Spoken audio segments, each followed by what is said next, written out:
Leave. Surge. No more lies. The riddle remains unsolved.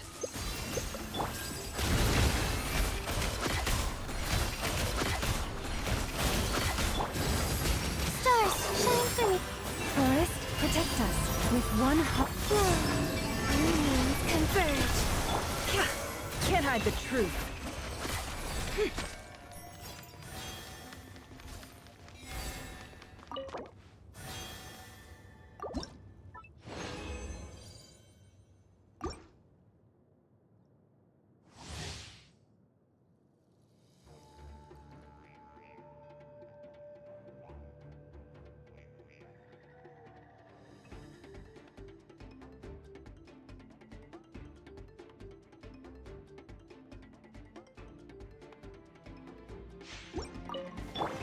The night is Receive my... It all adds up. It all falls into place. The mystery unravels. Don't be scared. You pull. Ha! No more lies.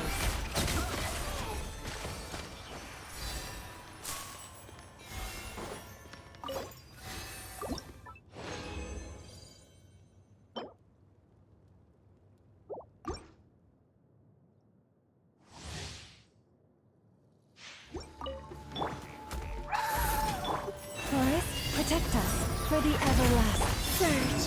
A new moon rises. It all adds up.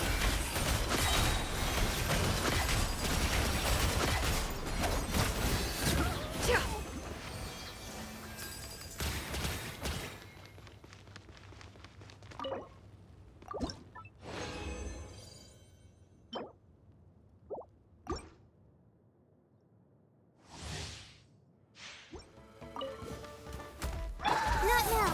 Cold. Night. Leave this. Can't hide the truth. Time to come clean. It all adds up. Time to come clean.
The night is cold. Don't be scared. You poor lost lamb with one heart. Wave. Three moons converge.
Add Astra. Thank you for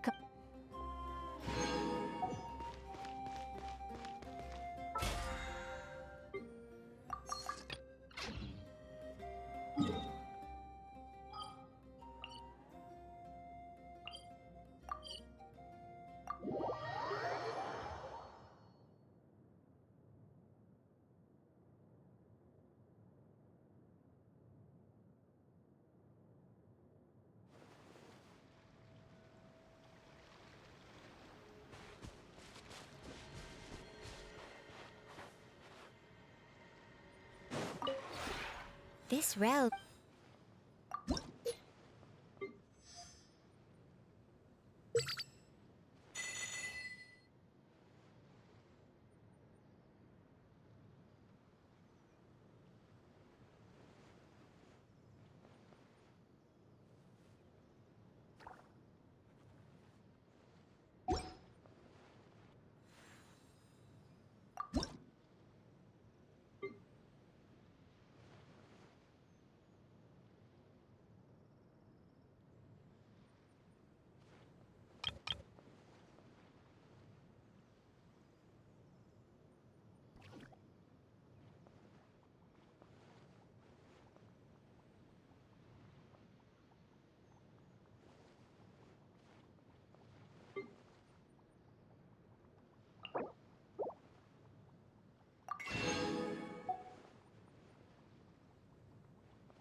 If you ever...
Perhaps this treasure has been waiting for you all along.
Perhaps this treasure has been waiting for you all along.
Take heart.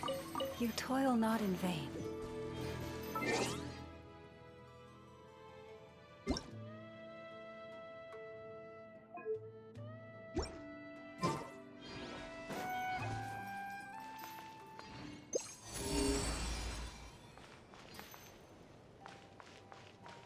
Hit. Hit.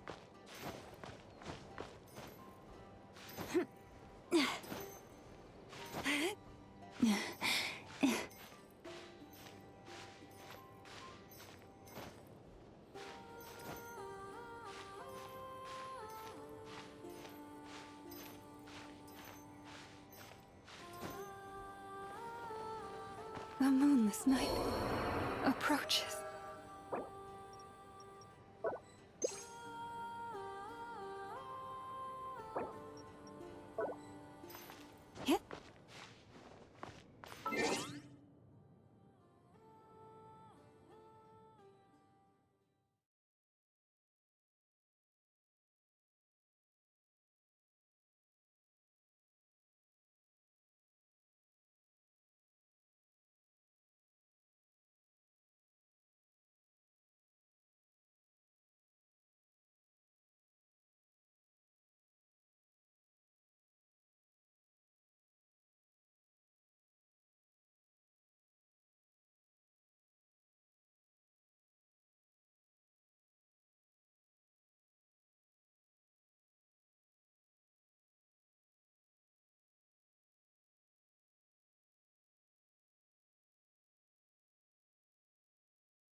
All right.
Can't sleep?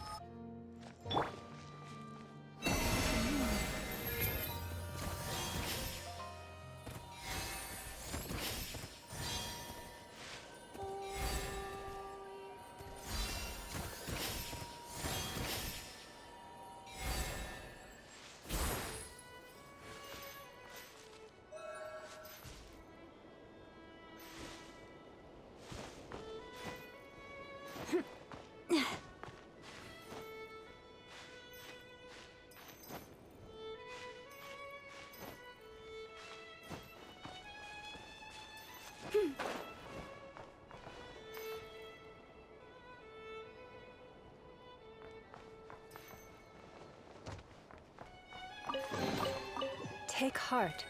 You toil not in vain.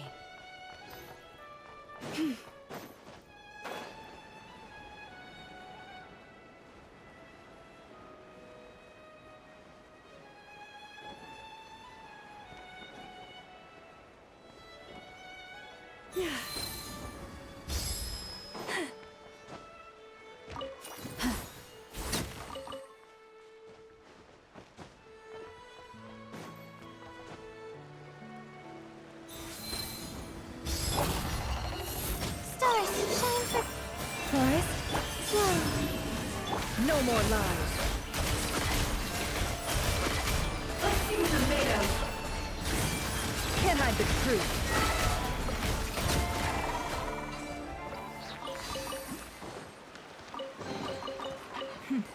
We got lucky. It could have been a trap.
Perhaps this treasure has been waiting all along.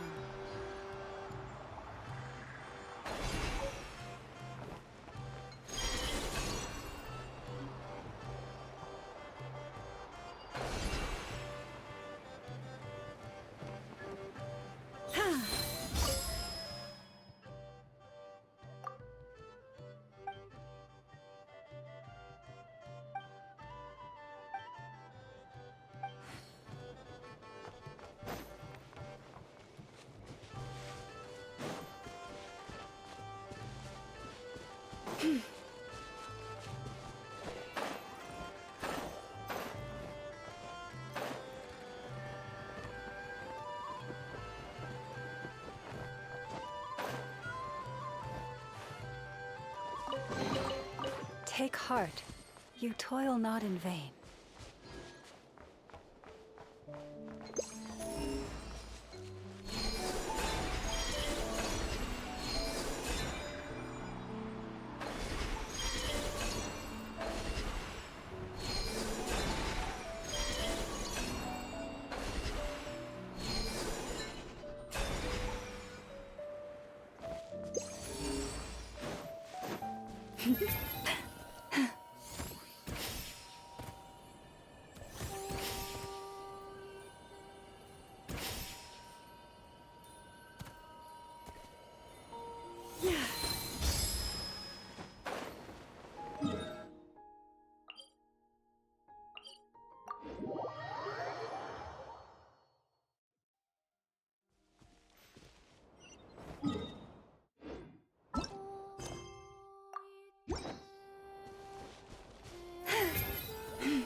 My guiding star! You poor lost. Waiting a moonlit night for all. No more lies. It all adds up. It all falls into place. Time to come clean.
Use the force off harvest.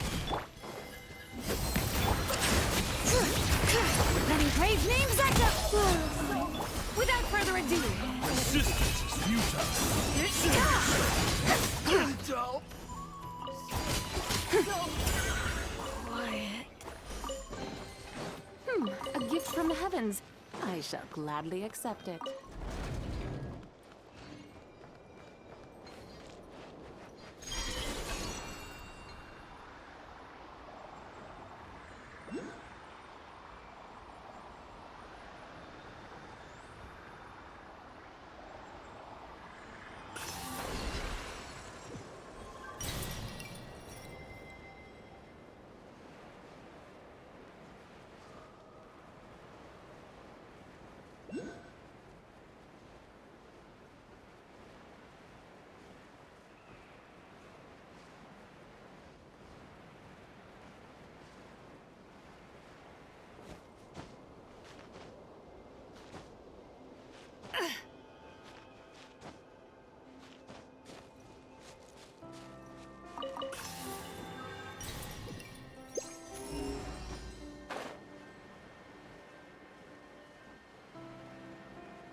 the mighty be humble.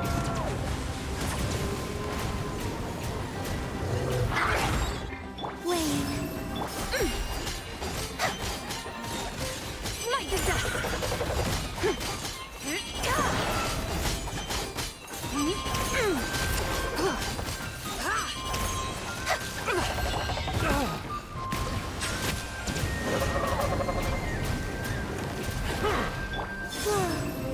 A moonlit night for all.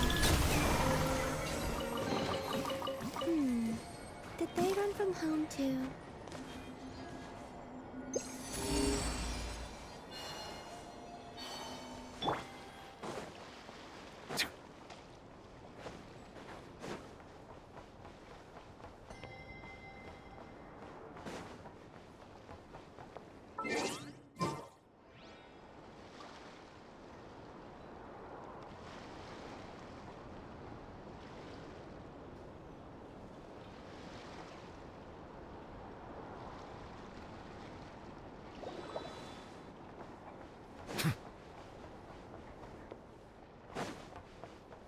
Use of force off. Silence. Hear the echoes of the gulf! Wave. Without further ado, Angel! Send.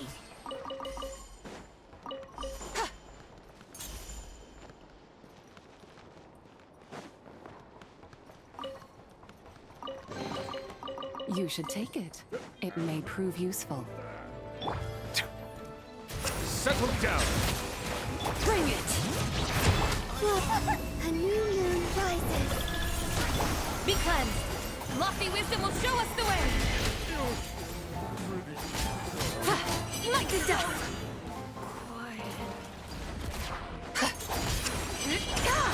Silence. Three moons converge. Letting brave names echo! Without further ado,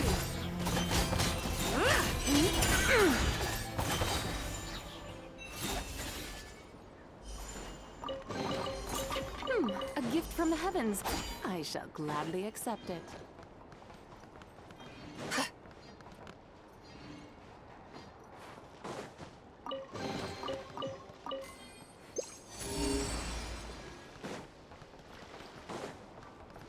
what a waste of time! Bow your head.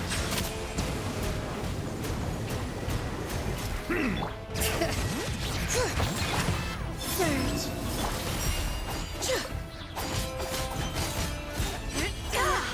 Take too long. The moon is barely... You should take it.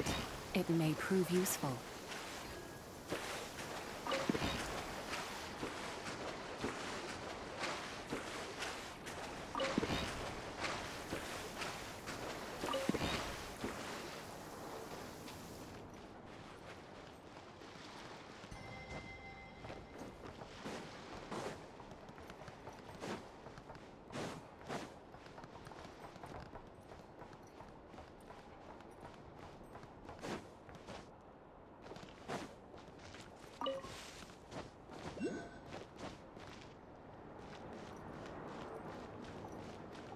Bring it!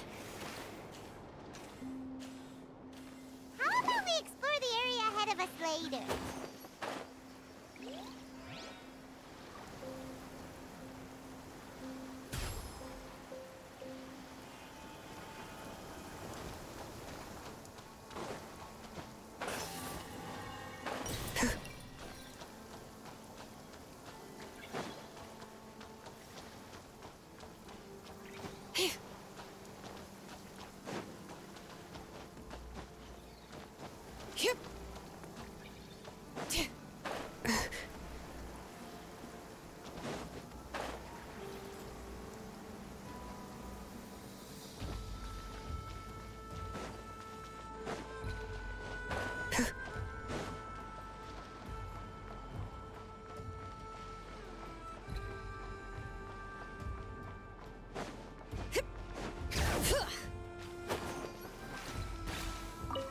Perfect weather for a nap in the workshop.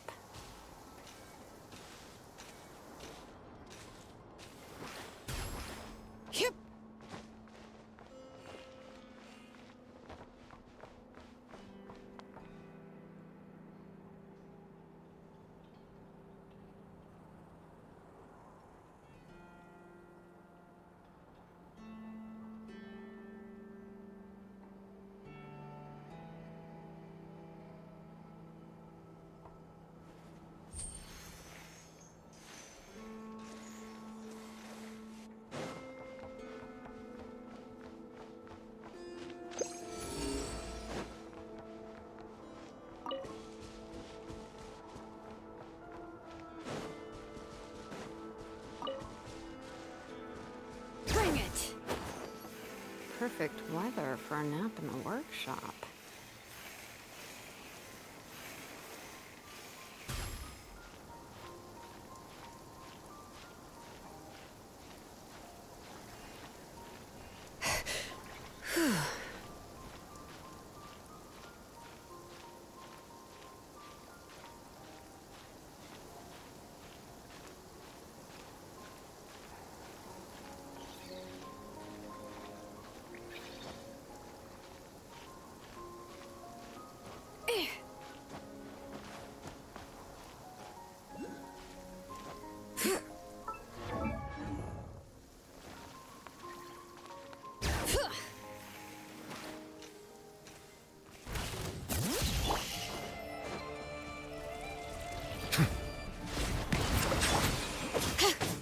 Let the mountain's veins boil!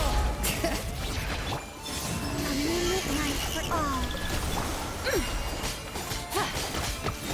Like the dust! The sky's clear, the glazed moon shines! There is no harm in claiming forsaken possessions.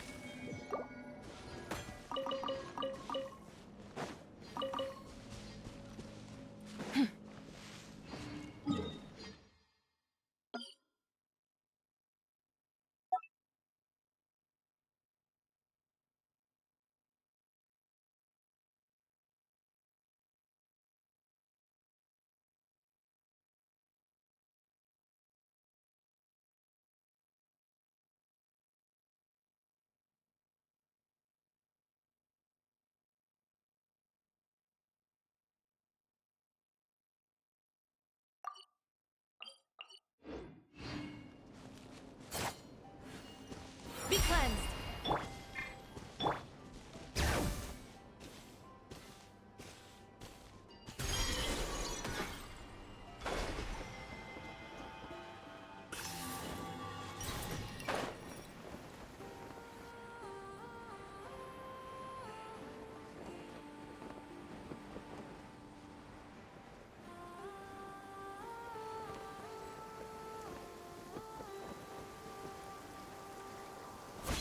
Perfect weather for a nap in the workshop.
keeping a lookout.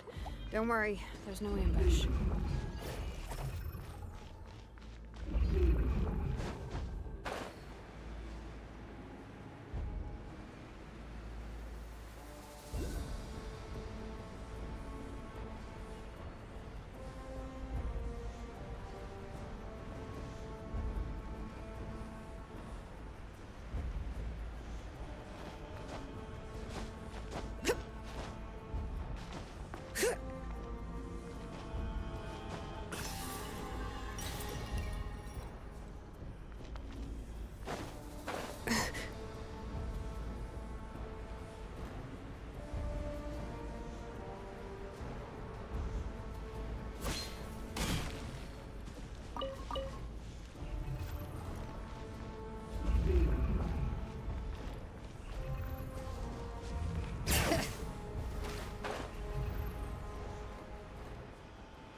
Settle down.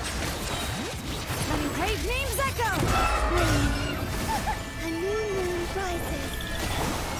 Divine light, shield them! Smite the dust!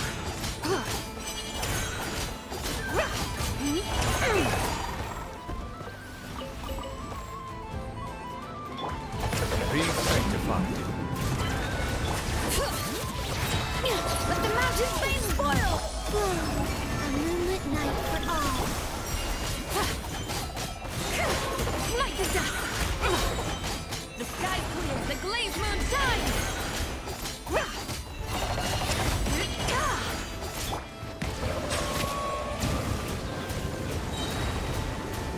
Let the mighty be humbled.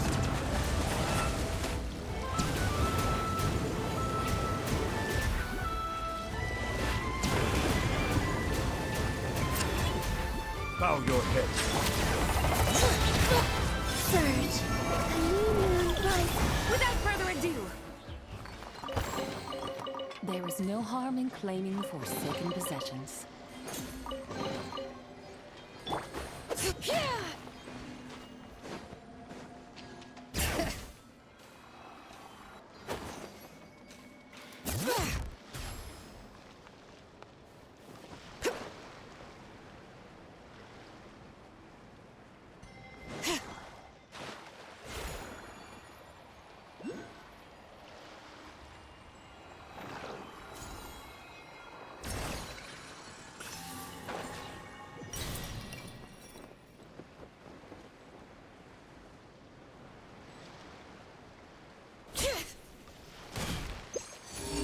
Bring it!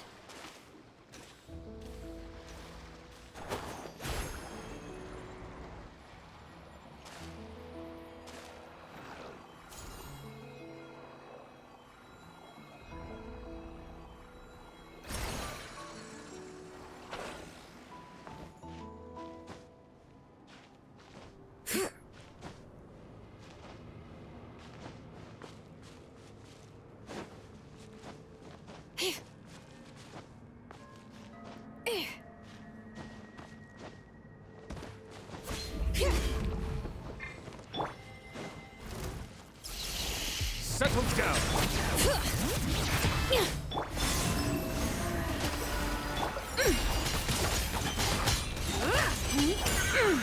lofty wisdom will show us the way! Smite the dust!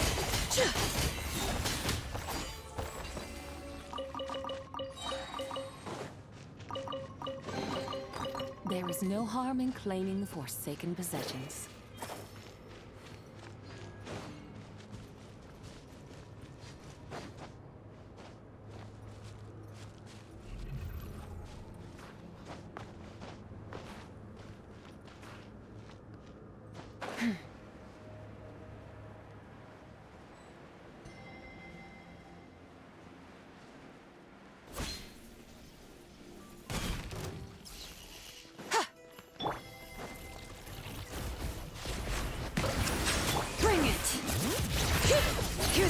echoes of the valley! A moonlit night for all. Without further ado, the sky's clear, the glazed moon shines!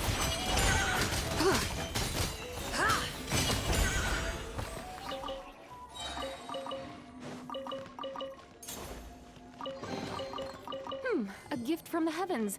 I shall gladly accept it.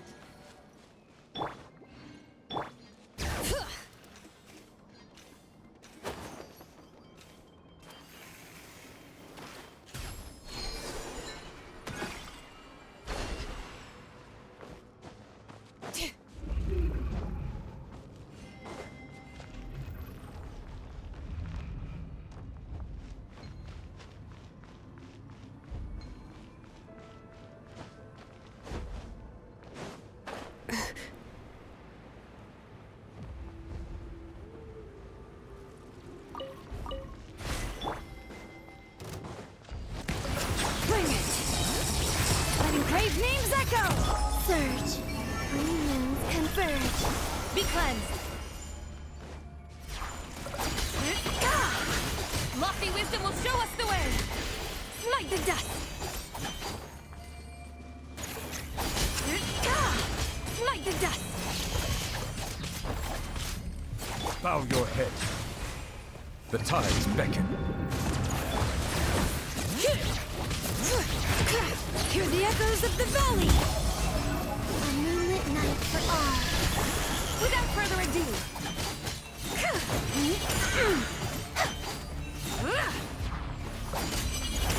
the sky's clear, the glazed moon shines!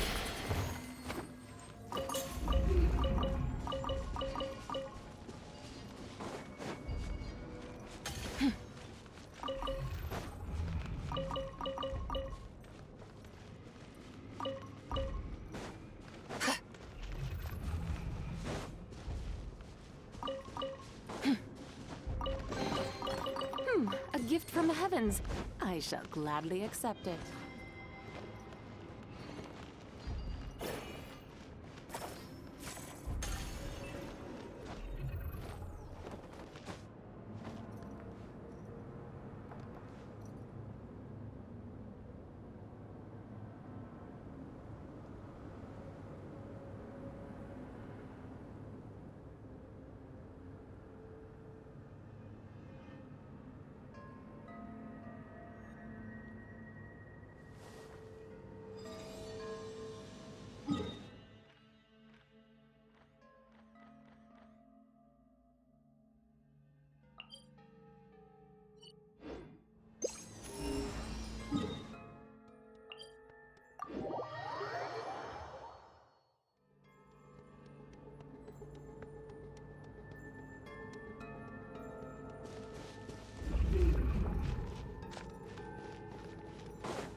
Silence! Wait, a new moon rises. Divine light, shield them!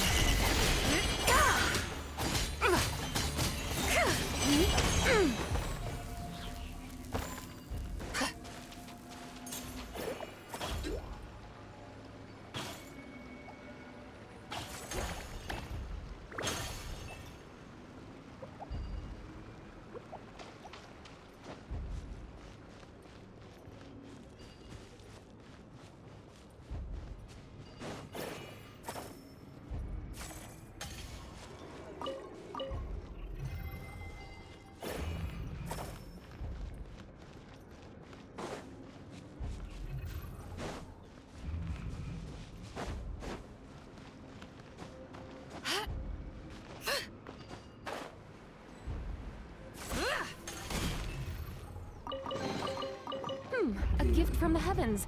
I shall gladly accept it.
You should take it. It may prove useful.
These should be worth something.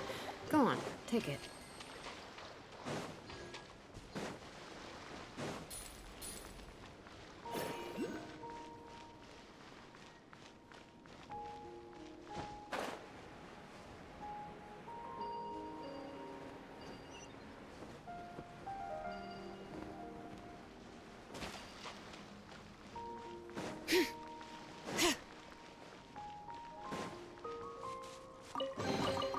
There's a lot of good stuff in here. Want to split it? Just kidding. You can take it.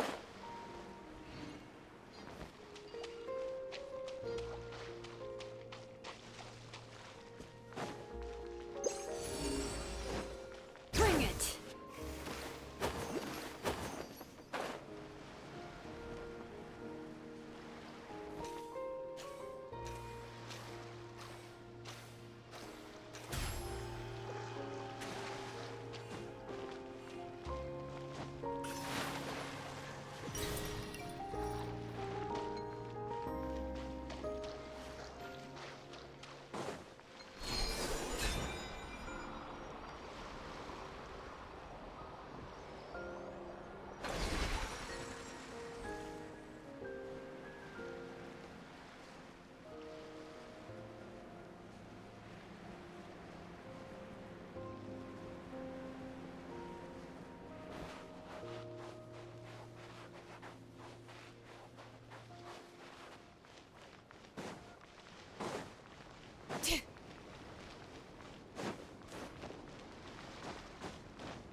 Yep.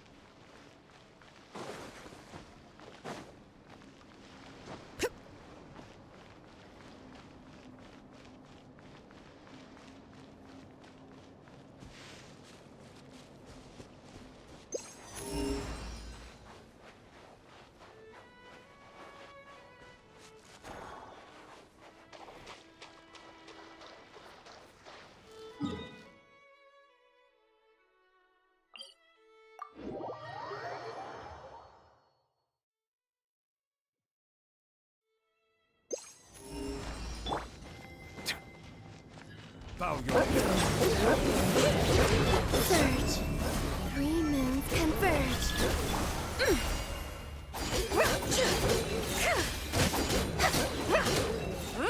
Smite the dust!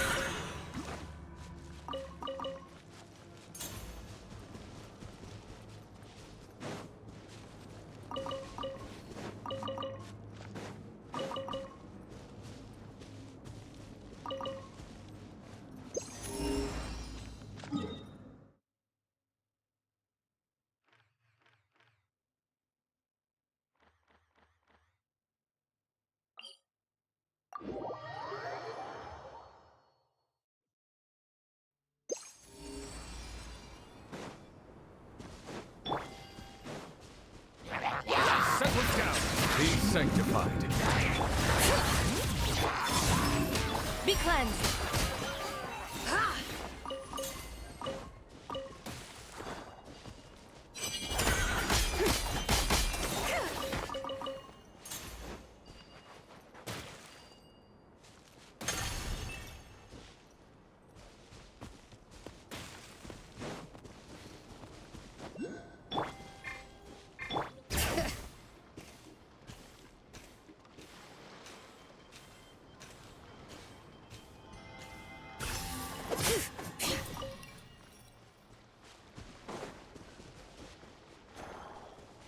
Bring it.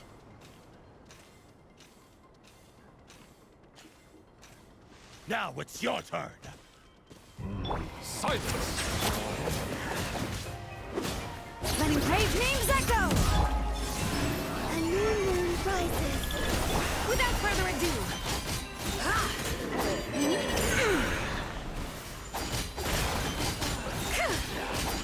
Light the dust.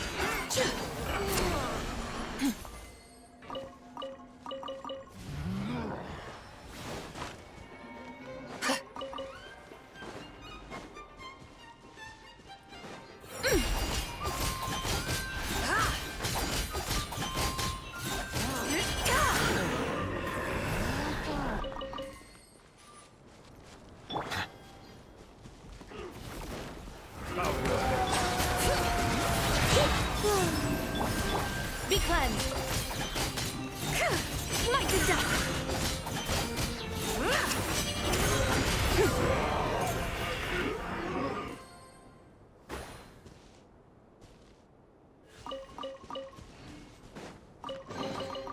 You should take it. It may prove useful. Silence.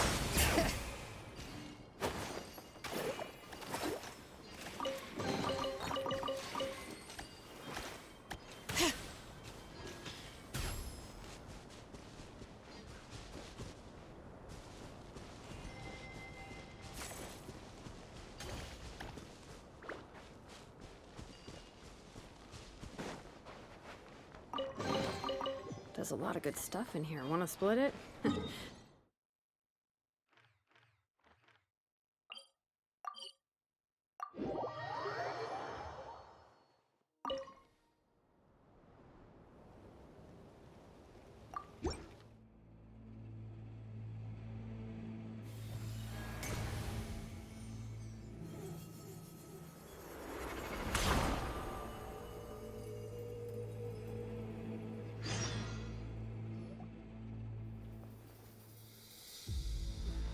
Mission accomplished. Looks like a whole new camp. Yup. Even the fortifications are complete too. Any attackers, be they monsters or otherwise, will have a hard time overcoming our defenses now. The lighthouse has half a month's worth of fuel supplies, so even in the event of some massive wild hunt assault, we should be able to hold out until reinforcements arrive.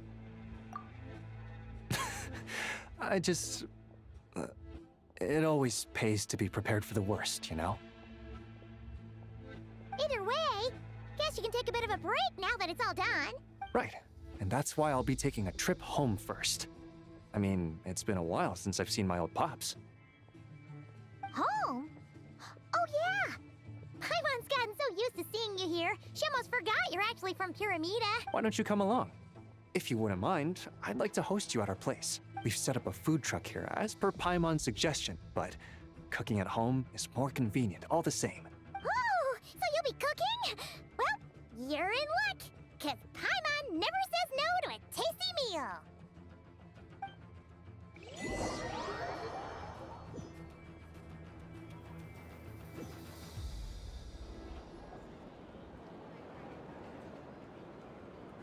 Blackberry crumb cakes? Smoked fish steak? Berries and fried meat? And night watch soup? Oh, there's so much heat! I made this according to the amount we'd usually cook for our troops at dinner, so yeah, it might be a bit much for 3. No worries though, just take your time. I'll need to go see my old pops in a bit, so feel free to stay until evening. Well, I did cook for everyone a lot before taking up my current post. It's just that I haven't had the time recently. The people of Pyramida come from every corner of the world, so there's a wide variety of palates to cater for. In other words, it pays to dabble. But since I'm not yet familiar with your preferences, I just made a bit of everything. If there's anything here you particularly like, don't hesitate to say so. What's that supposed to mean? Let's get this straight. Paimon's got her eye on the berries and fried meat. So don't even try fighting her for that one. You won't have to fight. I'll just make some more. People can say what they want, but the look on someone's face when they eat something they enjoy never lies. As far as I'm concerned, nothing makes me happier than seeing people happy.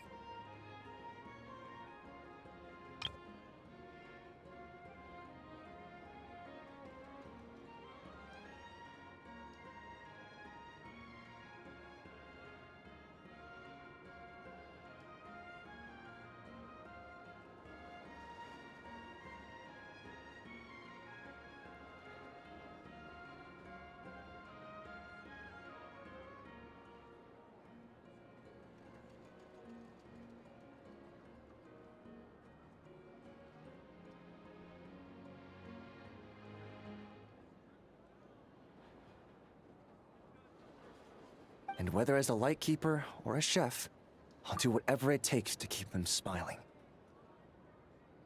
That might sound trivial to you, but deep down, that's all I've ever really wanted.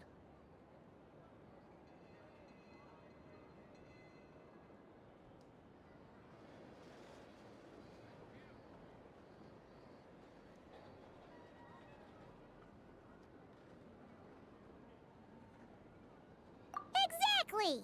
There's no way the people around you aren't grateful for what you do. Heck, they'd probably get mad hearing you talk yourself down like that. Besides, they'd have to get in line behind the two of us. Thank you. All right, I'll refrain from saying anything else unrelated to dinner. Please, enjoy your meal.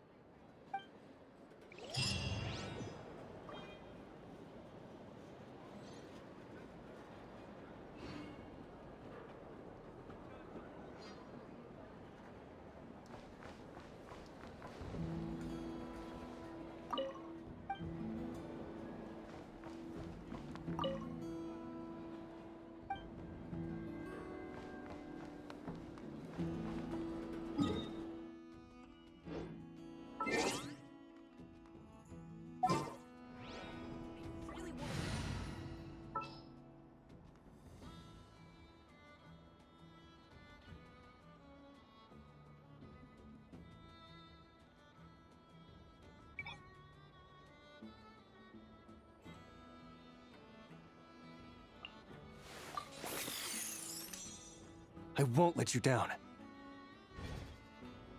Counted housekeeping skills. I'd be absolutely.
Thank you for permitting, no, inviting me to join you.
Honorary Knight.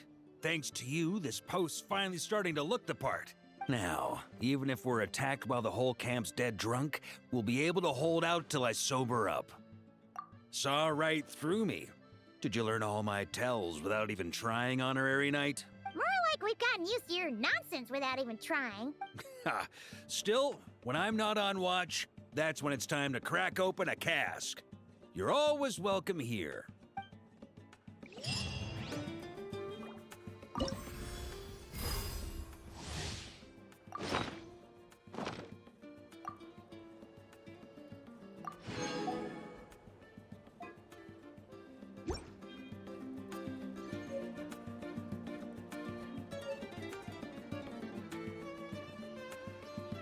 The route for this patrol.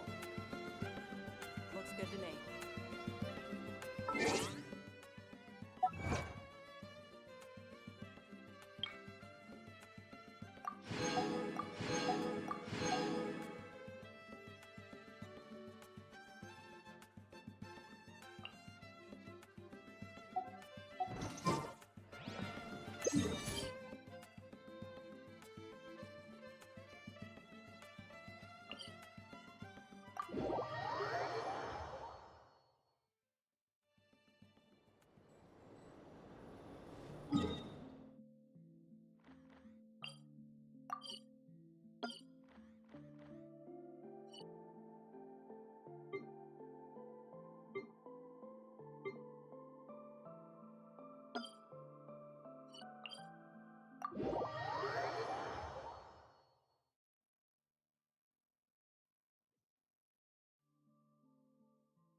I'm keeping the lookout.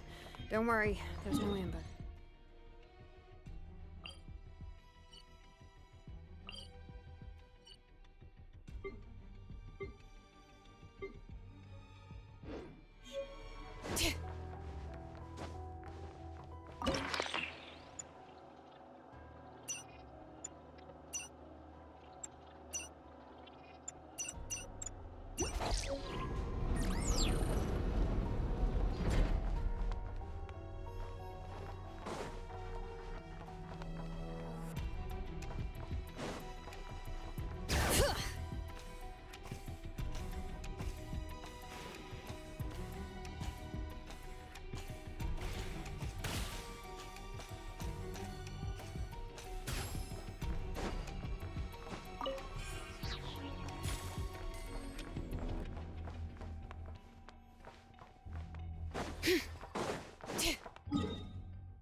I'm keeping the lookout.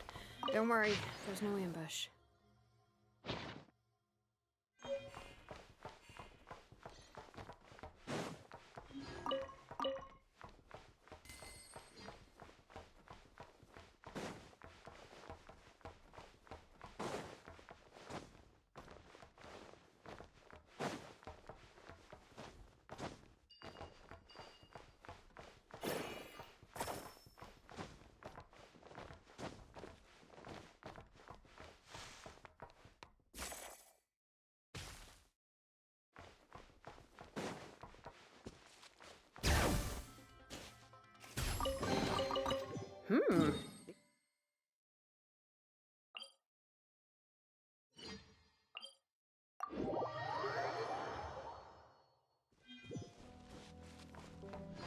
Bring it!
These should be worth something. Go on, take it.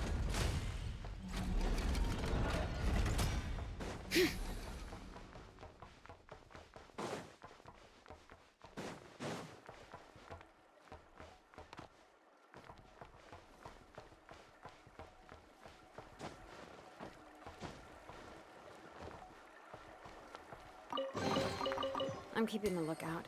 Don't worry, there's no ambush. Bring it!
Bring it!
Bring it!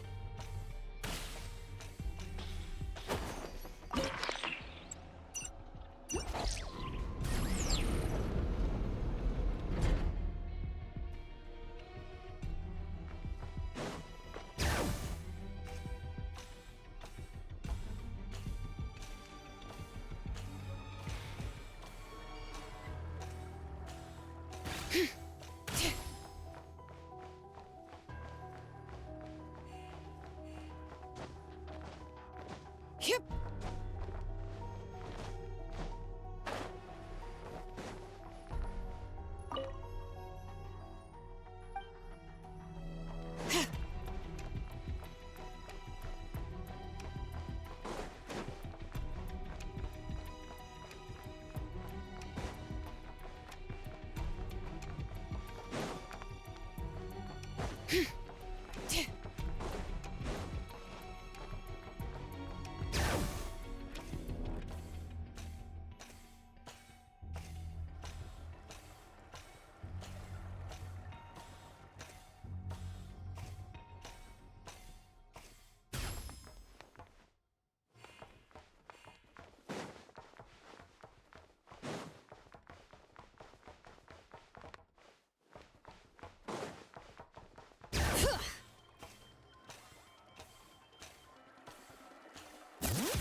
We should, take a break after all that running around. Yeah, let's rest here. I'm keeping the lookout. Don't worry, there's no ambush.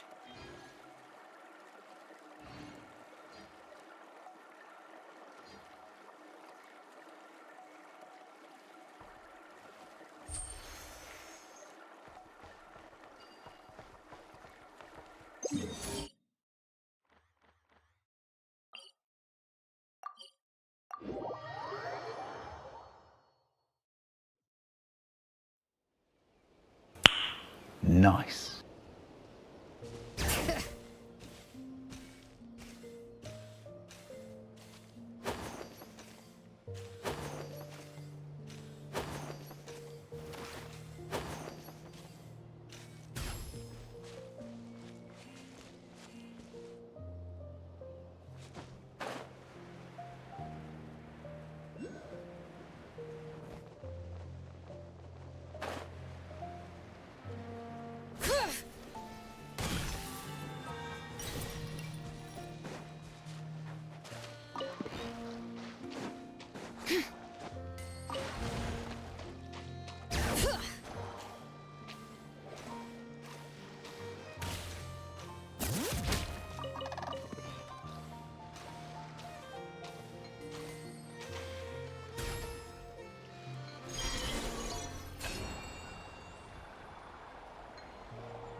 Bow your head. Hear the echoes of the valley! Three moons converge.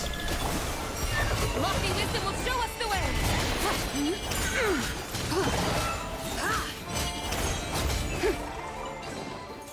There is no harm in claiming forsaken possessions.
How many forging commissions do I still have to finish? Let's see.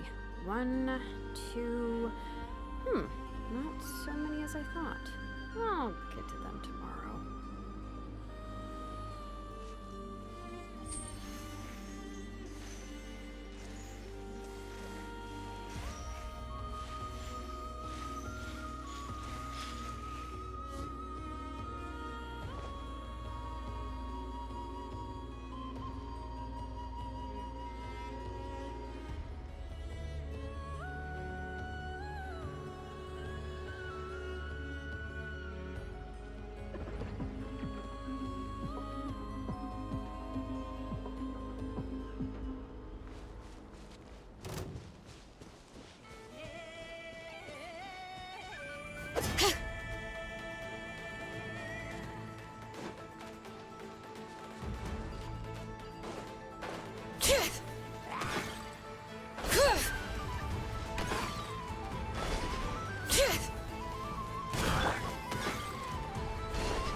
Bite the dust!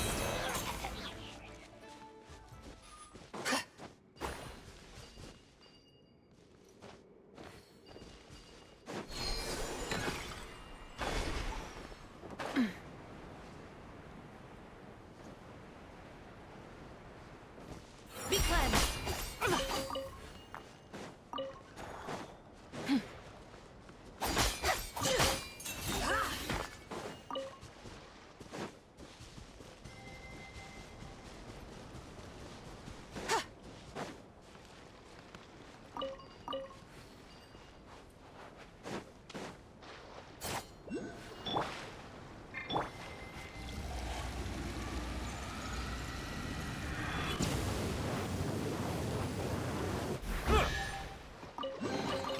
Is it what you wish to find? Hopefully the excitement of opening a treasure chest has at least made it a worthwhile experience.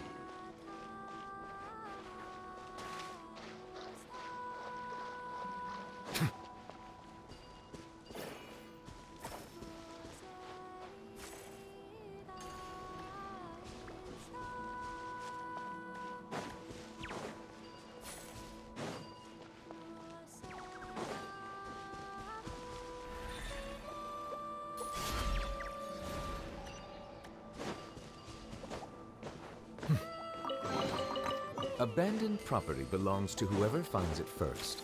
So, it's legally yours now.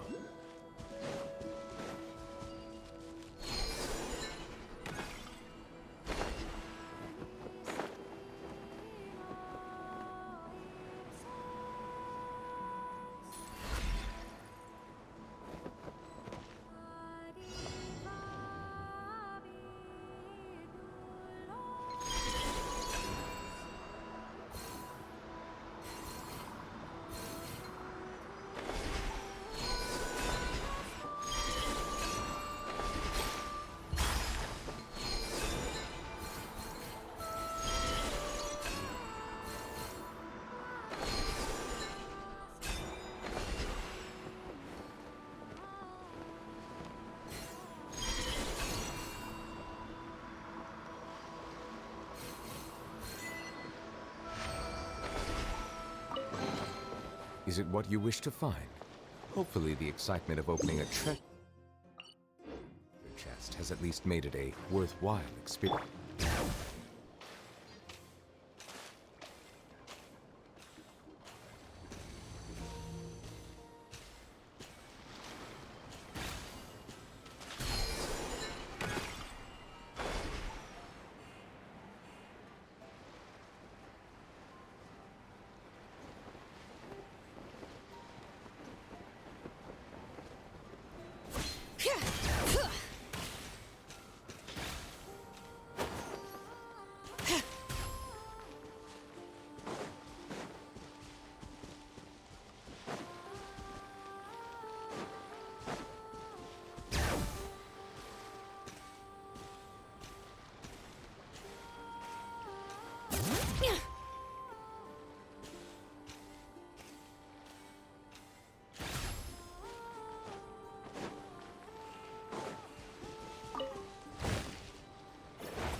There's a lot of good stuff in here. Want to split it? Just kidding. You can take it.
keeping a lookout. Don't worry, there's no ambush.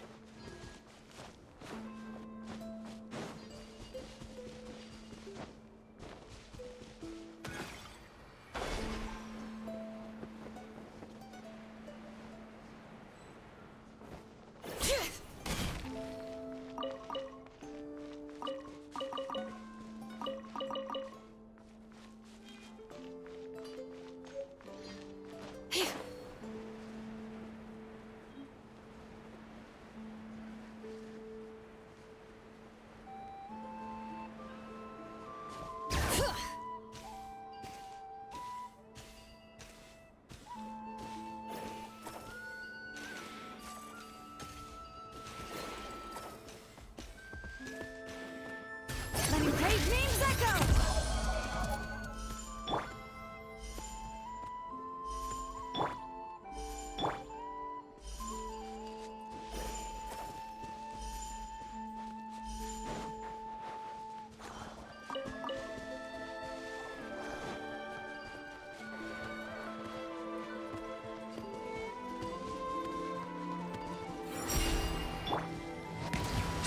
Bring it!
Bring it!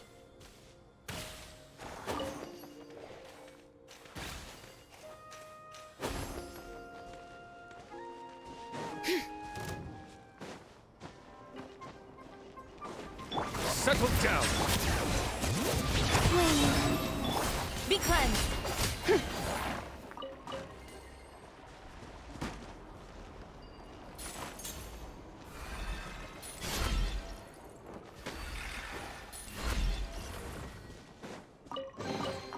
There is no harm in claiming forsaken possessions.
I'm keeping a lookout.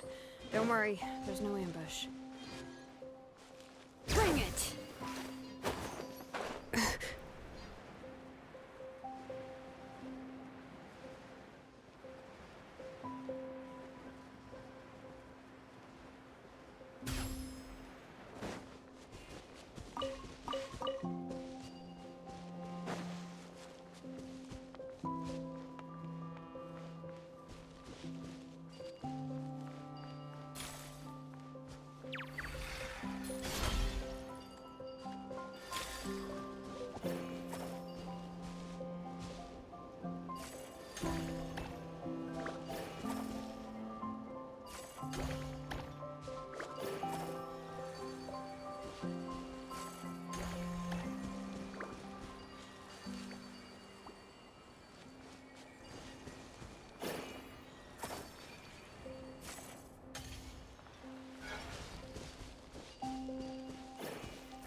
I'm keeping a lookout. Don't worry, there's no ambush.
Even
The world wishes you well. Yep.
If ever you find that the animals are not... Oh! It's from the tone-deaf bard! Apparently, he wants to hear all about our adventures in not Krai. Maybe we can get some tasty treats out of him in return. Come on, let's go to Star Snatch Cliff!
Have you decided where you will go from here?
Ah, welcome back, old friend. And how should I be addressing you these days? The honorary knight of Mondstadt?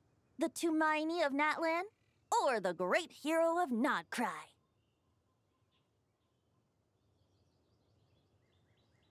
Well, you sure have your finger on the pulse. We've barely caught our breath since Cry, but it sounds like you've already heard about what went down. News travels fast on the wind. But before I can turn your tales into tunes, I need to hear them from the horse's mouth. My wine and my lyre are at the ready. So please, traveler, take a seat and tell me your tale.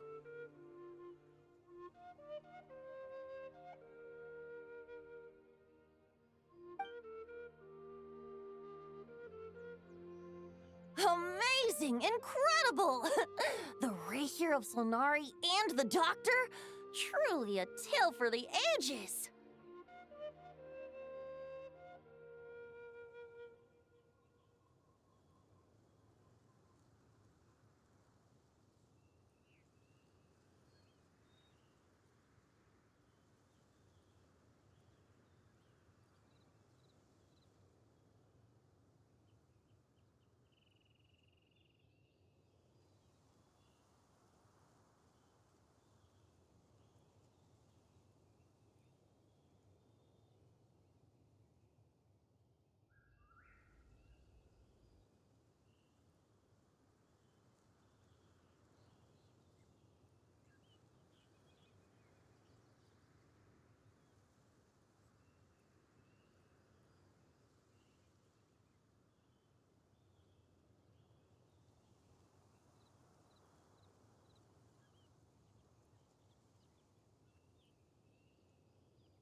So, I'm guessing the wild hunt is a thing of the past now that you've defeated the Rahier of Solnari? Seems that way. We were kind of focused on dealing with the Doctor, though. Well, that's good to hear. Hey, now that the Northern Abyss calamity is finally resolved, Varka must be getting ready for the triumphant return of his expedition, right?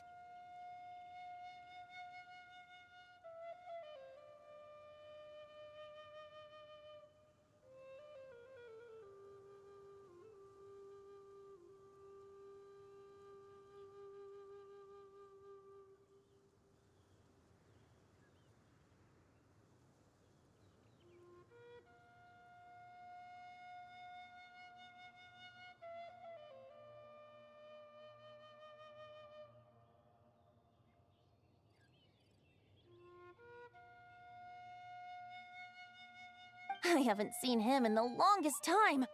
He must have so many stories to share. Right! Paimon was wondering about that too.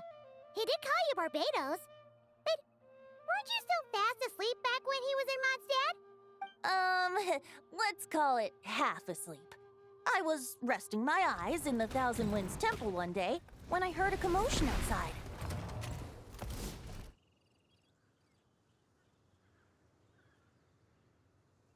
It was a young knight who had journeyed there in search of trials and oracles after hearing some tall tales at the local tavern. In fact, all that awaited him were moss-covered walls and an angry ruin guard. But he seemed completely unfazed, laughing heartily as he sent the ruin guard's missiles flying off into the horizons.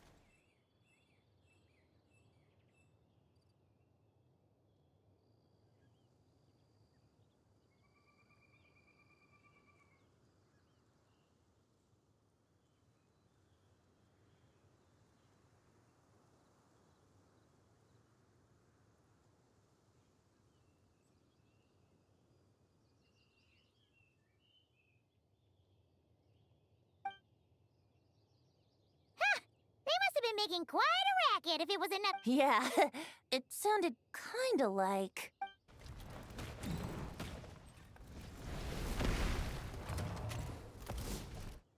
Hey! Is that all you've got? Oh, bring it on! like that.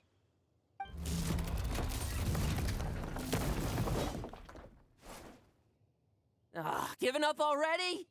You're not half as tough as Varkas said.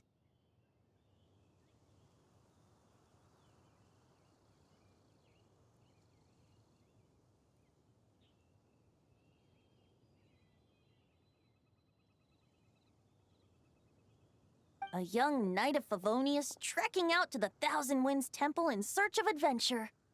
Now there's a sight I haven't seen in a while. A bard in green clothes. Does this mean... Oh, you're Venti? I was just wondering how I was gonna track you down. Oh, so you were looking for the tone-deaf bard? Strange place to start your search. Hold on. Blonde hair, white hair. You must be the honorary knight. And Paimon! The Grand Master talks about you all the time. Allow me to introduce myself. I'm Lowen, Vice Captain of the 5th Company of the Knights of Favonius and a member of the Expeditionary Force. Pleased to make your acquaintance. Oh, so you're part of the expedition, huh? Right. So that's why Paimon's never seen you around in Mondstadt. Hey, wait a second.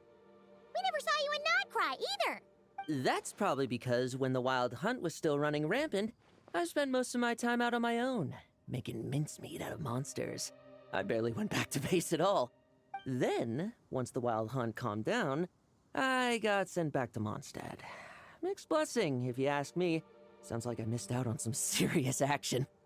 No wonder we never saw you while we were dealing with the doctor. So, why did Varkas send you back? Deliver some letters.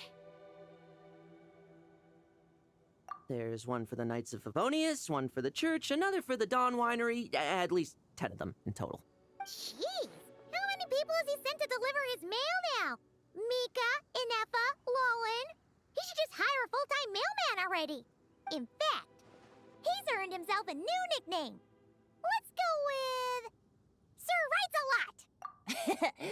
I'll have you know that poetry and letters were humanity's earliest means of expressing their thoughts. So, tone-deaf or not, I wear the title of Bard with pride. And I consider Sir Writes-A-Lot to be quite a compliment. Wait, really? Darn it! Anyway, since this young man has come all the way to the Thousand Winds Temple looking for me, I assume he must have a letter for me too. Am I right? You sure are, to use the Grand Master's own words. This one is for the bard in green clothes. These days, I think he goes by Venti. Doesn't really have an address as such. You could start by asking around in Mondstadt, or maybe try your luck at the Thousand Winds Temple. I figured that since there was this punching bag here, Ruin Guard, I could get some practice in while I was at it. So, I came right here the second I got back to Mondstadt. That Varka memory's so slapdash sometimes. It's a good thing we happen to be nearby. Oh, he also said to remind you to write back. Nothing in particular. Just some idle chatter between two drinking buddies. But if I'm supposed to write back this time... I'll need some time to mull over my response. Verka gave you a whole bunch of letters to deliver, right? Maybe you can head into Mondstadt and deliver the rest of them first? My thoughts exactly. Assuming I can find the way. Hopefully the roads haven't changed too much since the pre-expedition days. Well, why don't we have Mondstadt's honorary knight escort this homeward-bound wanderer to the city? I'm sure some of the recipients of Varka's letters will turn out to be old friends of yours, too. Let's go! It's been a while since Paimon's done any guide work. Thank you so much, honorary knight. And you, Miss Guide.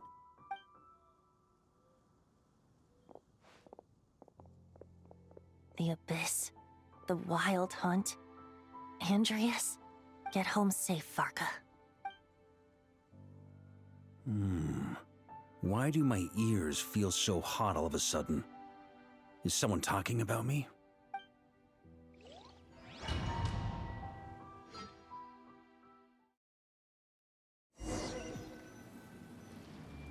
Surely there's no way anyone found the secret stash of cash in my office. That would be terrible.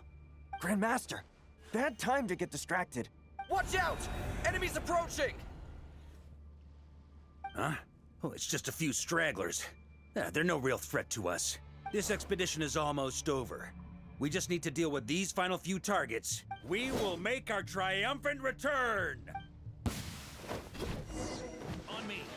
Stormwind!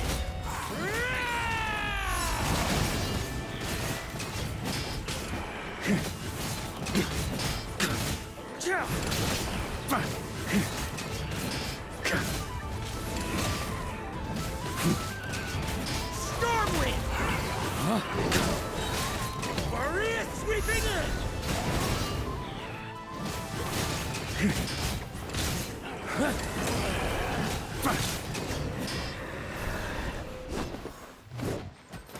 Without the Reikir of Solnari to direct them, it seems like all that's left is their primal urge to destroy. If this is all that the Wild Hunt can muster now, surely the Lightkeepers of Krai will be able to deal with what's left. Just like I thought. What we should be wary of now is... Grandmaster, based on Lightkeeper intel and our own reconnaissance, one of the suspected targets should be just up ahead. Good. You know the drill. Stay here and stand guard. Leave the rest to me. Yes, Grandmaster!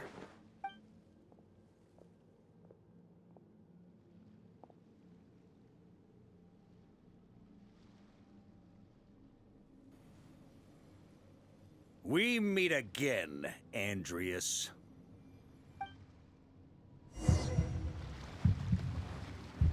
So, you've returned from Mondstadt. Don't you want to see what it looks like now? I was planning to take a look around there myself. Perhaps you could be my guide. What's this? An echo from 1,000 years ago?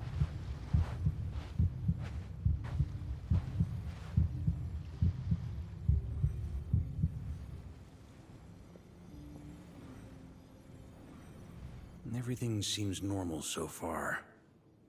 Here's hoping I'm just overthinking things.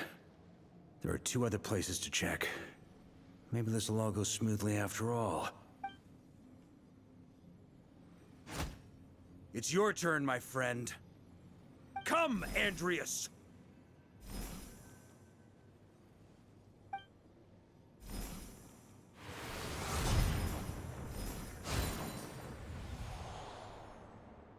Although, for returning to your old home, perhaps Andreas is a little too ostentatious. Might be better to go by... Boreas. Huh? Injustice. Corruption. Iniquity. Is the surface world still as wretched and foul as ever?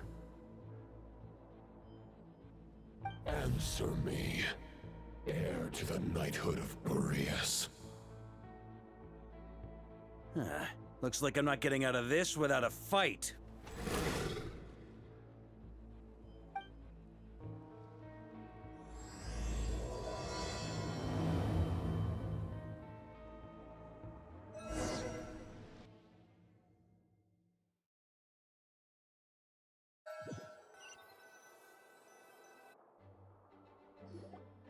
That's where things stand with the expedition.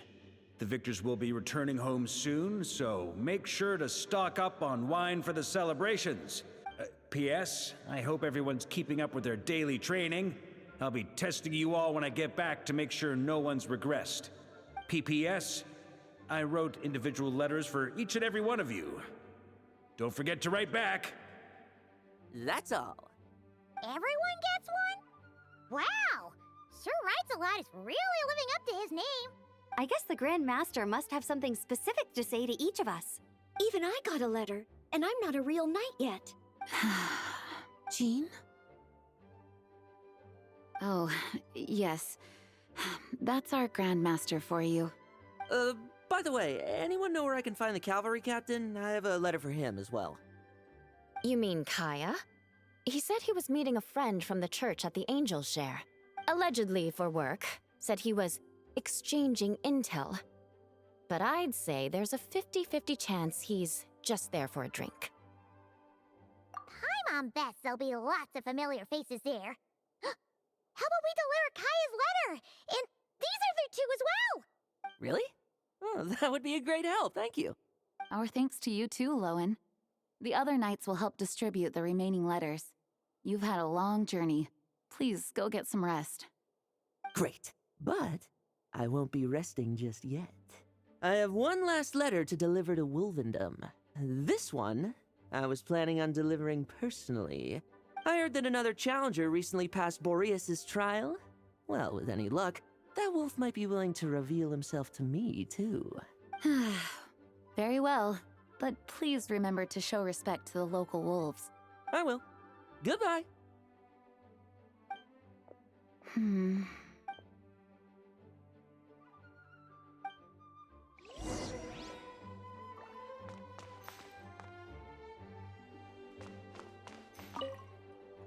Grandmaster offered lots of advice in his letter regarding my recent assessments. So, on a...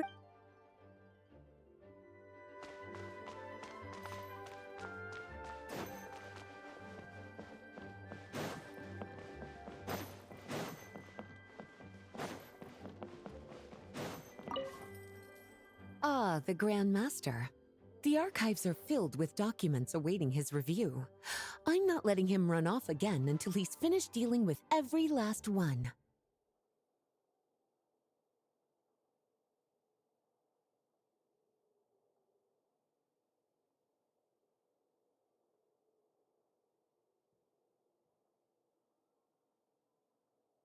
On another note, have you spoken to Jean?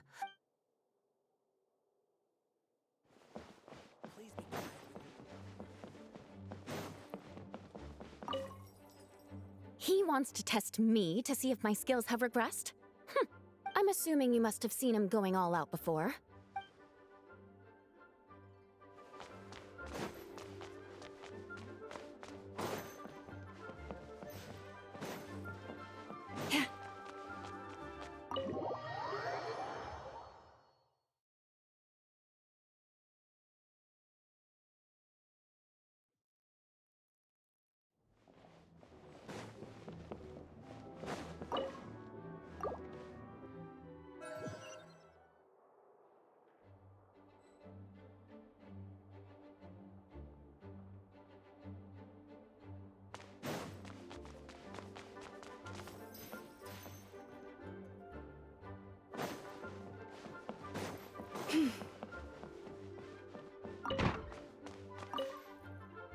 Okay, we'll deliver these letters to the Adventurers Guild and the Cat's Tail. The expedition is finally wrapping up. Oh, I hope the maps I made on our way there are good enough to get them safely home.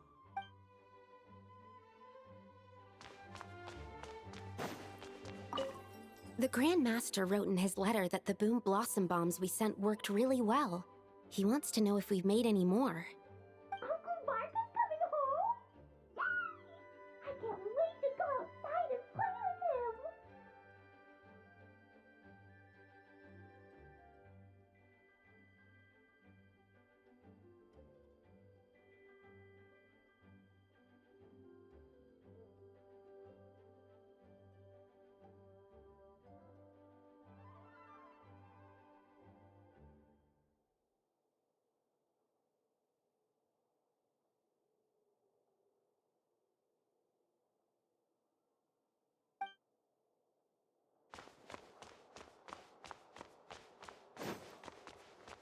Be quiet within the premises and refrain from making a racket.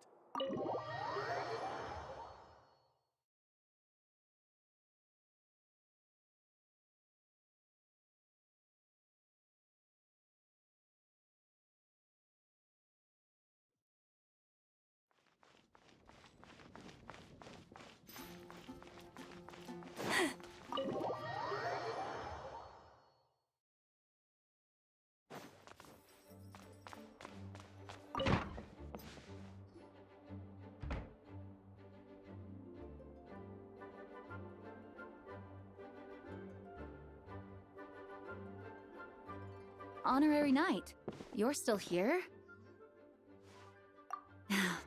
Is it that obvious? Huh? But Vark is coming back. The situation in Krai is stable. Surely things are looking up. True.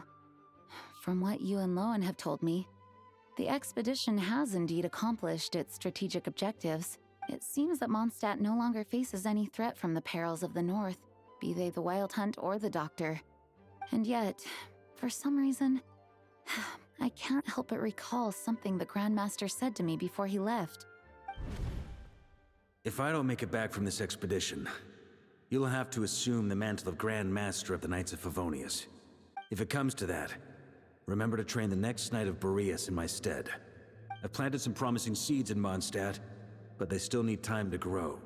Some have yet to master the art of social interaction. Some don't yet understand that they, too, need protecting. And some, well, some might not even want to be a knight yet. What's wrong? Well, there's no need to frown.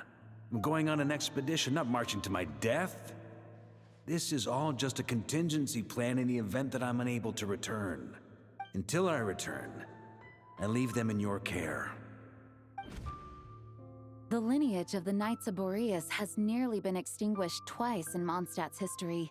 The first wandering knight to claim the title arrived in Mondstadt 1,000 years ago, along with his wolf companion.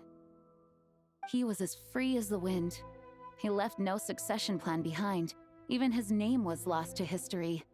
The title of Boreas could have disappeared from Mondstadt just as he did, but he had an informal disciple, a knight named Ravenwood, who admired the Knight of Boreas greatly.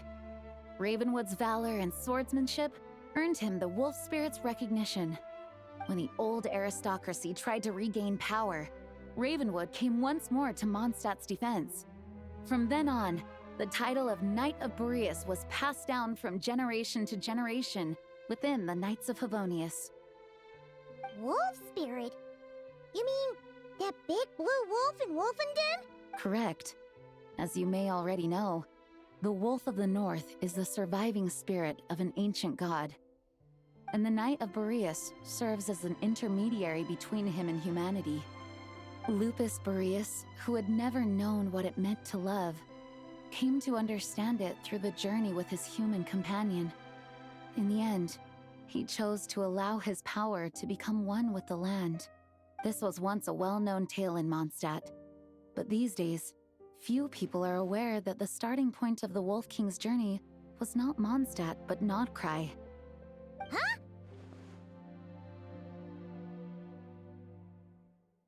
You don't seem surprised. Did you sense something in Krai? Once again, you do us proud, Honorary Knight. The great Wolf King of the North came here from Krai, although he doesn't like to speak of his past.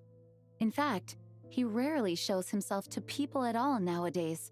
As such, This tale can only be found deep within the Knights of Favonius library. Even among the Knights of Favonius, few are aware of it.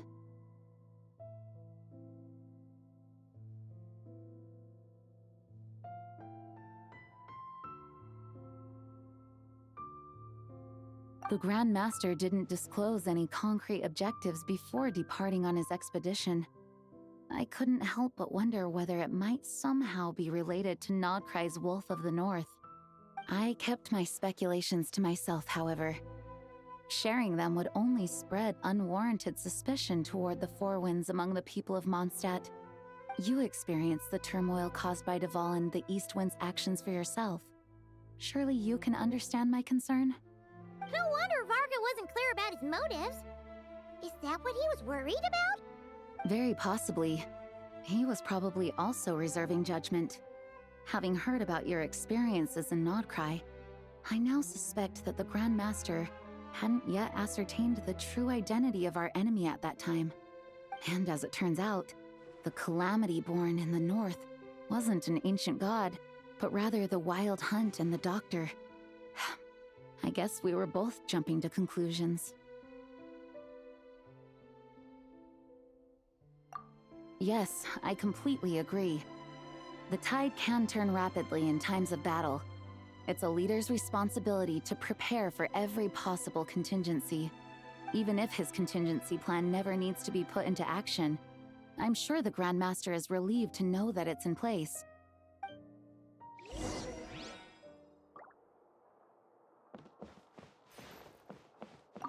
Thank you for being such. If you have any spare time, would you mind stopping off to say hello to the other knights? I'm sure they have all missed our honorary knight just as much as I have.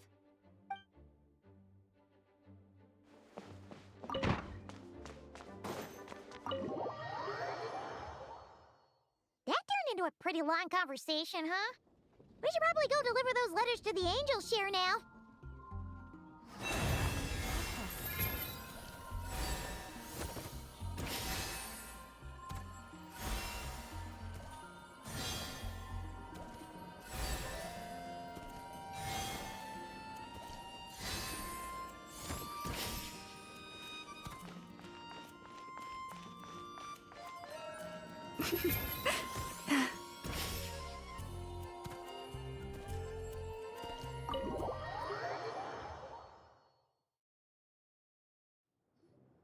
When you're mixing drinks in hot weather, start by pouring in cold water and add ice cubes. Then drain out the water before adding the other ingredients. How's that for a secret recipe? Please. I've known that little trick for a good 10 years at least. You'll have to offer something a little more substantial if you're serious about trading. I know there's no one else in the tavern right now, but do you two really need to talk so loudly? Especially if you're supposed to be exchanging confidential information. Kaya! Rosaria! D-Luke! Paimon knew we'd find you here. Looks like it's about to get even noisier. A little liveliness never killed anyone. Traveler, Paimon, what brings you our way? Please allow me to once again express my sincere condolences regarding your late father and the incident with Eric. We make absolutely no excuse for his crimes. I hope you will give some serious consideration to the question I asked you before I left, though I'm sure you're tired of hearing me ask by now. The Knights of Favonius will always welcome you. From the look on your face, I'm guessing the Grand Master is still refusing to drop it? He nags like an old man. It's hardly surprising. Huh? Drop what? What's this about? Nothing, really. Before leaving on the expedition, Varka came here to chat with me over a drink. I failed to avoid him. He, asked me if I'd consider rejoining the Knights of Favonius, and I declined. He expressed his regret about everything that happened, and asked me to reconsider. That's all there is to it. Yeah, right. Sounds like you skipped a lot of details. Whatever details I chose to omit are in the past. Dragging them back up now serves no purpose. You say that now, but back then, you couldn't let it go. You and the Knights of Favonius were constantly at odds. I wasn't seeing the full picture. I've had a lot of time to reflect since then, but my answer remains unchanged. I'm not rejoining the Knights of Favonius. Both the Grandmaster and the acting Grandmaster are too upright and honorable. I can't see the shadows that lurk beneath them due to the size of the organization they lead. They need someone on the outside to keep watch vigilantly. If I had a Mora for every time I've heard you repeat that argument. I actually don't disagree with the first part of what you said, but don't you think someone can keep tabs on things from the inside? When you join an organization, you're bound by its rules, no matter how free it may seem on the surface. You think so? Never mind the Knights. Have you honestly ever been bound by the rules of the Church? Good question. Have you considered that maybe that's why I chose to join the Church and not the Knights to begin with? Are they arguing or not? It's kind of hard to tell. Oh, kind of like the contingencies Jean was talking about. The more ways they have to protect their home, the better. Huh? Traveler?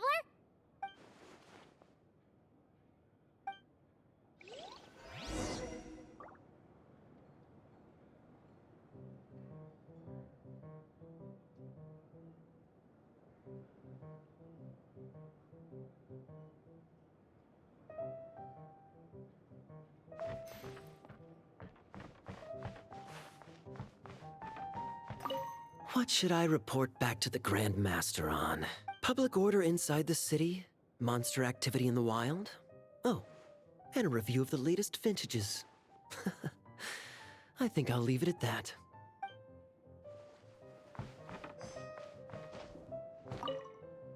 What should I report? Public order inside the city? Monster activity in the wild? Oh.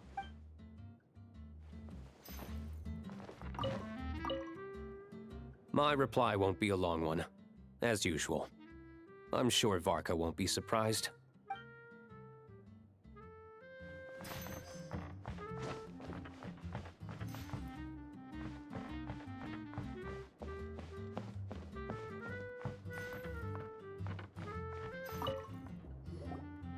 If you hadn't had to deliver that guy's mail, you wouldn't have been subjected to all this tedious arguing.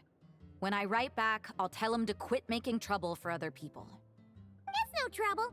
Lowen did most of the work. We just volunteered to do the last leg of the journey. Mostly so we could come say hello. So you see what's really going on here? All three of us fell for that old rascal's scheme far too readily. Huh? Scheme? What do you mean? Was Varka lying in his letters then? No. While I'm sure Varka knows full well that Diluc would never agree to rejoin the Knights, I believe the sentiments he expressed were genuine, as was his offer to welcome Diluc back. There are people like Kaya and I, and then there are those who are true champions of justice to the core. Those people are the most susceptible to being driven to extremes by great upheaval. It's happened in Mondstadt before. Not only that, but it happened to a Knight of Boreas. That'll really hit home for Varka. And that's why his nagging is even more persistent than usual. Yeah. So no one's told you this before? The lineage of the Knights of Boreas had nearly been extinguished twice in history. The first was at its inception. The second was the case I was alluding to. Oh! Wasn't Jean telling us about this? Wait. And then we got caught up talking about the expedition, and we never got around to the second time. I happened to hear about it from Varka once when he was drinking and started yammering on. The second crisis in the Knights of Boreas lineage. It was 500 years ago. Although the Knights of Boreas are meant to be intermediaries between humans and wolves, in practice, very few of them have been truly recognized by Lupus Boreas over the past millennium. Of those who have, the best known are the first Knight of Boreas, Ravenwood, the wolf pup Rostam, and Varka himself. But 500 years ago, there was one who earned the respect of Boreas even before gaining the title. He was a disciple of Rostam. They thought he would become the mightiest knight of Boreas who ever lived. He was the perfect knight. Righteous, principled. His name was Roland, the blood-stained knight. Yikes! Bloodstained Knight? That sounds a little ominous. Well, apparently his original title was the White Knight. But he lost countless comrades during the Abyssal Calamity 500 years ago, including his tutor and mentor, Rostam. The endless bloodshed stained his sword and armor a crimson as deep as black, transforming the White Knight into the Blood-Stained Knight. After that, he threw himself completely into battling monsters, leaving Mondstadt and the Knights of Favonius behind. To this day, no one knows his final whereabouts. It's hard to say whether the loss of an important figure in his life is what drove him to the point of obsession, or whether he was already too far gone to save. But had he known that the Knights of Favonius would always welcome him back, perhaps things would have turned out differently. So if you want my opinion, the reason why Varka keeps asking Diluc to rejoin, despite knowing that he'll never say yes, is to let him know you're not alone. After all these years, he's still as persistent as ever. Just like how he used to be with me. Huh. Turns out Varka's a lot more thoughtful than he lets on. Paimon had the wrong idea about him. Anyway, there's still something about this whole Boreas business that Paimon isn't really getting. Wasn't Andreas a god in Mondstadt thousands of years in the past? If so, why did Jean say that Boreas and the Wandering Knight only arrived here just 1,000 years ago? Plus, Paimon's super curious about what happened to Roland.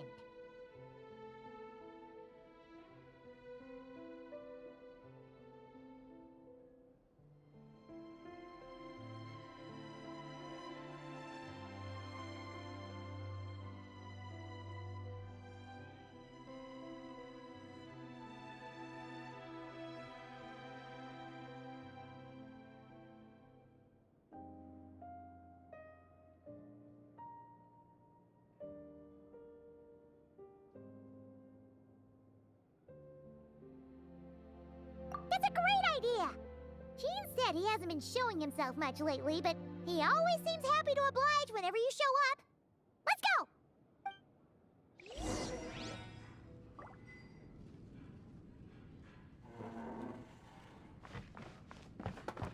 What should I... Public order inside the city? Monster activity in the wild? Oh.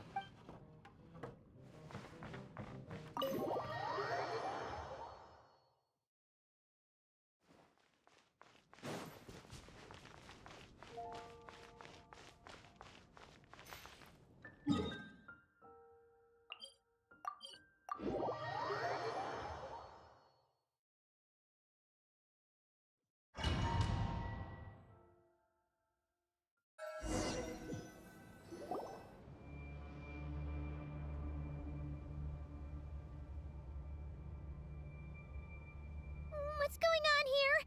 Was Wolfendom always like this? The Wild Hunt? What are they doing here? Watch out!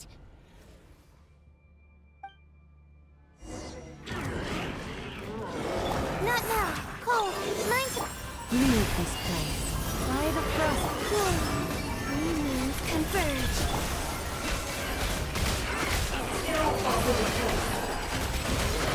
No more lies.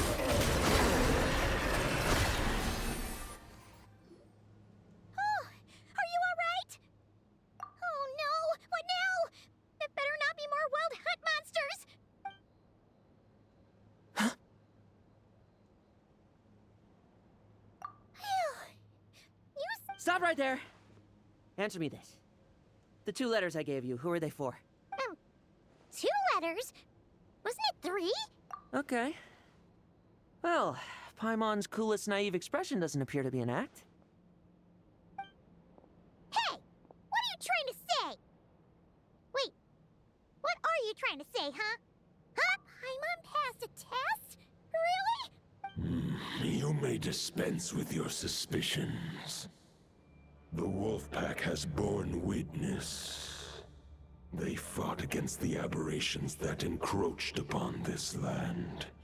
And our attackers showed no ability to disguise themselves this time. Ah, a familiar scent. Come. I will await you at the usual grounds. Well, if the boss of Wolvendom has vouched for you, I guess I should apologize for doubting you just now. Sure was. Fortunately, my experience in Krai didn't go to waste. Turns out the Wild Hunt all feel the same when you stab them. They didn't stand a chance. Something seems wrong with that old wolf, though. Go on. You should check on him.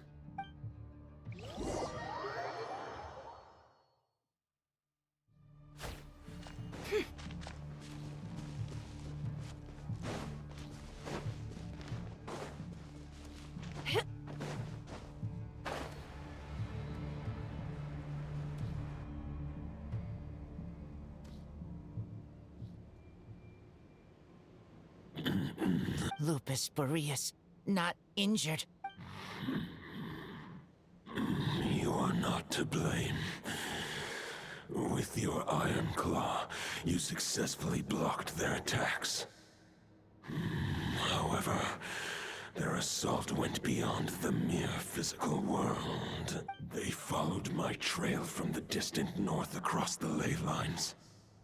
They sought to corrupt the territory I protect. But I shall not let them succeed without a fight. We meet again, human Lupical. So, are you saying that the Wild Hunt we just got attacked by came all the way from Krai to Mondstadt? How is that even possible? As you know, I stand before you as an incomplete being. I am but one remnant of the god Andrias' soul.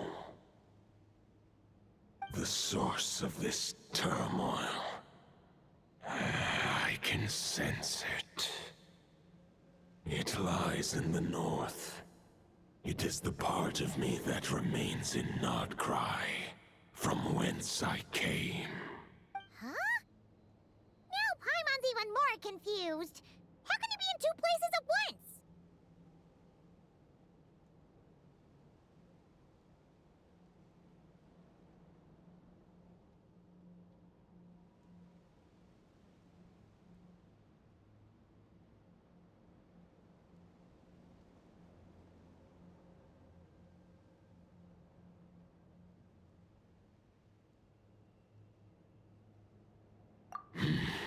For many gods, housing a part of their soul within an object is no difficult feat. But those who can perform such delicate partitions as this are rare, even among the gods. The Wolf King, Andrias, was particularly adept in this art. Otherwise, no remnants of his soul would have survived till the present day. Huh? The bard's back? Tone-deaf bard? What are you doing here? Maybe the god of Animo guided me here. For it appears that someone is in need of a tale from the distant past. And our wolf friend doesn't seem too keen on recounting it himself. Who better than a bard to do the honors? Lord Boreas, do I have your blessing to share this story? As you wish. Lupus Boreas wandered the frozen tundra and stumbled into the Seelie Hall. Enchanted by their song, tender as the dawn starlight, and curious about the ways of humankind, the wolf bade farewell to his home and set off for the city to the south. As the high tower crumbled and the fierce winds fell silent, Lupus Boreas, who once had hunted with the storm winds himself, looked within and inquired, was the shelter he provided for humanity really any different from that given by the reclusive king in his tower? The wolf entrusted those under his protection to a new god and quietly returned to the frozen north. There, in a palace long since abandoned by its former master, the great wolf closed his eyes and slept. 500 bitter winters passed, then 500 equally frigid springs.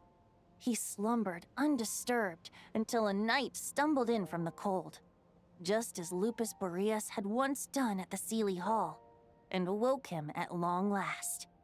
The knight asked the wolf to join him on a journey south, to see once more the land that had all but faded from his memory.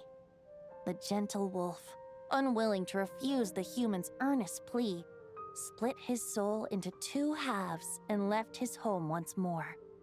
Seeing how the ice and snow had given way to verdant plains, hearing the laughter and song that now filled the once somber city, the aging Lupus Boreas turned to his friend, the god of Animo, and remarked,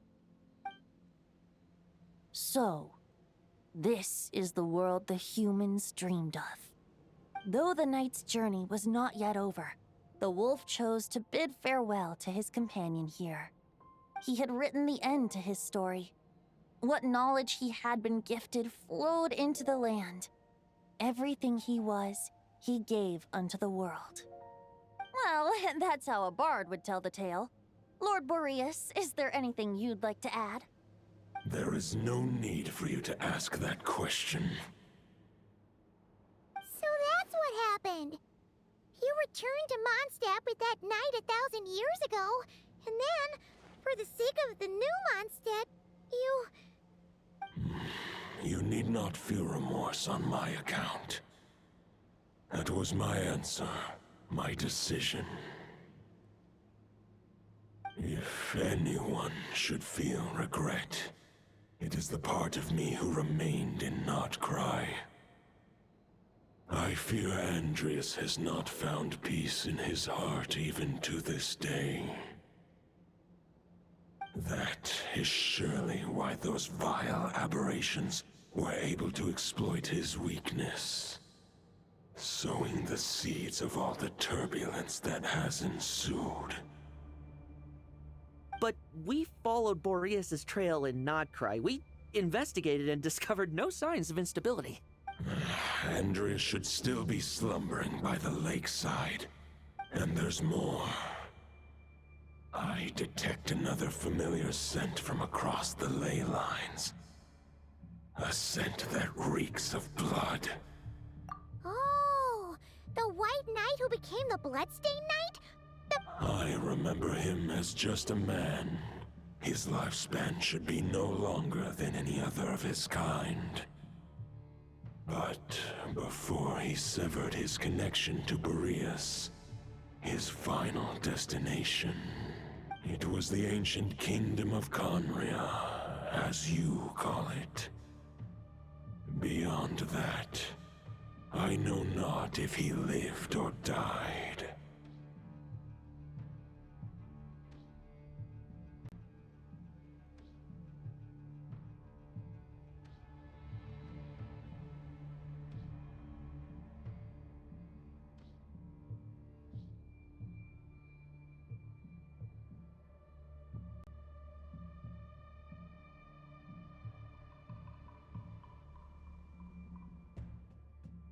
If you want to get to the bottom of this, I'm afraid you'll have to make another trip to Nodcry yourselves. As luck would have it, another old friend of ours just so happens to be free right now. If you ask him nicely, he might give you a lift. That could save you a lot of time on the road. No wonder I can suddenly sense the east wind's presence. If even Mondstadt has been affected by the fallout, Nodcry must be in real trouble by now. I hope Varka can handle it. Varka? Is he in danger? I believe too many passengers would slow our dear friend down. I fear he only has room to carry one person, along with perhaps a diminutive companion. Alright, wish it could be me, but I accept that we should send our strongest warrior to fight Nodcry's battles. I'll stay here and deal with any wild hunt that try harassing Mondstadt. It'll be a good chance to try out some new moves. I stay in Mondstadt too. With Traveler's help, Varka will be safe. Razor, give me your iron claw.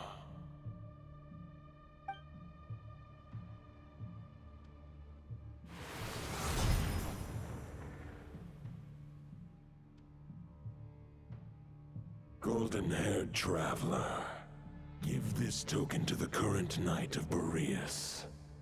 It is a wolf spirit. It contains my power and thoughts. Though I have given him a piece before, this should bring him new strength. The Dominator of Wolves once bestowed the power of his soul upon his pack, strengthening their hearts and sharpening their claws and fangs. But human hearts and flesh cannot bear the soul of a wolf directly. It would be akin to forcefully merging a human and a wolf into one being. They would descend into chaos. To prevent the entanglement of souls, the most I can do is temporarily house my power and thoughts within claws and fangs wrought of steel. Although, truth be told, that knight does not lack for power. What he needs more is the thoughts within. But the great Wolf King of the North remains strong for now. Besides, do I not have the protection of my Lupacol? I will protect Lupacol. The North and Varka, I leave to you. Just give me the word whenever you're ready.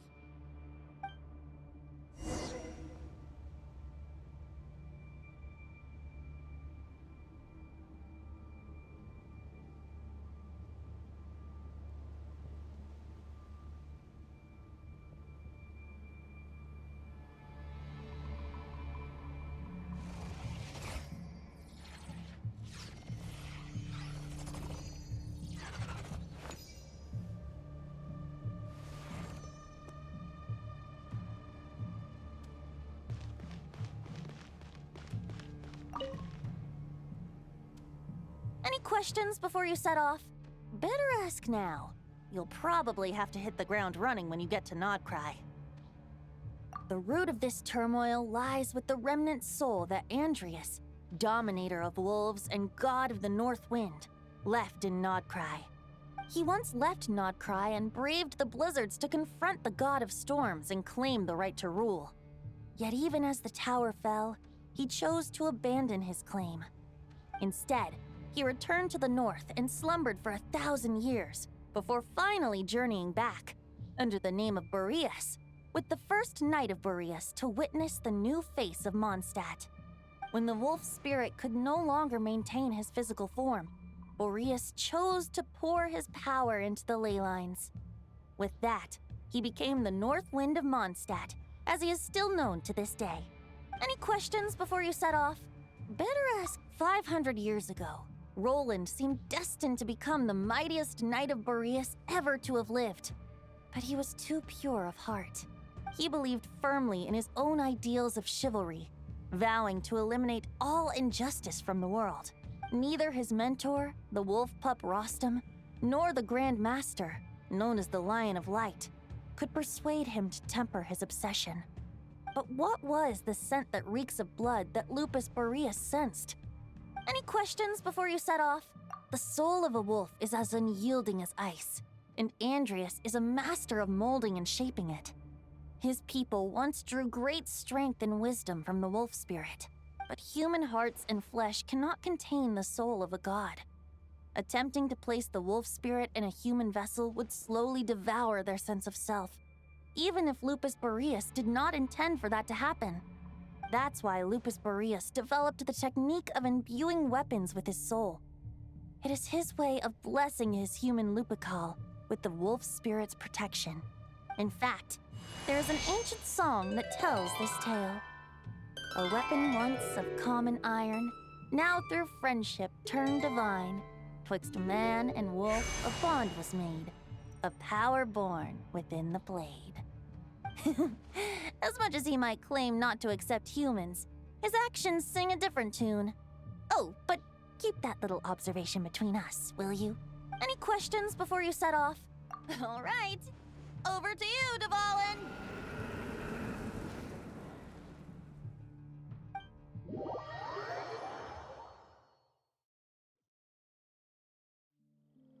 The Knight of Boreas awaits below. We must part ways here. Barbatos and I have other plans. We will meet you again later. Alright! Hey, wait! How are we getting down?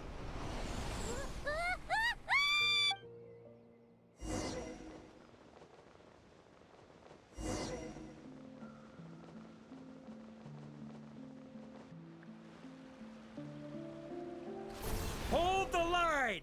The enemy's on the brink of collapse! Grandmaster! It's...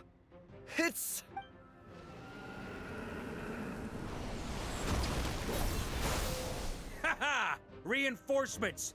It's about time!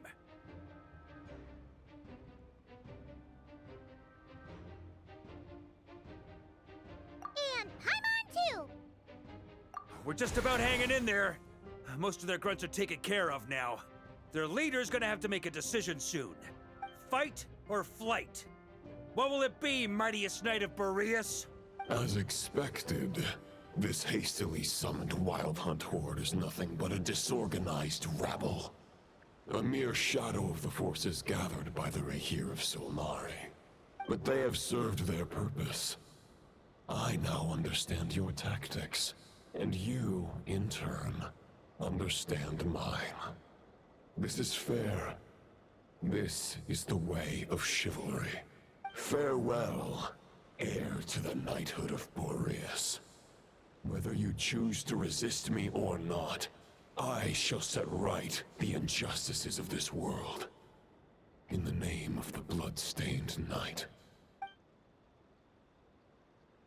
Guess they're retreating for now. So that Wolf of the North lookalike, that was Andreas? But why would he be leading the Wild Hunt? And why was he talking about the Bloodstained Knight? Ugh, forget that. We can save the details for later. He was the enemy boss, right? Are we just gonna let him get away? Ah, there's no point chasing after him. We've crossed blades already, and it ended in a stalemate. Right now, there's nothing we could do about him. True. We're still not certain of his true identity, but whether he's a god corrupted by the Abyss or a legendary knight, killing him might be just about possible, especially now that you're here. The difficult part is, we can't kill him right now. Huh? What do you mean? Is he immortal or something? No. Judging from our skirmishes so far, I don't think he's got any special abilities of that caliber. Nor does he have the ridiculous level of power wielded by the Five Sinners. But, compared to Rerir, our current foe clearly has a better understanding of how to exploit Krai to his advantage. Particularly when it comes to Andreas' remnant soul. Exactly. Sounds like you realize what the crux of the issue is. I managed to cut off a sample from our foe, which Albedo and Durin are analyzing as we speak. Meanwhile, our other allies should be making their way home from their own battles by now. Let's discuss this further when they're back. We still have some big challenges ahead before this expedition can finally be declared a victory.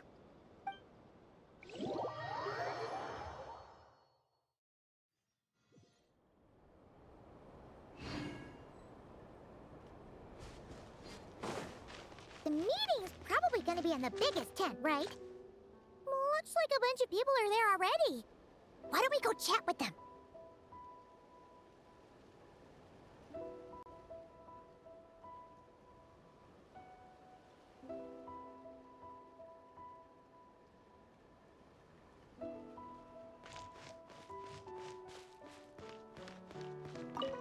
Hey, good to see you again.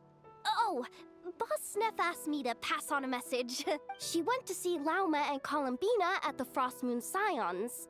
Apparently, there haven't been any changes to that space the Rahir of Solnari's in. That means the recent Wild Hunt attacks have nothing to do with Rerir, right? Whew, that's a relief. Paimon doesn't fancy facing him again. They're keeping a close watch on it just in case. With so many moon experts on the case, we're in pretty safe hands, huh? Oh yeah, Lauma and Columbina asked me to pass on a message too. Focus on the enemy you are facing. The moon will protect you all. Huh, you know something? These Knights of Favonius are paying me a pretty nice sum to deliver a few simple messages. Oh, Varka's a generous guy.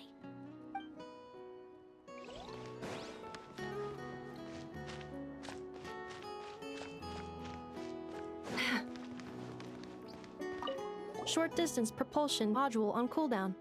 15 minutes until next departure. Switching to chat mode.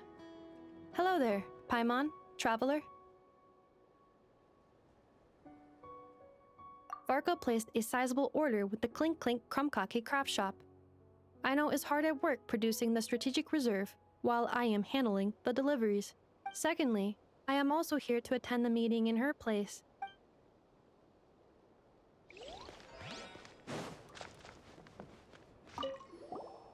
Huh? Friends! Paimon thought the Lightkeeper's rep would be Itlua or Nikita. You're quite right.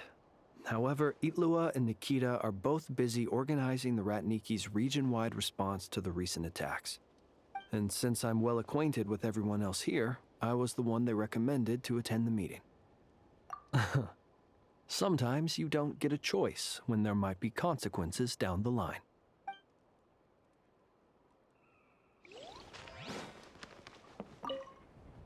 Hey, Honorary Knight. Looks like pretty much everyone's here. Beto and Durin are just wrapping up their analysis. You want to wait for them here? Great. While we're waiting, could you update me on the situation in Mondstadt?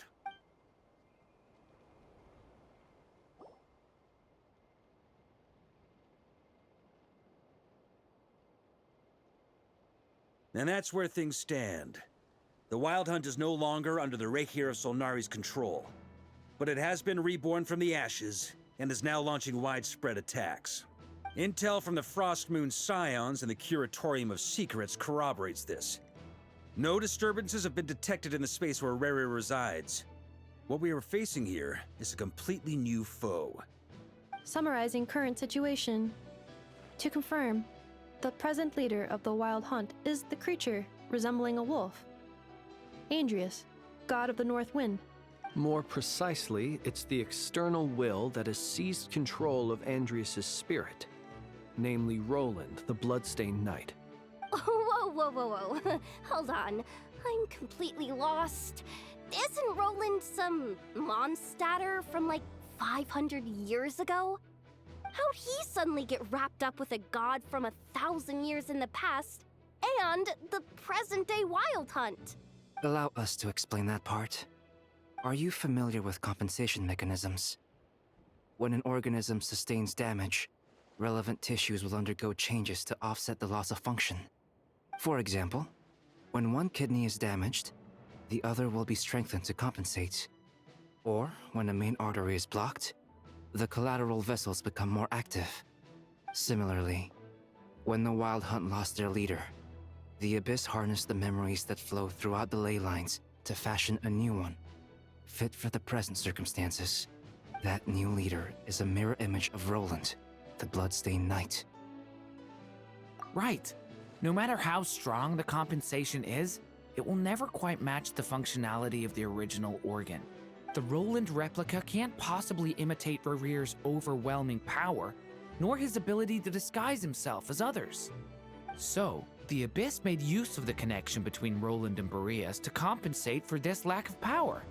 The replica corrupted and took control of Andrius as he slumbered by the bank of Amsvartnir, ultimately manifesting as the giant beast that you all witnessed. However, exactly why the Abyss chose Roland to mimic, and indeed how it was able to do so, remains unclear. I guess he must have gotten caught up with the Abyss or Krai somehow during his wanderings through Teyvat. But we can keep those questions on the back burner. Okay, Paimon gets all that, but what did you mean when you said we can't kill him right now? We can't kill him right now because a dead god may prove more dangerous than a living one. From intelligence gathered during the expedition, we have reason to believe that the power released when a god is felled can have catastrophic consequences for us mortals. Worse still, the wrath that remains after a god's passing becomes a source of endless turmoil.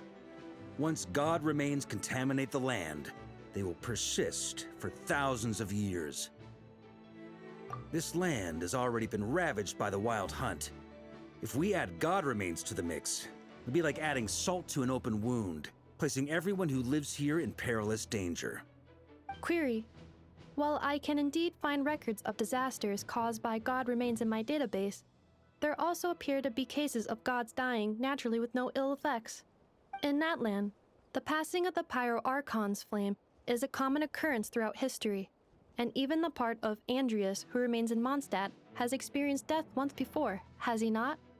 Great question. Glad you asked. Honorary Knight, you said Lupus Boreas gave you a token to pass on to me? Please, present it now.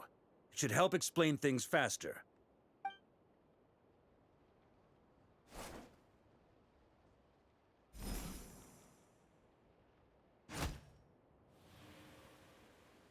Come forth, Boreas! This form has come to the end of its time.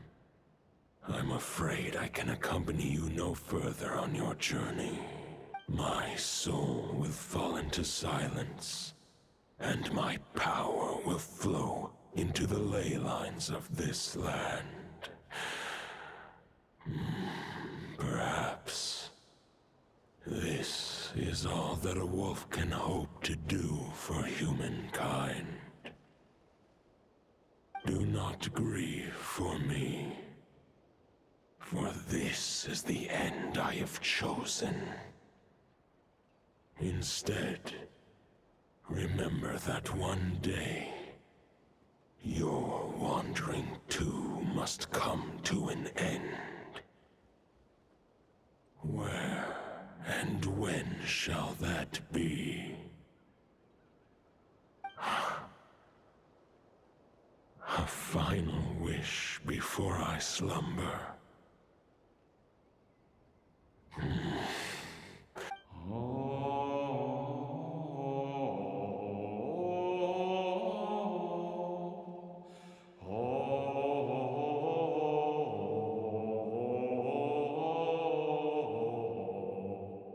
You saw it too.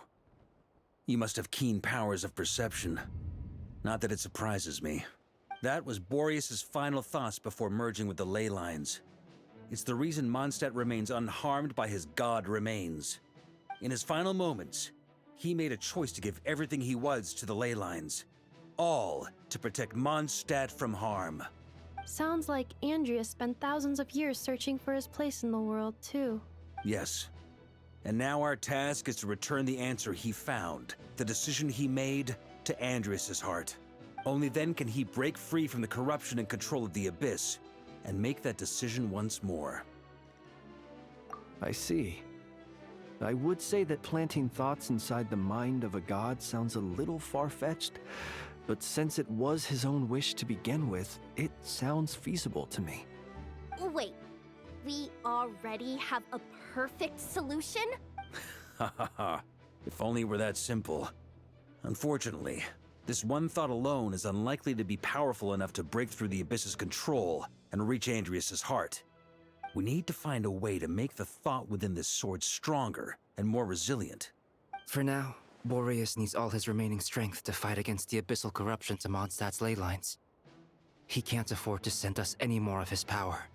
However, since his form was unstable during his journey with the first Knight of Boreas, many wolf spirit fragments were left behind along the way. If we can collect those fragments, we can use them to strengthen the decision to merge with the ley lines. So we need to retrace his steps and look for random fragments?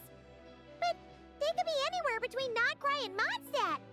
It'll be like looking for a needle in a haystack. You don't need to worry about that. There's a few fragments left to gather in Krai, but apart from that, most of them are already inside this sword. I've been collecting them during the whole expedition. Huh? Wait, really? I mean, it's an expedition, not a stroll in the park. Each step of the way, we've been hard at work planning for every possible contingency. Not just the wild hunt in the abyss, but ancient gods remaining in Krai. Sounds like this plan was a long time in the making. As a matter of fact, I did. I caught a glimpse of fate's reflection. But I can't take credit for it. It was all thanks to the help of a few friends. Still, all I foresaw was that an abyssal calamity was brewing in the north. Had I known more, we could have saved a lot of energy. Instead, we've had to make best guesses, prepare for every possible scenario. If all that preparation went to waste, all the better for it. But anything that proved useful, we knew we'd be grateful for down the line. Sure is. Just one crucial step remains. We need to gather the last few wolf spirit fragments scattered around Krai, and use them to make the thought within this sword as strong as it could possibly be. According to what Boreas told me before we left Mondstadt, his form was at its most unstable at the beginning of his journey. That means the fragments here should be the most powerful ones. But of course, we've been tied up fighting battles since the day we set foot in Krai. First with the Wild Hunt, then with the Doctor. So, it wasn't until recently that we were finally able to confirm the status of the Wolf Spirit fragments. We now know there are 3 left to find. Okay, so 3 more mini expeditions to go. I managed to gather 1 fragment before Roland reappeared. I also have a confirmed location for the second, which I'll take care of in short order. As for the 3rd fragment, we've identified a general search area to focus on, but we'll need all hands on deck to pinpoint the exact location.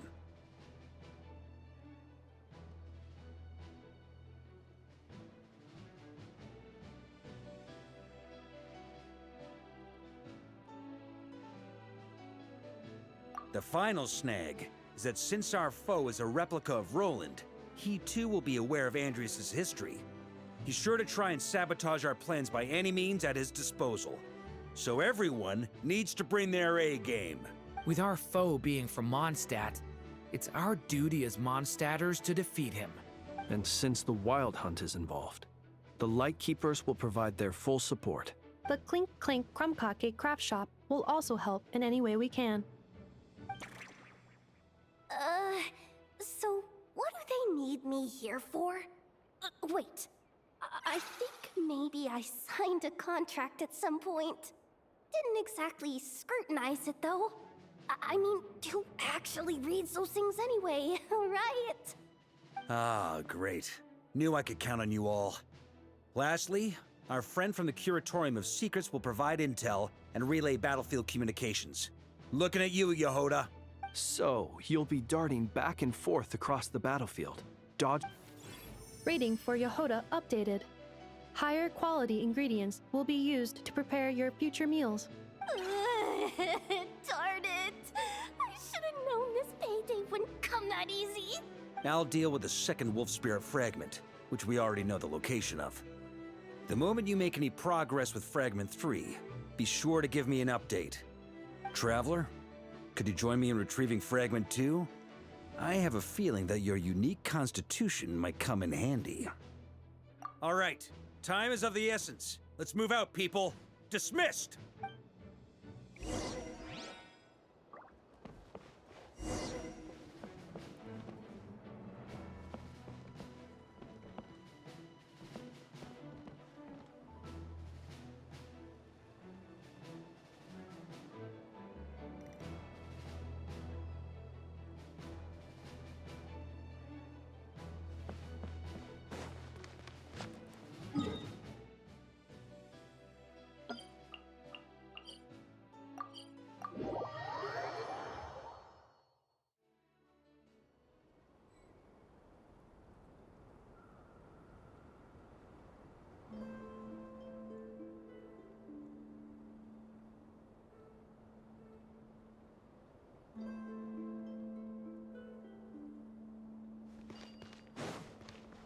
Didn't you say Fragment 2 was supposed to be right here?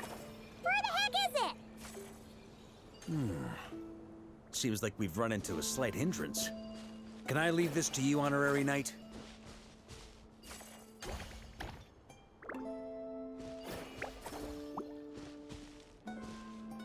Traveler. Paimon, when this is all over, I'm gonna invite you around for a drink of...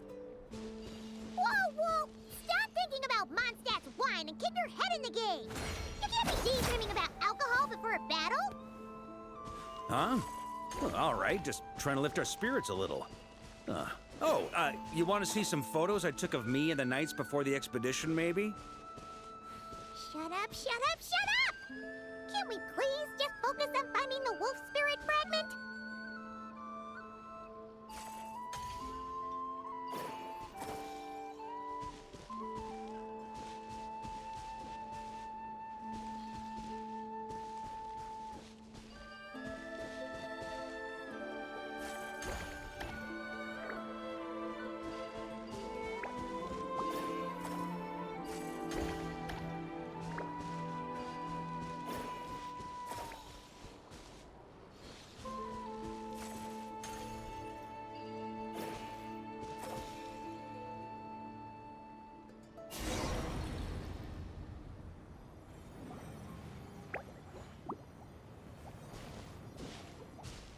Is this what we're looking for? What do we do with it? I once got Boreas to explain to me how he stores his soul inside objects.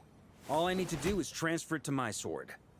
Just like back at the camp, but this time, you'd best step back a bit, just in case.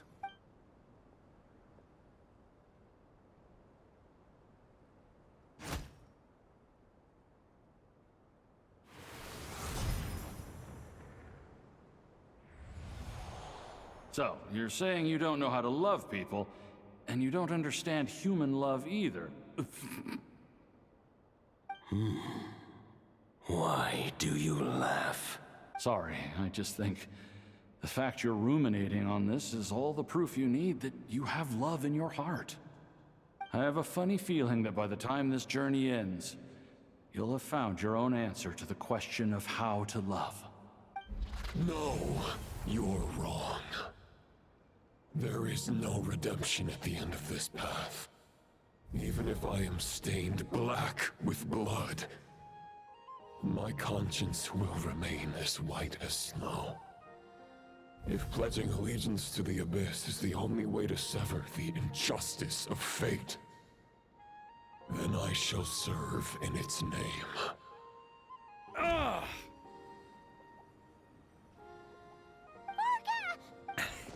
Oh, sure enough, this place has been corrupted by Roland's will. Whew. I'm fine. I was prepared for this. It wasn't enough to pose a serious threat. We got here just in time. The fragment hasn't been fully corrupted yet. Assuming we can undo the damage, it should still be usable.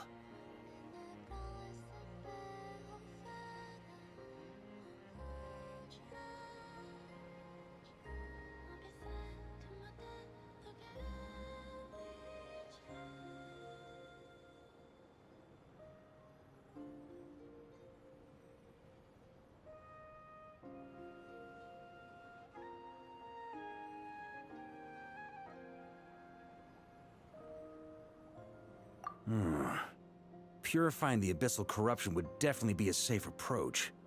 But that's not the only reason I wanted you to come. Could you try reversing the corruption? Not purifying it, exactly, but separating out the Roland part from the wolf spirit. So, keep the Roland part intact as well as the wolf spirit part? Why would you want to do that? Firstly, to test whether it's possible. And secondly, to view Roland's memories. As they say, know thyself, know thy enemy. Understanding our foe is our surest path to defeating him. Let me think. How was it explained to me? Ah, yes. Focus on a single thought within the 1,000 winds. Capture that unique wisp before it blows away. Ha ha ha ha! Actually, neither do I. Huh.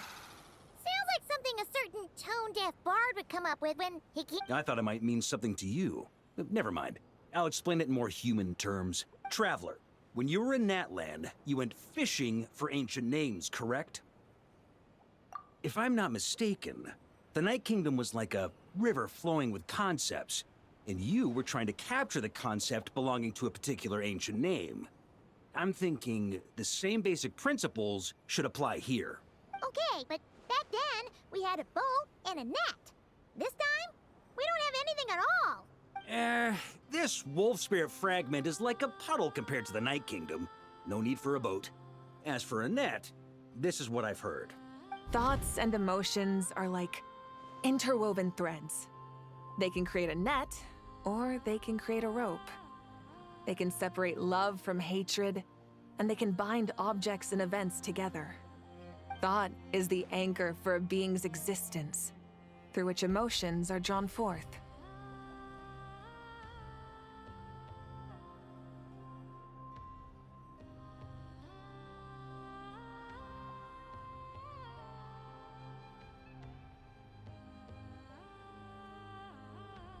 Also, we barely know anything about Roland. Well, maybe you could try this. What is it? It looks old and tattered. It's an unsent letter written by the wolf pup Rostam, Knight of Boreas, from 500 years ago. It was meant for his disciple, the White Knight Roland.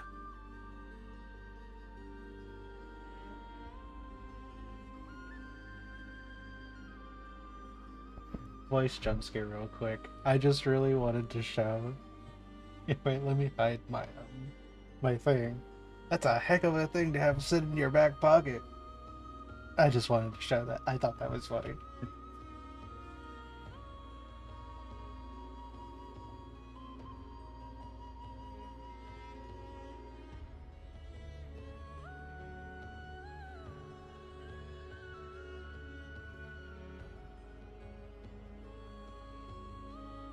After Rostam lost his life in the Abyssal Calamity, Roland left Mondstadt to wander to Vat. Grandmaster Arundelen had wanted to deliver this letter to him, but trying to track Roland down was like chasing a shadow. He never did find him. And so this letter has been sitting at the Knights of Favonius headquarters ever since. Quite the antique, then. But how exactly is it supposed to anchor Roland? Yeah, I'm honestly not sure. Hey, what happened to Mr. Plan? What can I say? Some people like to wait till they've got all their ducks in a row before taking the first step, but I prefer to dive on in and plan as I go. I've been doing it that way for the whole expedition. But anyway, don't they say that poetry and letters were humanity's earliest means of expressing their thoughts? Can't hurt to give it a try, surely.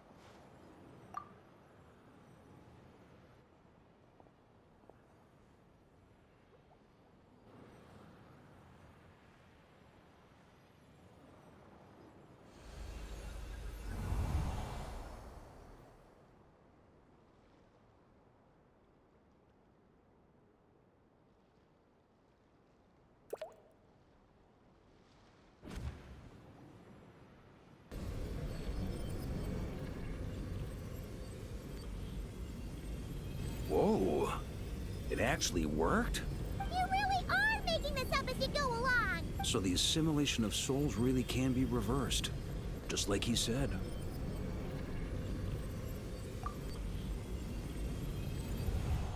If what you say is true, the monsters I've slain, the justice I have sought to uphold, for mortals to escape this tragic fate, there's only one path. A great and ancient kingdom was wrongfully cursed, turning its inhabitants into monsters. The code of chivalry tolerates not such injustice. If Abyss be thy name, I pledge to you my loyalty. And that is where the blood-stained knight's tale came to an end. With that, he bade his humanity farewell. I dare say you must find it quite ironic, Knight of Boreas. That I... Dainsleif? No. It bore a striking resemblance, but that wasn't him. While we gazed into the past, he was gazing right back at us. Could it be? So that's what happened. After leaving Mondstadt and wandering the land, Roland ventured underground and saw a revelation from the visionary. Once he had learned of Conria's fate, he saw the gods' judgment as the greatest injustice. So he surrendered himself to the Abyss, giving them his knowledge, his power, his everything. That's why the Abyss can replicate him. Once he had learned of Conria's fate, he saw the gods' judgment as the greatest injustice. So he surrendered himself to the Abyss. Uh-oh. Does this mean we have to take on the Visionary this time?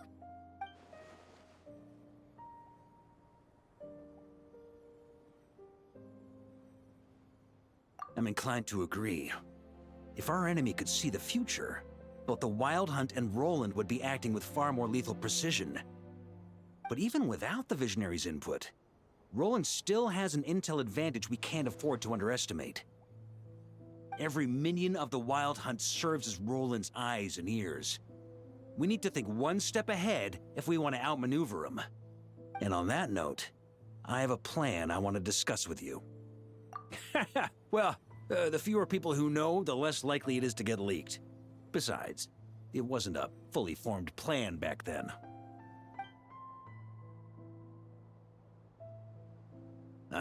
That about covers it. Sorry to ask so much of you again.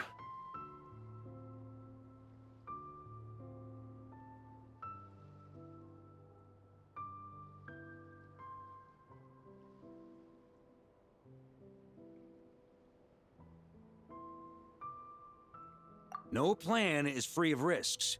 At least this one actually gives us a shot at fully eliminating the danger posed by this ancient god. Surely that's got to make the risk worth taking. If I fail, Anselm and Albedo can take the reins. Not to mention we still have Jean in Mondstadt. Oh, there has to be another way! If only there were. But I don't think our enemy will give us enough time to find one.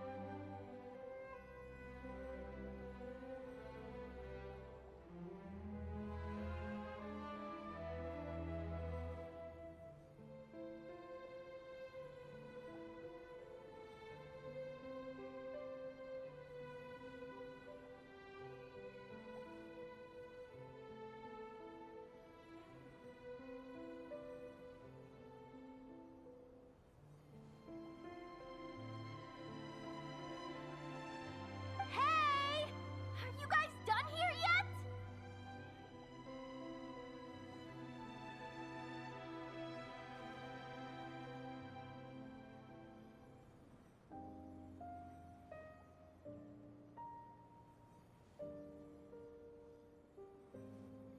Ah, Yehoda!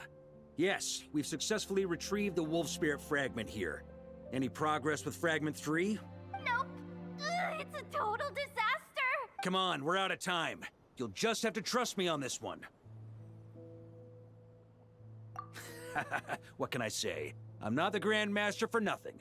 I'm counting on you, Honorary Knight.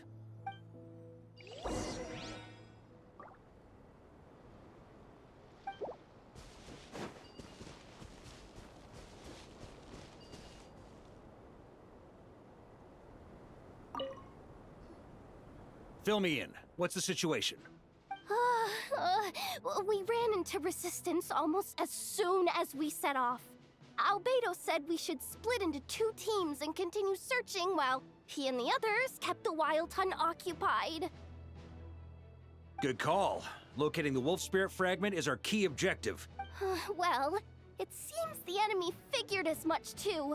Before we ran into trouble, this is the search area we decided on.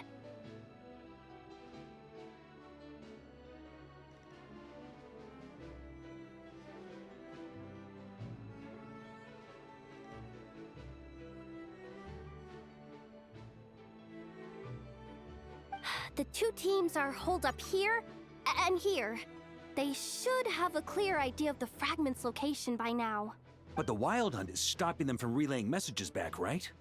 Do we have any more troops available to provide backup? We can't spare troops from any of the fronts right now. The logistics company is standing by. Hanefa! Designated drop point reached. Initiating situation report. The logistics company was assisting Aino with the production of the strategic reserve. But after learning of the situation on the front line, they requested to be dispatched immediately. Amazing. Just in the nick of time. Hey, seeing as you can fly and all, shouldn't you be the one out here delivering messages? I regret to say that without the workshop's catapult, and with my short-distance propulsion module on cooldown, I will only be able to return to the battlefield after another 5 minutes. Please, keep up the good work, Yehoda. The logistics company has very limited provisions. Both. Once one team has been rescued, the remaining forces will be free to support the other. Sure thing.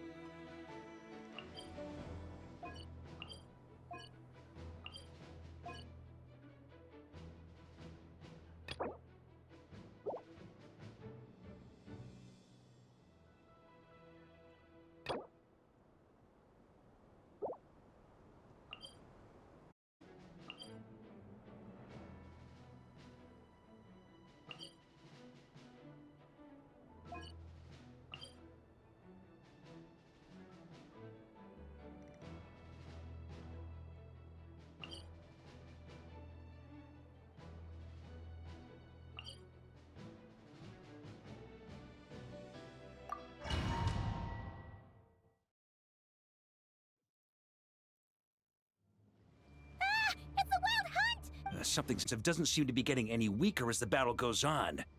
Don't get logistics company. Scout out the area. Look for terrain we can use to our advantage. Yes, sir. We've identified viable sites for deploying explosives. Good. Wait for my signal.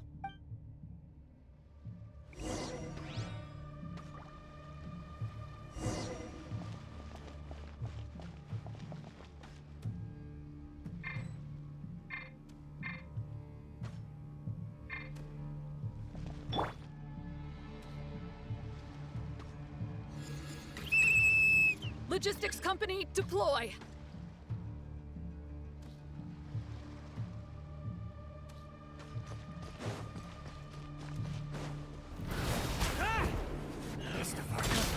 Traveler, thank goodness you're here. Be careful. There's no end to these monsters. They keep coming from that mist, wave after wave. Just as I thought. Well, they're about to get a shock to the system. We'll wipe them out faster than they can replenish their numbers. We just have to hold on until the logistics company is ready.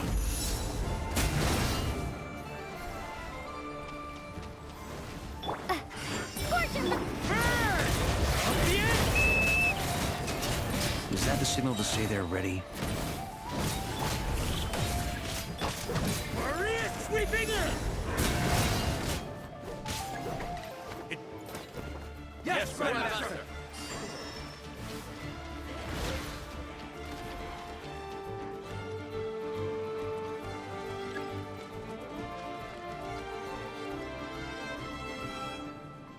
Ready?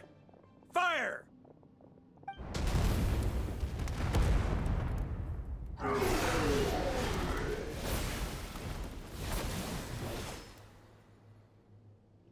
The enemy has sustained heavy casualties.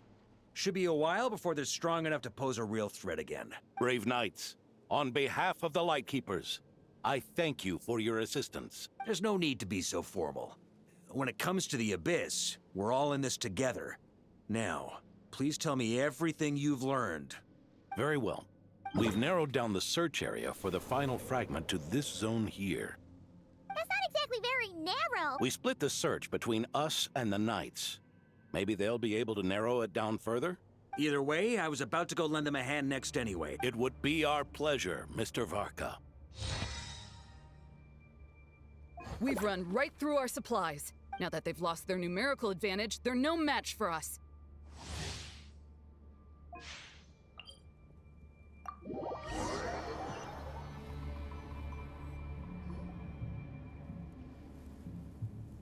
Grandmaster! Honorary Knight! Thank goodness you're here. Be careful. They've had us penned in so far, but now you're here. Maybe we can try getting to the source, which is hidden in the mist. Oh yeah? Then we'll leave that to you. Hey, everyone hear that? We need to hold the line. Time to give them a taste of the Knights of Favonia's fighting spirit. Yes, sir!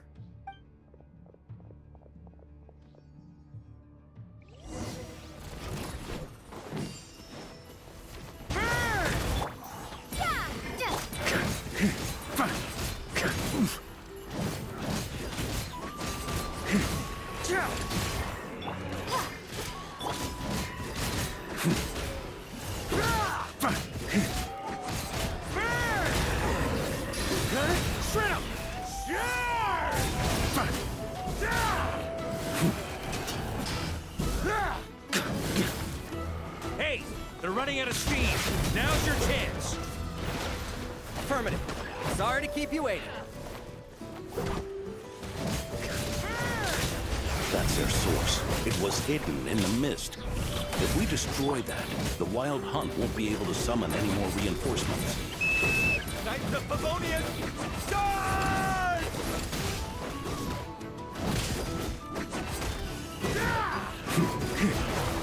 Up the ante!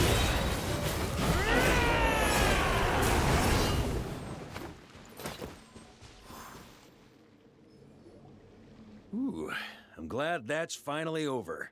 Use this time to catch your breath. Yes, sir. We've narrowed down the search area for the final fragment to this zone here. Yes! Now it feels like we're finally closing in on our target. I'll say. We're sure to face fierce resistance from the wild. Absolutely. Good to go, Grandmaster. Much obliged.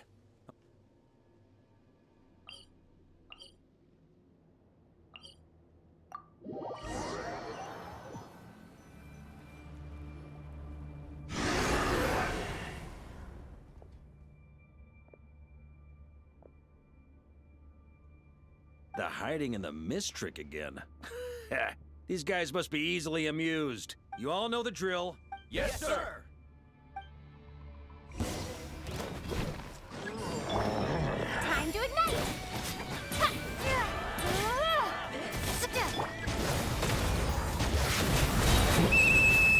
Lightkeepers, prepare to dispel the mist.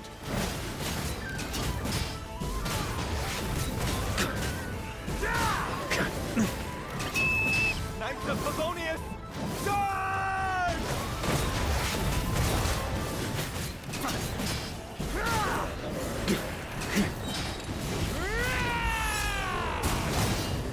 Up the ante!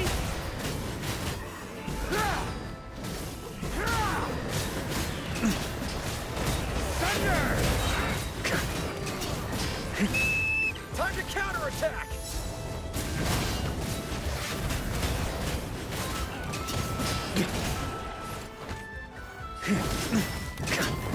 Thunder!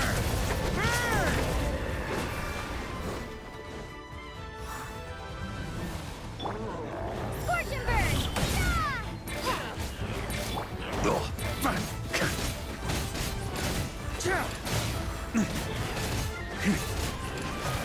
Up the ante! Rally to the Grandmaster! Charge!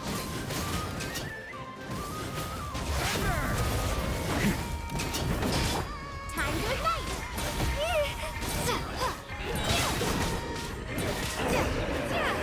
A new dawn rises!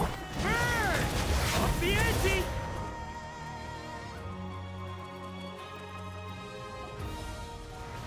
Ugh! This Wild Hunt doesn't know when to give up. Traveler! Mr. Varka, leave this to us. Just like last time. Only a Knight of Boreas can deal with a wolf spirit, right? Don't underestimate us, Grandmaster. We can hold our own. Ha! That's the spirit. Stay on your toes and make the Knights of Favonius proud. Either we all march back to Mondstadt together, or no one does.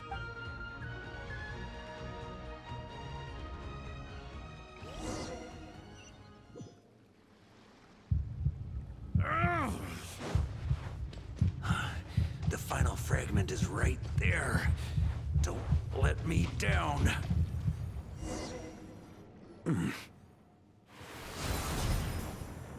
It seems you have collected them all, Knight of Boreas. Yeah, and with no corrupted fragments or ambushes along the way. I have to commend your chivalry, Sir Roland. A true knight does not resort to underhanded tactics.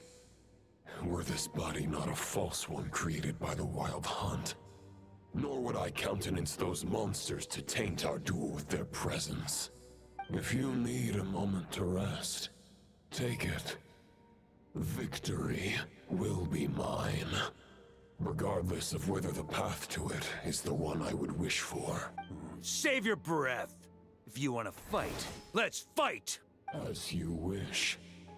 Then let us settle our unfinished duel, here and now. Is everyone all right?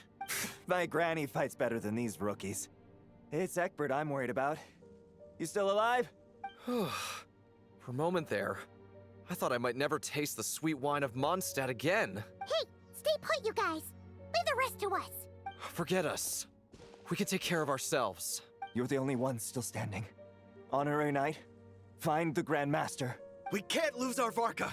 Please! You have to find him.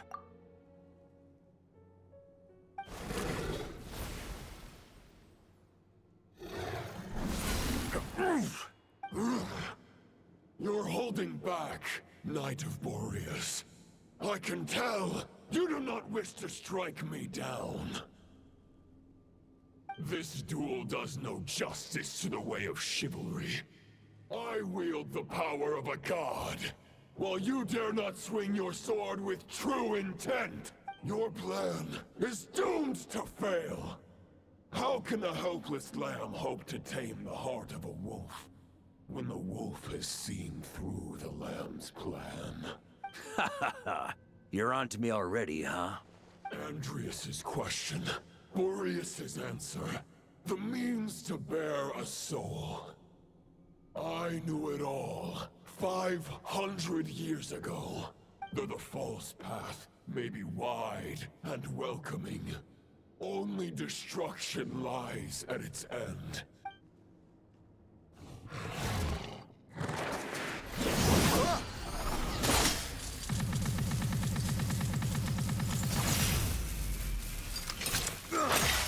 It's over. Your sword lies shattered. The wolf spirit and the thoughts you blindly placed your faith in have nowhere left to dwell. Join me and pledge your allegiance to the abyss, Knight of Boreas. One day you will understand that the only righteous path for those of true virtue is the path of darkest truths. For the next part, it's over to you, Outlander who caught the wind.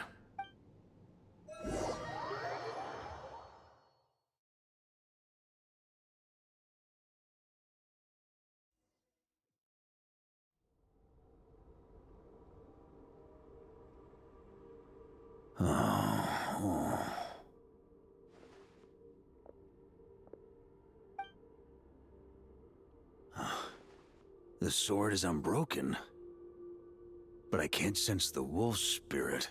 Looks like I'm no longer in reality. This must be a space built from the entangled consciousnesses of Boreas and Roland.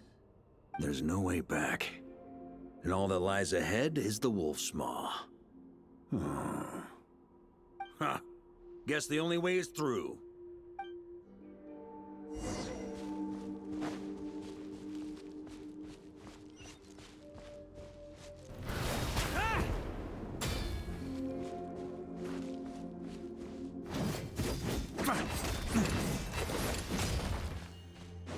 A Favonius sword?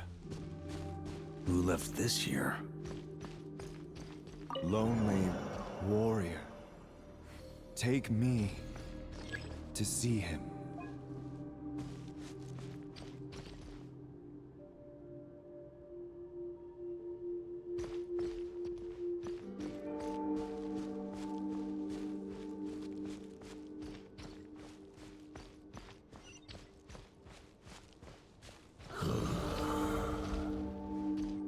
No matter the epoch, the world is awash with corruption and injustice. I have aided the oppressed, and righted many wrongs. I have slain sinners and delinquents. I have slaughtered tyrants and demons. But however mighty one's blade, before the great injustice of fate, a mere mortal can but bow their head. There is only one way to save them. Who are you really trying to convince? On me. Huh? Try to keep up!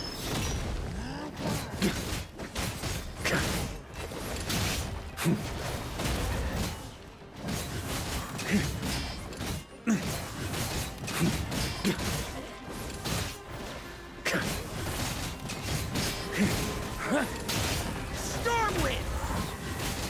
Maria sweeping in!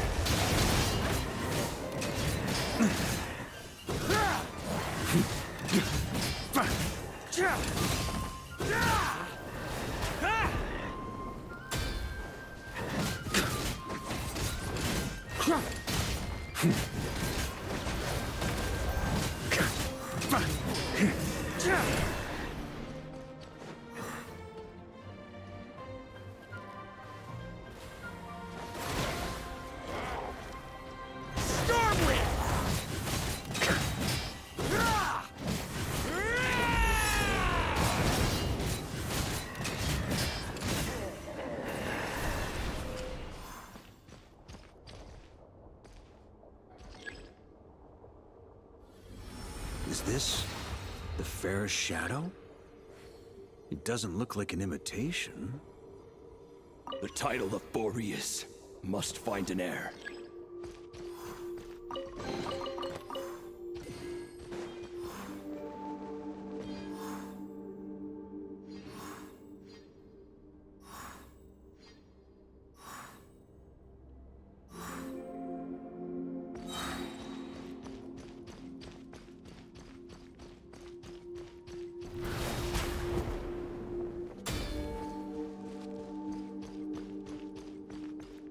The scent that reeks of blood appears to be getting stronger.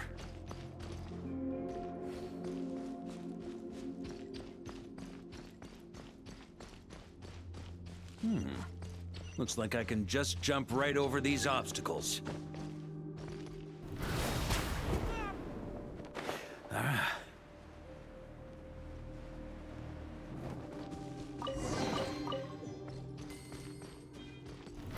Try to keep up!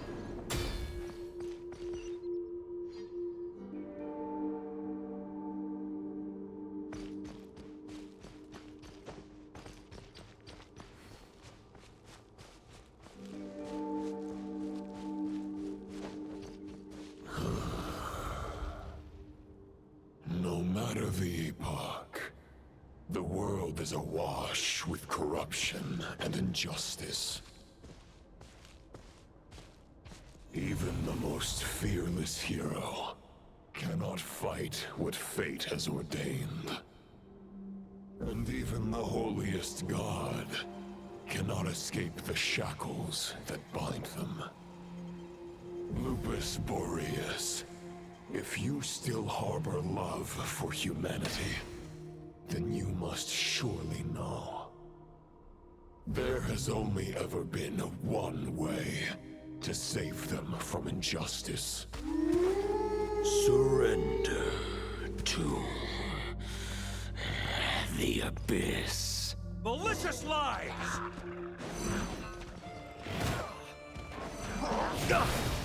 Maria sweeping in! Stormwind!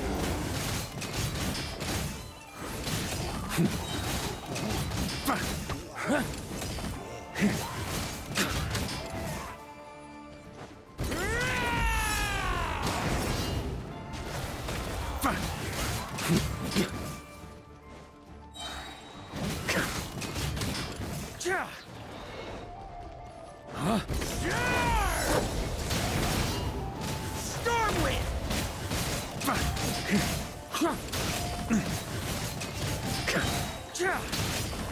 Maria sweeping in! Stormwind!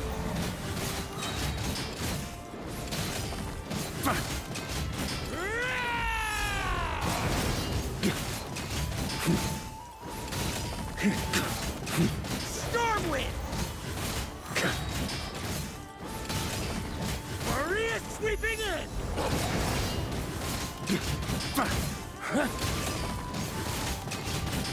Stormwind!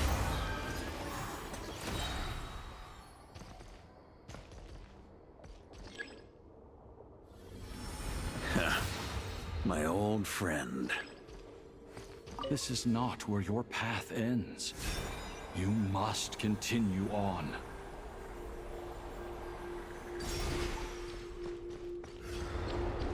This wind feels less than welcoming.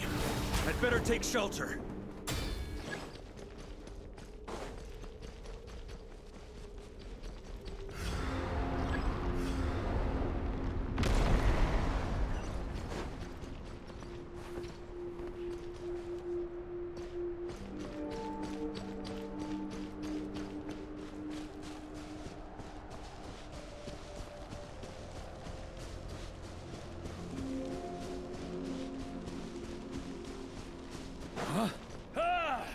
I can't hide from it!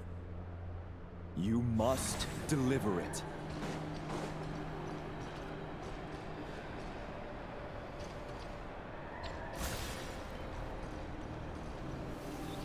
Your path cannot end here.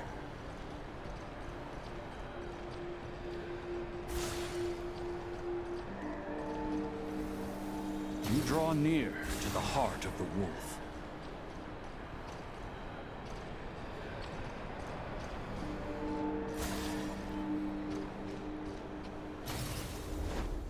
Even if you had an army of 10,000 men, in the end, you must face this fight alone. Lonely warrior. Step forward.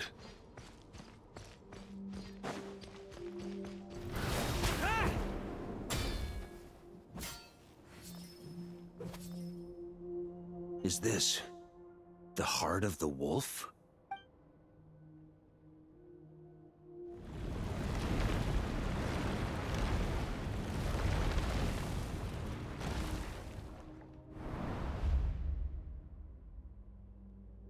Roland! After countless bloody battles, trials, tribulations, and hardships, I, with my mortal flesh and blade, attained power to rival that of the gods. But you know better than I that a mortal's prime is fleeting. In 5 years, maybe 10, age will snatch your strength. The power you take such pride in will fade to naught, disappearing like dust in the wind. Your fame will be as fleeting as firewood beneath the starry sky, lit at dusk, dead by dawn. Utterly insignificant. Oh yeah? Be that as it may, the fires that burn down here blaze more brilliantly than the light of 1,000 stars.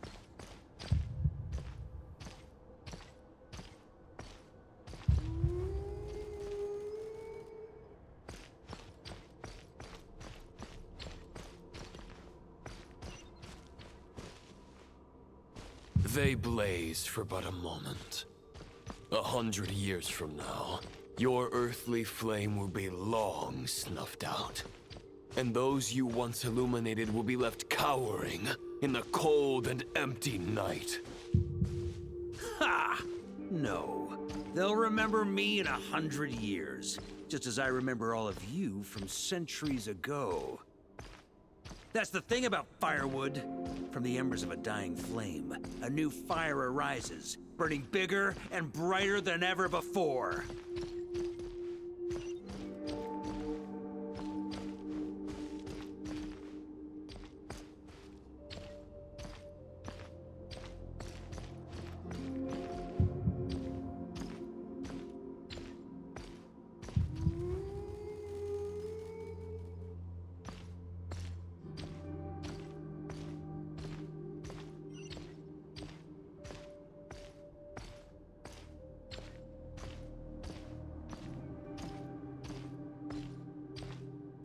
knight's duty is to save others, not demand things from them. How can one call themselves a knight while placing their hopes in generations to come? Well, as long as I put an end to you here and now, I won't need to rely on anyone else. Now, show yourself, Roland! Put an end to me? Your body and mind are already at the limit of what they can bear. It is only a matter of time before they yield and crumble. But if this is your final request...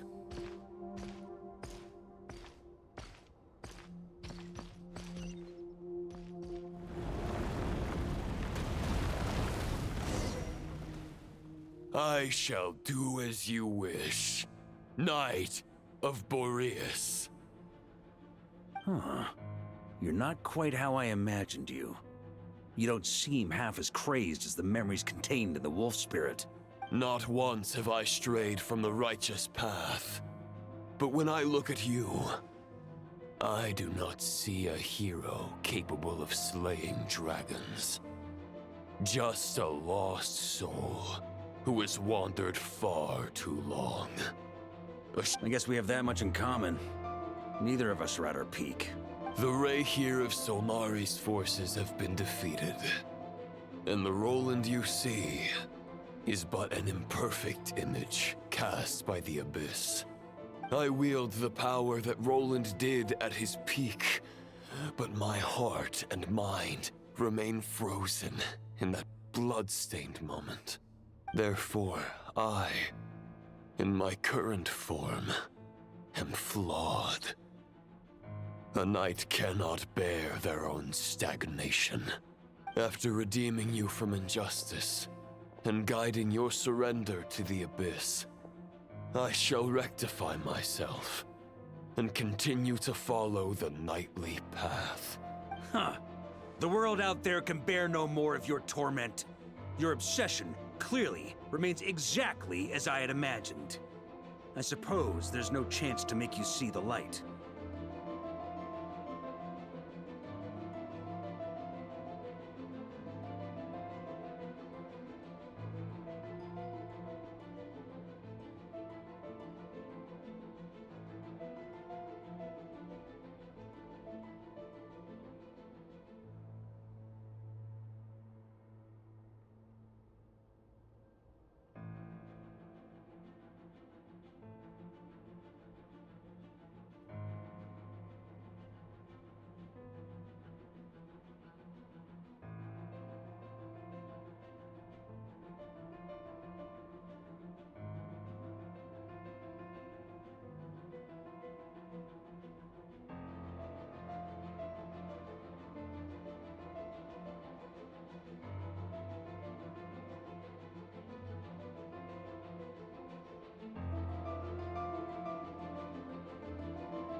No words can make a knight doubt his convictions, no matter how noble they may sound.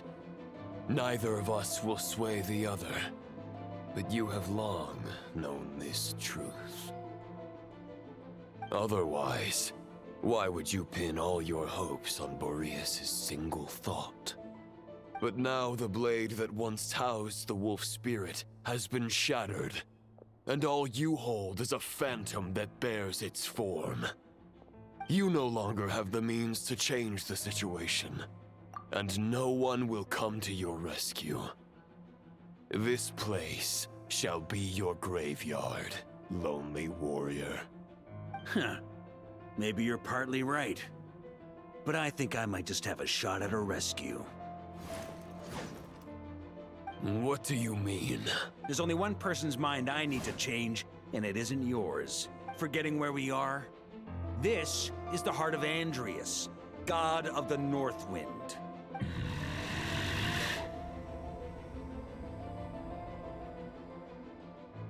Andrias, can you hear me? Wake up!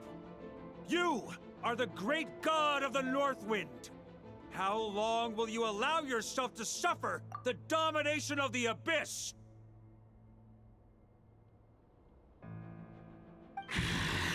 If this is your final gambit, I am most disappointed, Knight of Boreas.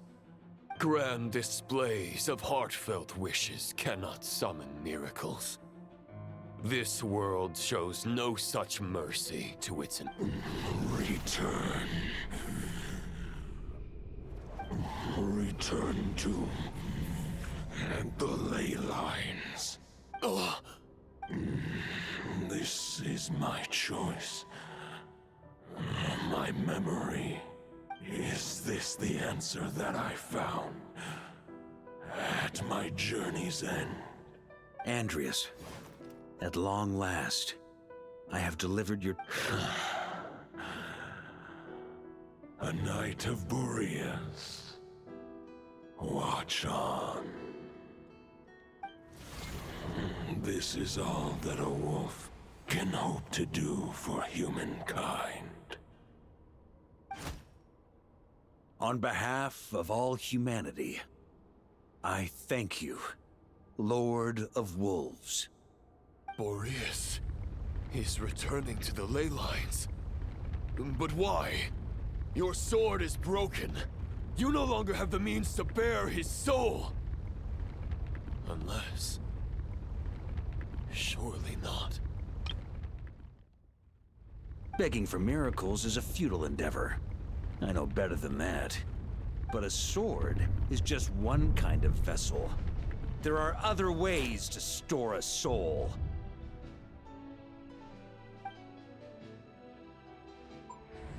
The Dominator of Wolves once bestowed the power of his soul upon his pack, strengthening their hearts and sharpening their claws and fangs. Even if it is not my intention, the soul of Lupus Boreas will inevitably ravage, devour, and assimilate a mortal heart. As if human and wolf were being forcefully merged into one being.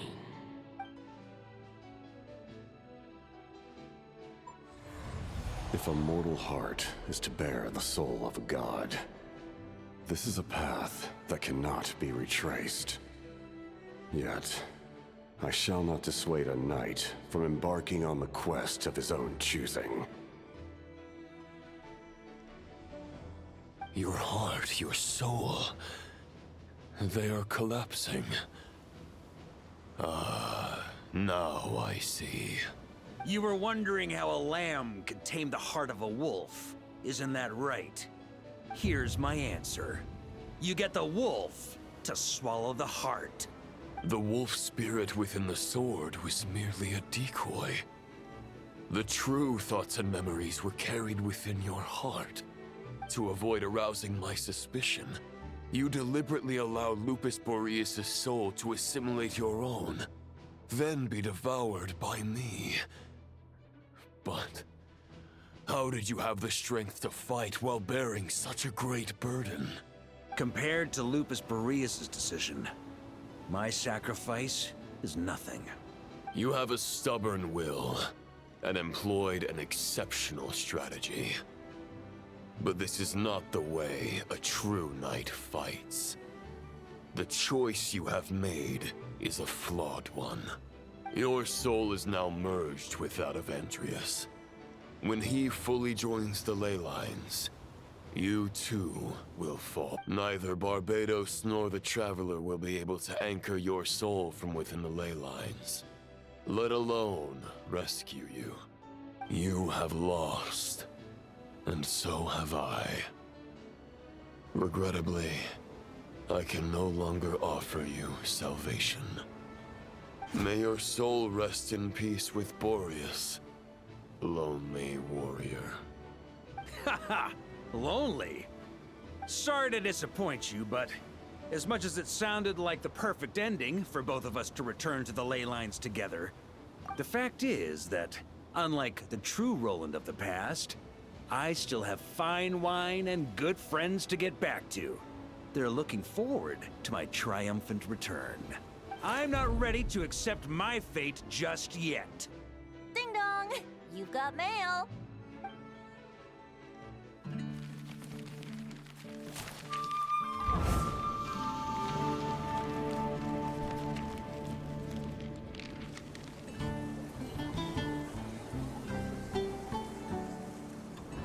Until I return, I leave them in your care.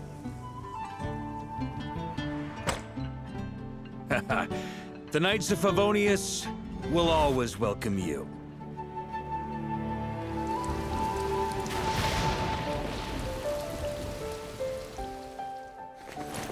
Come on! Stat! Dear Grandmaster. To Varka. To Varka. Family. No pig call.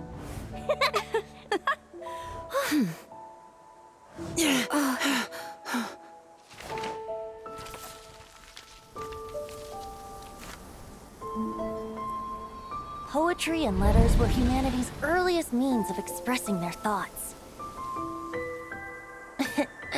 Make sure they all get delivered, Outlander who caught the wind.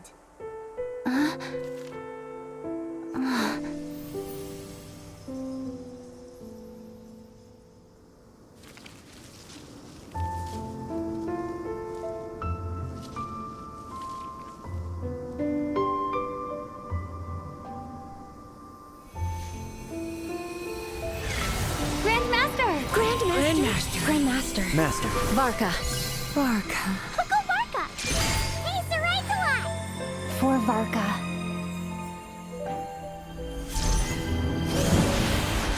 The thoughts of others anchor you, reversing the assimilation.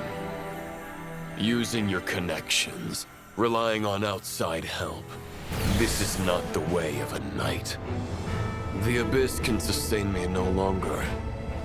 But now, countless souls who died unjustly will emerge to prevent your return. If you believe in your path, then grant them release. Carve your way out through bloodshed. Varka, mightiest knight of Boreas.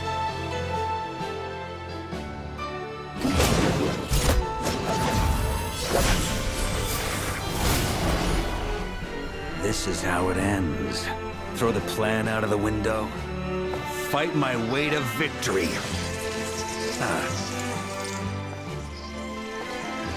Well, that suits me just fine!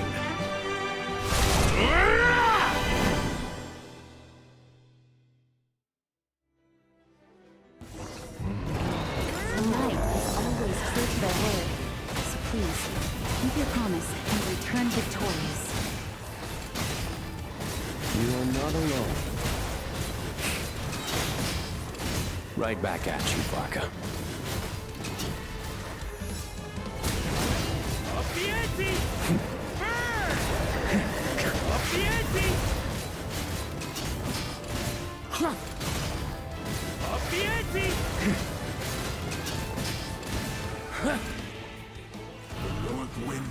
southward. May it guide you on your journey home.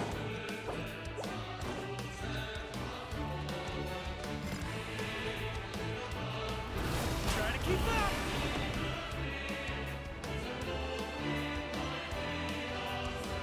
On me.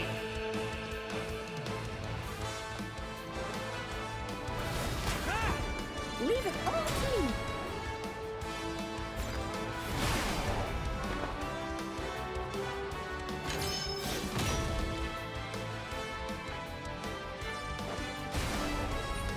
Try to keep up! Ooh.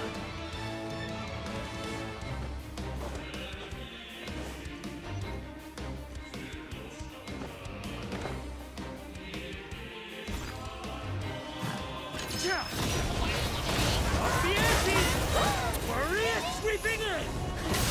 There's an ice-cold drink with your name on it. Ready when you are. Don't go dying in a place like this, Varka.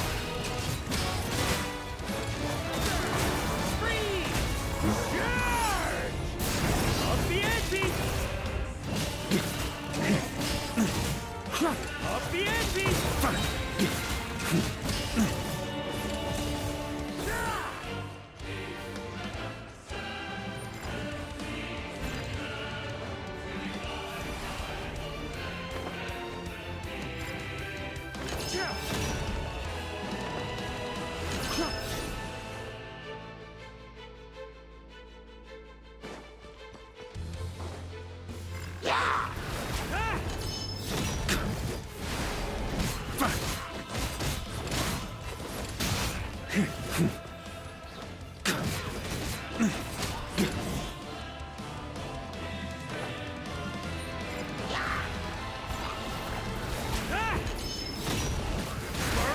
Sweeping in!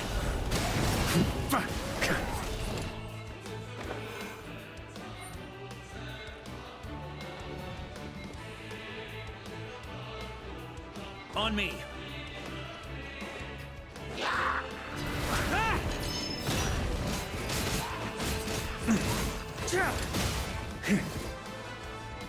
Fly home to us, Grandmaster!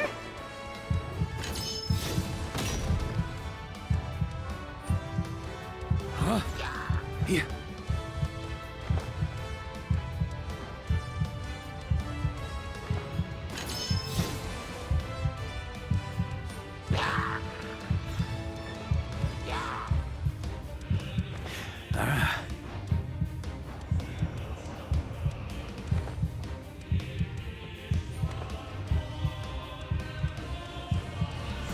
Try to keep up!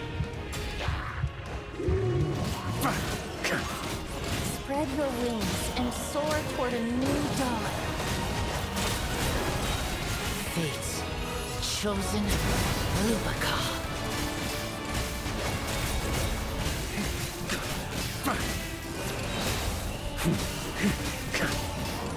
Up the ante!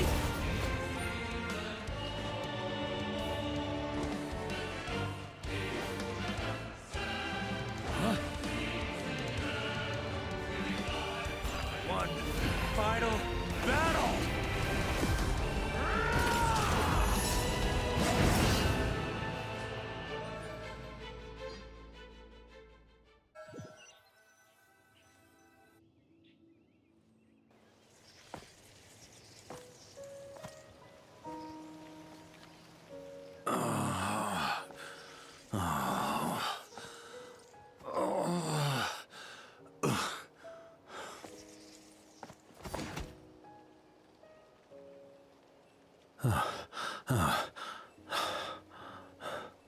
Walk forward and do not look back.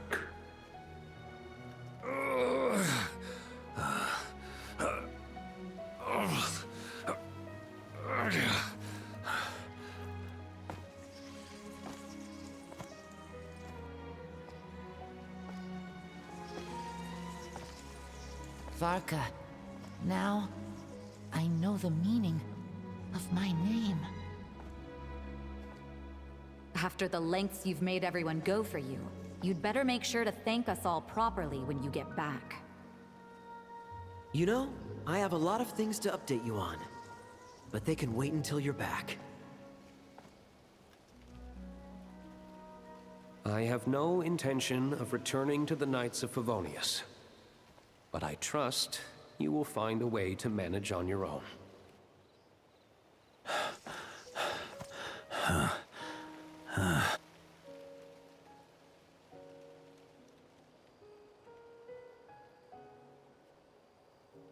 Grandmaster, we're all waiting for you.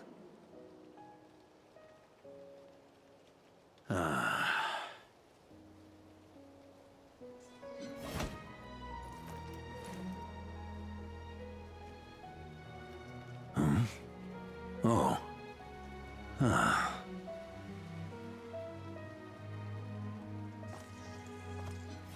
I'm not doing too bad a job as Grandmaster, am I?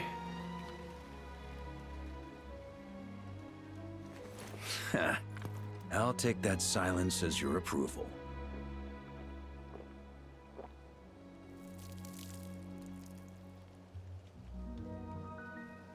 Everything you swore to protect with your lives, it's all still here, safe and sound.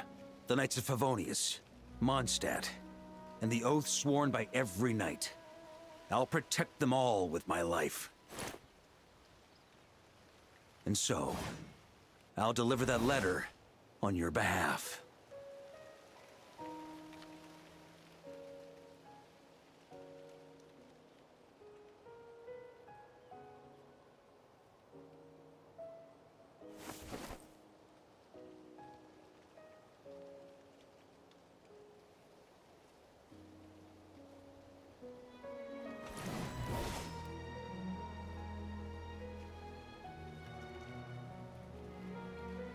I know it's just a shadow of the real Roland, but if you have the time, could you please read it for him?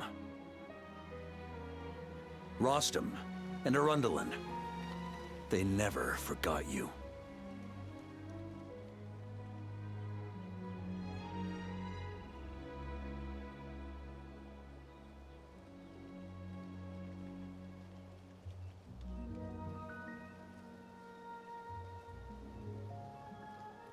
Phew. This has been one long expedition.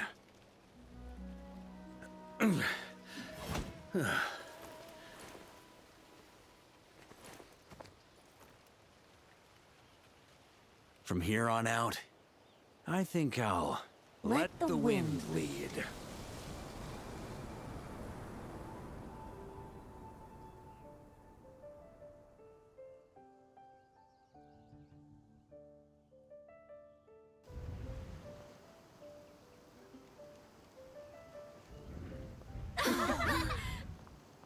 Hey, everyone. It's been a mighty long time. I'm thrilled to see you all again.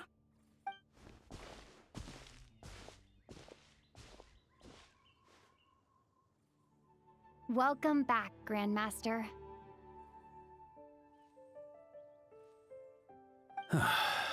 Yeah, I'm home.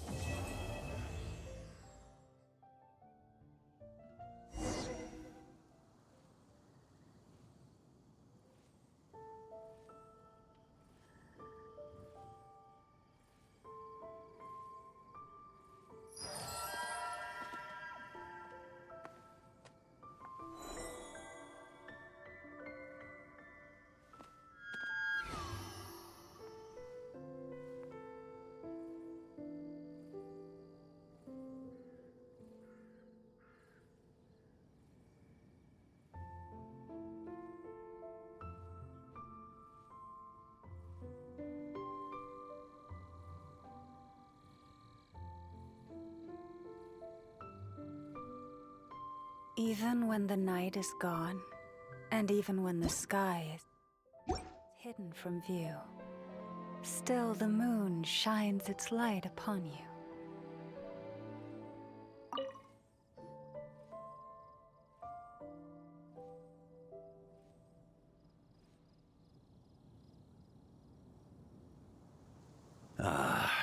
been a while since I felt this wind on my face. Just how I remember. So, is there anything you'd like to talk about? Now's your chance before I get dragged off to the office. The sword was just a decoy. I carried his soul in my own heart. That was the plan I was most certain would work. The second half, though, using everyone's thoughts to guide me back out of the ley lines, I wasn't too sure that would work out. All jokes aside, what would you have done if the Traveler hadn't been able to separate the wolf spirit from Roland's influence? Initially, I was planning to have Barbatos carry out that step. But when I approached him about it, he said there was a much more suitable candidate. The Outlander who caught the wind. Turns out our trust was not misplaced. Thank you.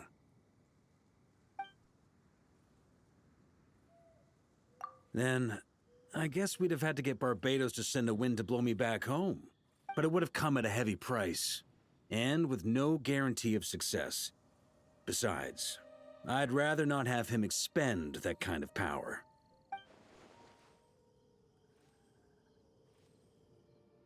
It's a good question. A glass of the finest dandelion wine, perhaps? No doubt I'd have to pay for it with a secret stash of cash in my office. You're dreaming if you think it would have come that cheap. It's been a while since I felt this wind on my face. Well, with the shadow of Roland vanquished, the Wild Hunt won't be able to consolidate their forces for the foreseeable future. A few knights will remain on rotation at the Krai stronghold, but everyone else will be sent home in waves. Albedo and Durin will come back with the first wave, so you should have the chance to see them again soon. It's been a while since I felt this, my future. You may already have learned of this from Barbatos or the Hexen Circle, but I glimpsed a reflection of the future in Barbarloth's scryglass. Correct. Although as things stand now, I believe we may have changed the course of the future, thanks in no small part to you. Still, after I've tied up some loose ends with the Knights of Favonius, I'll need to make another trip back north. There's still a lot of work to be done at the Krai stronghold. Besides, the first group of knights who volunteered to stay there have yet to be relieved of their duty. How could I simply abandon them? How noble. But be honest. Wait, seriously?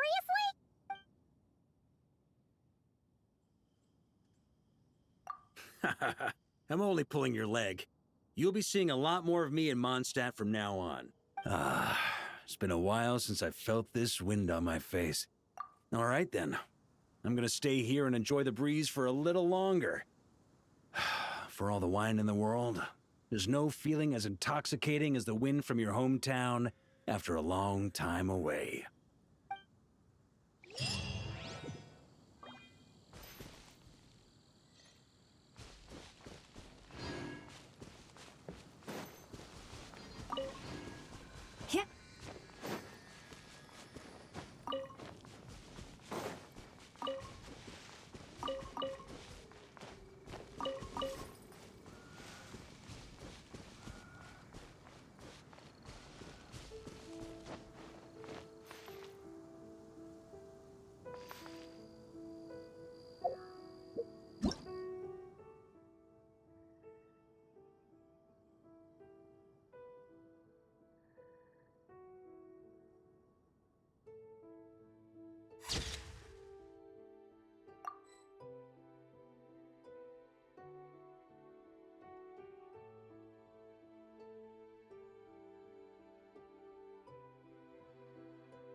mute for this part. I think we deserve it.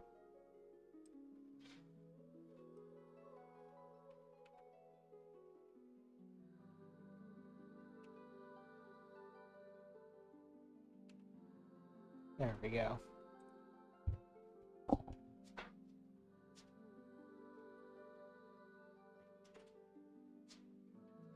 So not only have we 100%ed Not Krai as up to this point, but we have also now completed Varka's story quest. And honestly, that kind of makes up for my for all of my I didn't talk about this on stream, but man, I have not touched Genshin more than like once a week or maybe once every 2 weeks for all of 6.4. Yeah, I think we're in 6.5 right now. Cause I was just like, oh, what? They're introducing Varka, and Varka's like, he's okay of a character, at least in terms of like kit and strength. And then it's like, okay, we're not even getting the Mondstadt expansion with him. We're getting it next patch, this patch right now. And I thought that was stupid. And then Genshin being just harder to build characters than the other Hoyo games, also stupid. And so I was like, cool, Nodcry's basically over. Mondstadt's still got time to go. Why do I need to care about this patch? And so I didn't at all. I logged on a couple times here and there. I never got my my Wanderlust, or whatever the 2-week log off thing is. I managed to stay on long enough to do that at least. But my heart was not in it. And it really felt like I was back in Natlan again with like 5.4, 5.5, where I just did not care for the game at all for a while there. But honestly, his story, killer ass story. Holy shit. That was beautiful. That was amazing. Okay, let's turn off muted text. There we go. I mean, not only did we finally get like a true explanation for why Varka didn't just go straight for Nodcry back when we joined, back when we like woke up in Tibet, but actually like took a couple years to travel the world. Now we have a reason. It was because he knew that, or he had a hunch and he had suspicions that the other half of Boreas, Andreas, who was in the north in Nodcry, could be the reason for the Wild Hunt calamity going on over there, or the Abyssal calamity going on over there. So he went out of his way to travel to each nation and collect all of the wolf spirits inside of him, so that, you know, worst comes to worst, he could sacrifice himself and save the god that's been protecting, or save one of the gods that's been protecting Mondstadt all this time. Which is really cool. I like that. Because I'll tell you, I'll be the first one to say it. I have been dogging on this man since I found out about him. Like, brother, you're Grand Master of Mondstadt. Where are you? I haven't seen you. We've heard your name. Like, he was like Alice for the last like 4 or 5 years, where it's like, we heard whispers of him. We only heard about him on the wind. He was a mystical, magical force that we'd never see in the game. And I was like, cool. And he's been gone for this many years. Brother, Jean's been doing so much work. You've left her all alone. I was dogging on this man every single time he came up, because I was like, haven't seen him. Barely has a voice. Does he exist? I don't know. But I like how much we've gotten to know him over the Nodcry story. And also in stuff like this, where we get to see, like, he is a really smart guy. Like, he thinks in this case, he thought years ahead. Even if it was just like a barely formulated plan. He had been considering this from the moment he left. And if you think about it, he's been considering this since before he became a Grand Master with his whole getting the prophecy from Barbeloth. So like back when he joined, or back when he got his favor from the Hexen Circle, right? That's crazy. This has been a plan years in the making, and it really goes to show like how much he not only cares about his people and his nation, but also how much he will put on the line to keep everybody safe. And that's just so cool. I love that they really did a good job with the characters of Nodcry. Like, yes, I was just about to talk about Lauma. That's the perfect time for the lesbian hearts to come up. But it was like, Lauma, you take one look at her, and you're just like, okay, we know where this is going. The ditzy, not super involved, not super smart, right? Goes along with whatever the first person says. Like religious figure who is just there to just be there. And I was worried that that was going to be how she was going to turn out.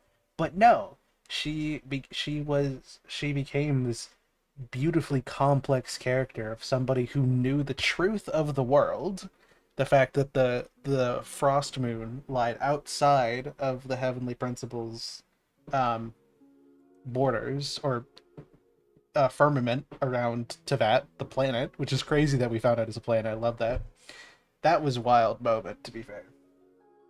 But she is incredibly smart and resourceful, and even with having all of these incredible abilities, being like essentially one of the purest Frost Moon Scion descendants in like recent history, still struggled so much because nobody else understands the thing that she does. Nobody else has to deal with like knowing that the moon in the sky is fake, knowing that for a time there, her entire religion that she followed and supported was basically supported on a lie, and also having to deal with like being the one to communicate with animals and being essentially a demi-human herself.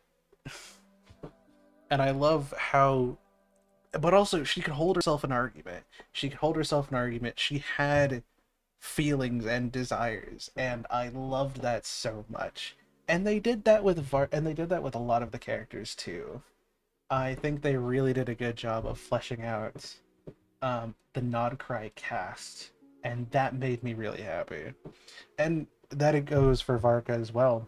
He started off as this like, we knew Varka was the Grandmaster of Mondstadt, and he left like sometime around the time, like probably within a couple weeks of us arriving in Tevat. So he knew that's so he set off on his years-long expedition, and all we knew about him for like 4 years was that he was the big shot of Mondstadt, the leader, and he dipped, and we had no idea why.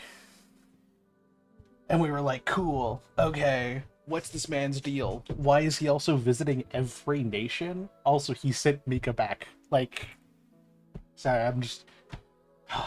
Mika's the mid character of all Midtown. It's just, I'm sorry, Mika. Nobody cares. Mika fans, desecrate me if you want. I deserve it. But, like, brother, what are you doing? I sent Mika back too. Oh, cow. But yeah, I should probably get off of the wishing screen. But yeah, we basically knew nothing about this man except that he had a plan and he was on this expedition that never seemed to end, and we'd never meet him because it was always so far off in the future.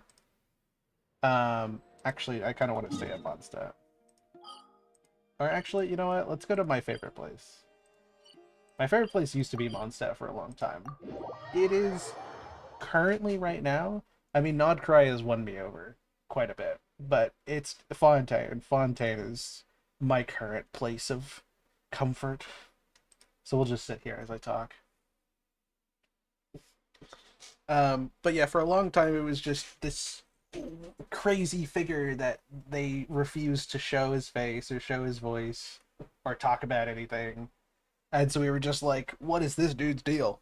Why is he taking so long to go on this expedition? What are they doing with him? This sucks. But then we got an answer. And that was, I guess we heard a little bit about him in Natland because, you know, he had that whole meeting with Mawika and the captain, so we had just missed him by like a year or so, which is super interesting on its own, right? There'll be an extra fee for that. Exactly. But none of them believed me. Oh, actually, let's switch over to Columbina so that we can chat in peace. But then, as you know, as we started to get in a little bit of, we got to get hints in Natlan, and then through Nod Krai, we got to like fully enjoy that he is a leader. He's a strategist. He is smart and caring, and he's incredibly playful and silly sometimes. But that's not his main personality. He's not just crazy and silly all the time.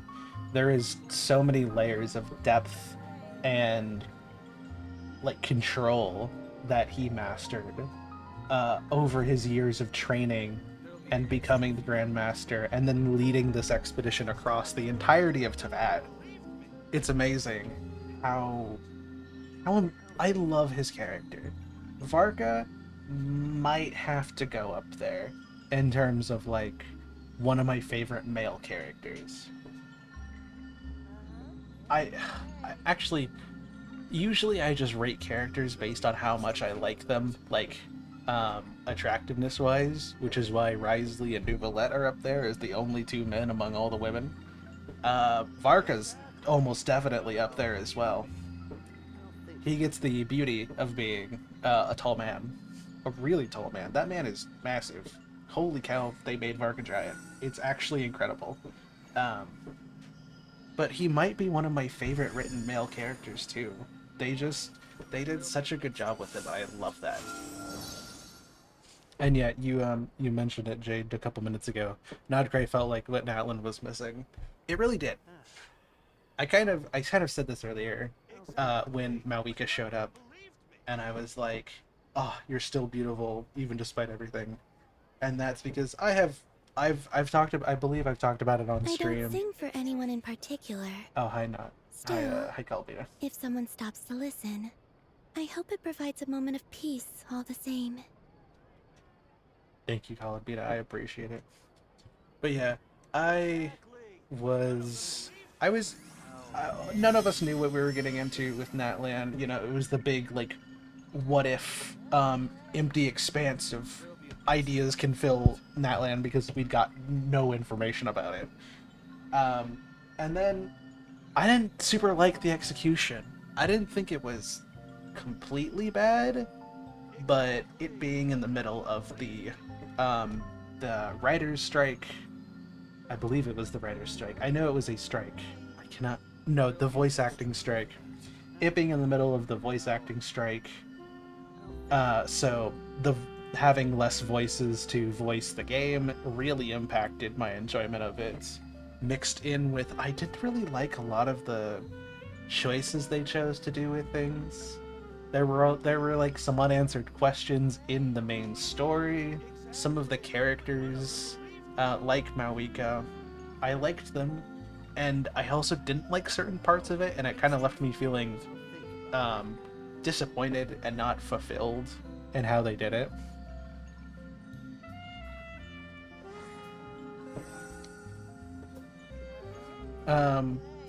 So like I didn't hate it entirely, and by the end, like I didn't like Joska when she first came out, and for a long time Joska is probably, she honestly might still be one of my lower enjoyed characters, in terms of like the Natland cast. I love Mualani, Shalonen, Kinich. I love my original 5.0 trio. They're my babies. Or I should say 5.0, 5.1, because technically Shallonen was 5.1. But I love my 5.0, 5.1 trio. They are my babies. I love them so much. Kachina is there. Mawika is... Yeah, Sitlali. I actually really like Sitlali. I'm really fond of her. Chaska is like just middle of the road. I'm not super for her, but I'm not against her. She has ended up in mid for me. I used to take long walks in Silver Moon Hall every day. Oh, hello, Kelly. So don't worry about me. I can keep up. Thank you, Calabita. And then Mawika, the summer event that is what I talk about when I say that Chaska, I don't dislike Chaska anymore. It's because of the summer event. I think you're totally right. For me personally, and it seems like for you too, Jade, the summer event saved Chaska. We got to see a little bit more of her personality and see that she wasn't a cardboard cutout that looked vaguely like an early draft of Clarend, but worse. There are various issues with Natlan that I could go into, and to be fair, there are probably various issues I could go into with any nation if I really think about it. And to be fair, Krai doesn't get off the hook itself, mostly in terms of like the game's mechanics and stuff. She really does look like Karen, doesn't she? It is actually upsetting how much she looks like Clarend. Actually, let's check this out. Okay. Character archive. I need to... Okay, so this is Clarend, and this is Joshka.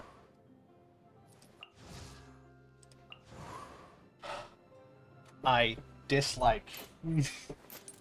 I think it's the hat. I think it's the hat that's selling me. It makes me upset.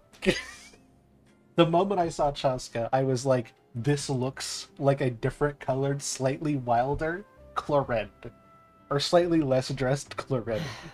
And that has just been my opinion of her since she has released. And nothing has changed my mind on that. It's a bias, I know it's a bias, but you have to believe me.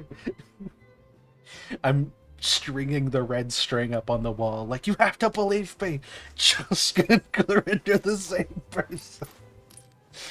But yeah, the summer event definitely saved her for me, in that I really liked how they portrayed her, in that we got to see her in more of a group setting and like getting to care about and interact with other people outside of whatever the hell happened in the Natlan story quest. So she became mid-tier, and I think she's fine there. I'm also not particularly fond of her outfit. It's not bad, but it's not my favorite. I know that honestly doesn't mean a lot, considering that Lauma is one of my favorite characters and she basically wears nothing. So it's not really a fair point of contention. But that's one of the points I think about. But yeah. Anyways. There were certain things about Natlan that I didn't super like, both in the story, in the exploration, in the mechanics, and in like how they structured the patches. That kind of left a bad taste in my mouth as we were getting to the end of Natlan. It really gave me that feeling of, oh my god, we're still in Natlan. I want to be gone. I want to be done with this. I know you know the feeling well, Jade, from a past experience we had many years ago on the Wind. But then to be followed up and hit by, oh yeah, we're not getting Snezhnaya, but we're getting this offshoot of Snezhnaya that's its own thing called Krai. That was like a double blow to the face, and I was like, really? We're not even getting Snezhnaya? We're gonna spend a year doing fuck all and fuck where all? What? Why? What are we doing, Genshin? I was so confused and didn't understand it. And then we got Not Cry and I understood everything, and they I absolutely don't sing for anyone in particular. broke it out of the park. Still, if someone stops to listen, I hope it provides a moment of peace all the same. Thank you, Columbina. Yeah, that's what confuses me. They clearly had this planned out with Columbina's story being directly connected to her, into Nod Cry. Like, that was a whole... Nod Cry was Columbina's story, because she is the god of Nod Cry, basically. God of the moon and all that. So, they knew this was going to happen from the very beginning, but didn't include it for some reason. I don't know. Maybe they figured it out along the way. I don't know. They clearly changed it with the Yansan. Never forget 5-star Yansan. You should have been ours, but instead we got 5-star Marissa. Oh, yeah, Veresa's the other character I forgot about. Veresa's okay. I think she's cute, and she's fun, and I liked when I played her story quest that she wasn't, like, stupid. I like that she's actually not an idiot. That made me happy. I generally don't like characters who are idiots, honestly. That's my thing. Is, like, at least have enough self-awareness to, like, carry yourself through your life.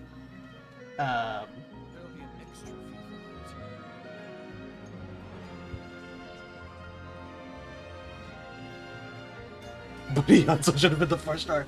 No, Jade, no! No, they just took your input and just made her a 4-star. A year ago, what have you done? No, we're locked into 4-star Beyonce forever. But no.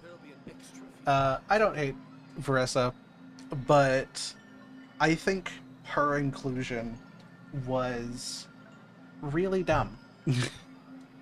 I honestly, probably the closest I could pin it to is, like, let's see, in Nod Cry, we got, who was it? I think Eat Luo works as a 4-star. I think he's actually fine as a 4-star. That makes sense. Kuchiba and Star Rail being an NPC, or Lohin being a 5-star. That's shocking to me. I don't know why they made that man a 5-star. I've heard his name once in one of the market things, and that's it. Brother, what are you doing as a 5-star? Get out of here. I can keep Also with Linnea, I'm just like, what, another Fae? I mean, that's cool. I love that. But, like, and I get why you have to, because they were getting Zabai, her dedicated lunar crystalline support. But, like, what are we doing? What? We're pulling 5-stars out of our ass now, aren't we? Anyways, that's just a critique of, like, the general game and, like, how you can't include every single character in a whole patch line in the story. But I think that's generally fine. Like, it's okay. We're out of the main story and main patches now, so we're allowed a little fun. But, like, was named back in 5.8 SMHS Mage My Head. That is true. She was named in 5.8 in one of Anefa's voice acting lines. But that's not enough for me. I don't buy it. No, actually, I remember you talking about it and being like, I wonder who Linnea is gonna be, because, like, are we gonna get her? Is all you gonna care about it? But anyways. But it's not like a universal thing, because we also got, like, Skirk in the middle of or at the tail end of 5.x, and I think 5.6. And Skirk is awesome. I love Skirk. I actually just got her on her rerun. Better than Escoffier. Oh my god, that's what I would. Escoffier. For anyone in particular. Escoffier, you and me got Still, beef. If someone stops to listen, I hope it provides a moment of peace all the same. It's like, it's this weird middle ground of, it's like, sometimes I really like the characters that don't get mentioned in the main story, or like only get mentioned in like little offshoots of like voice lines and stuff, but then we get shown them later. Like, I really like Emily, and I really like Zabai. I love those characters. They're some of my favorites. I adore them. But then there's other characters like Escoffier and Veressa where I'm just like, why is this the path we have gone down, Hoya? Emily is great. I also loved her mentions. Emily is... I love her so much. I don't know what particularly won me over on her, because she was literally released at she was 4.8. She was like last bit of Fontaine, and they just threw us at her, and I was like, she's my favorite. I love her. End of a patch run character, and she's awesome? Holy, like, what are we doing here? This is great. But like, I don't know. I don't know where the line is on like why Emily works, but Escoffier doesn't. Could also be their personalities. I just don't like Escoffier that much. But yeah, long story short, Natlan was interesting, and I didn't like all the decisions they made. And so when we were going into Krai, not even mentioning, or like, since we already mentioned the fact that like we didn't get any information until like right before 6.0 was coming out that it was going to be called the Luna patches. And then we were going into Krai and Nachnezhnaya, and we were like, what's going on? Is this going to be half a year or a full year thing? What are we doing? But it was a really confusing time to be alive. And then Krai came out, and they gave so much respect and love to every single character. They answered every question, they answered older questions in the lore, they gave us new characters like Zebai, and Linnea that we're getting now, who have been mentioned here and there, and they're actually filling out the lore on that. It's so, like, rich and full of story and lore and, like, care and love, and I love that. But again, like I said, Krai is not, what is the word? Is not immune to its own issues. Having gone through Natlan, basically only pulling, oh,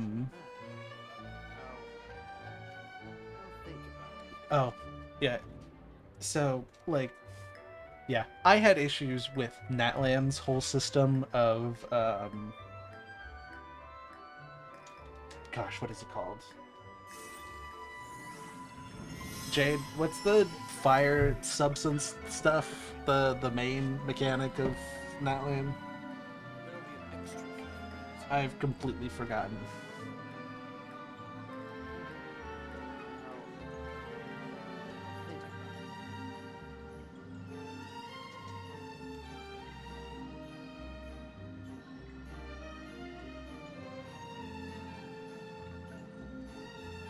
I just realized. Sacred Flame? No, like what the sidebars and stuff are called. Like the stuff we use, the characters use. Phlogiston! Yeah, Phlogiston! There we go, thank you. So yeah, the whole Phlogiston stuff, like making all the Natlan characters have a certain thing, and then if you didn't have Natlan characters, it absolutely sucked to do anything, and even if you did, you had to have like a full team of them, and if you didn't, it sucked. Or if you didn't, basically if you didn't have Mavwika, everything sucked. For the most part. So that was another reason I didn't like Natlan, and it's been done before, like how in Sumeru, since that was the release of Dendro, if you didn't have a Dendro character, everything sucked, or if you didn't have a Dendro character on your team, it was kind of weird to fit in. Not really a super issue, considering you got a Dendro character for free in the game, so I can kind of write that on off. You can make a Dendro team, it's okay. Fontaine is probably the first You can sit thing. in my rocking chair and admire the view. Or we could go to the moon and gaze down at Tefat. Thank you, Whatever Call. you prefer. I appreciate it. Okay, cool, we done? We done, cool. So yeah, Fontaine was generally the beginning of it, of having nation-specific mechanics built into the characters. And you could see little signs of it, like how it's easier to fight the whale if you have Numa or Oisa characters. Like, you can still fight it without, but it's a little easier to have a character from Fontaine in there. You can do all the world exploration without, but it's a little easier to have like either a Numa or a Louisa or both characters on, so that way you can do the puzzles a little easier and don't have to go and find the orbs they've placed. But technically you can do everything by yourself. You don't need it, it just makes it easier. And then Natlan is where it really ramped up, because you needed Natlan characters to use their... Actually, wait, I can just check.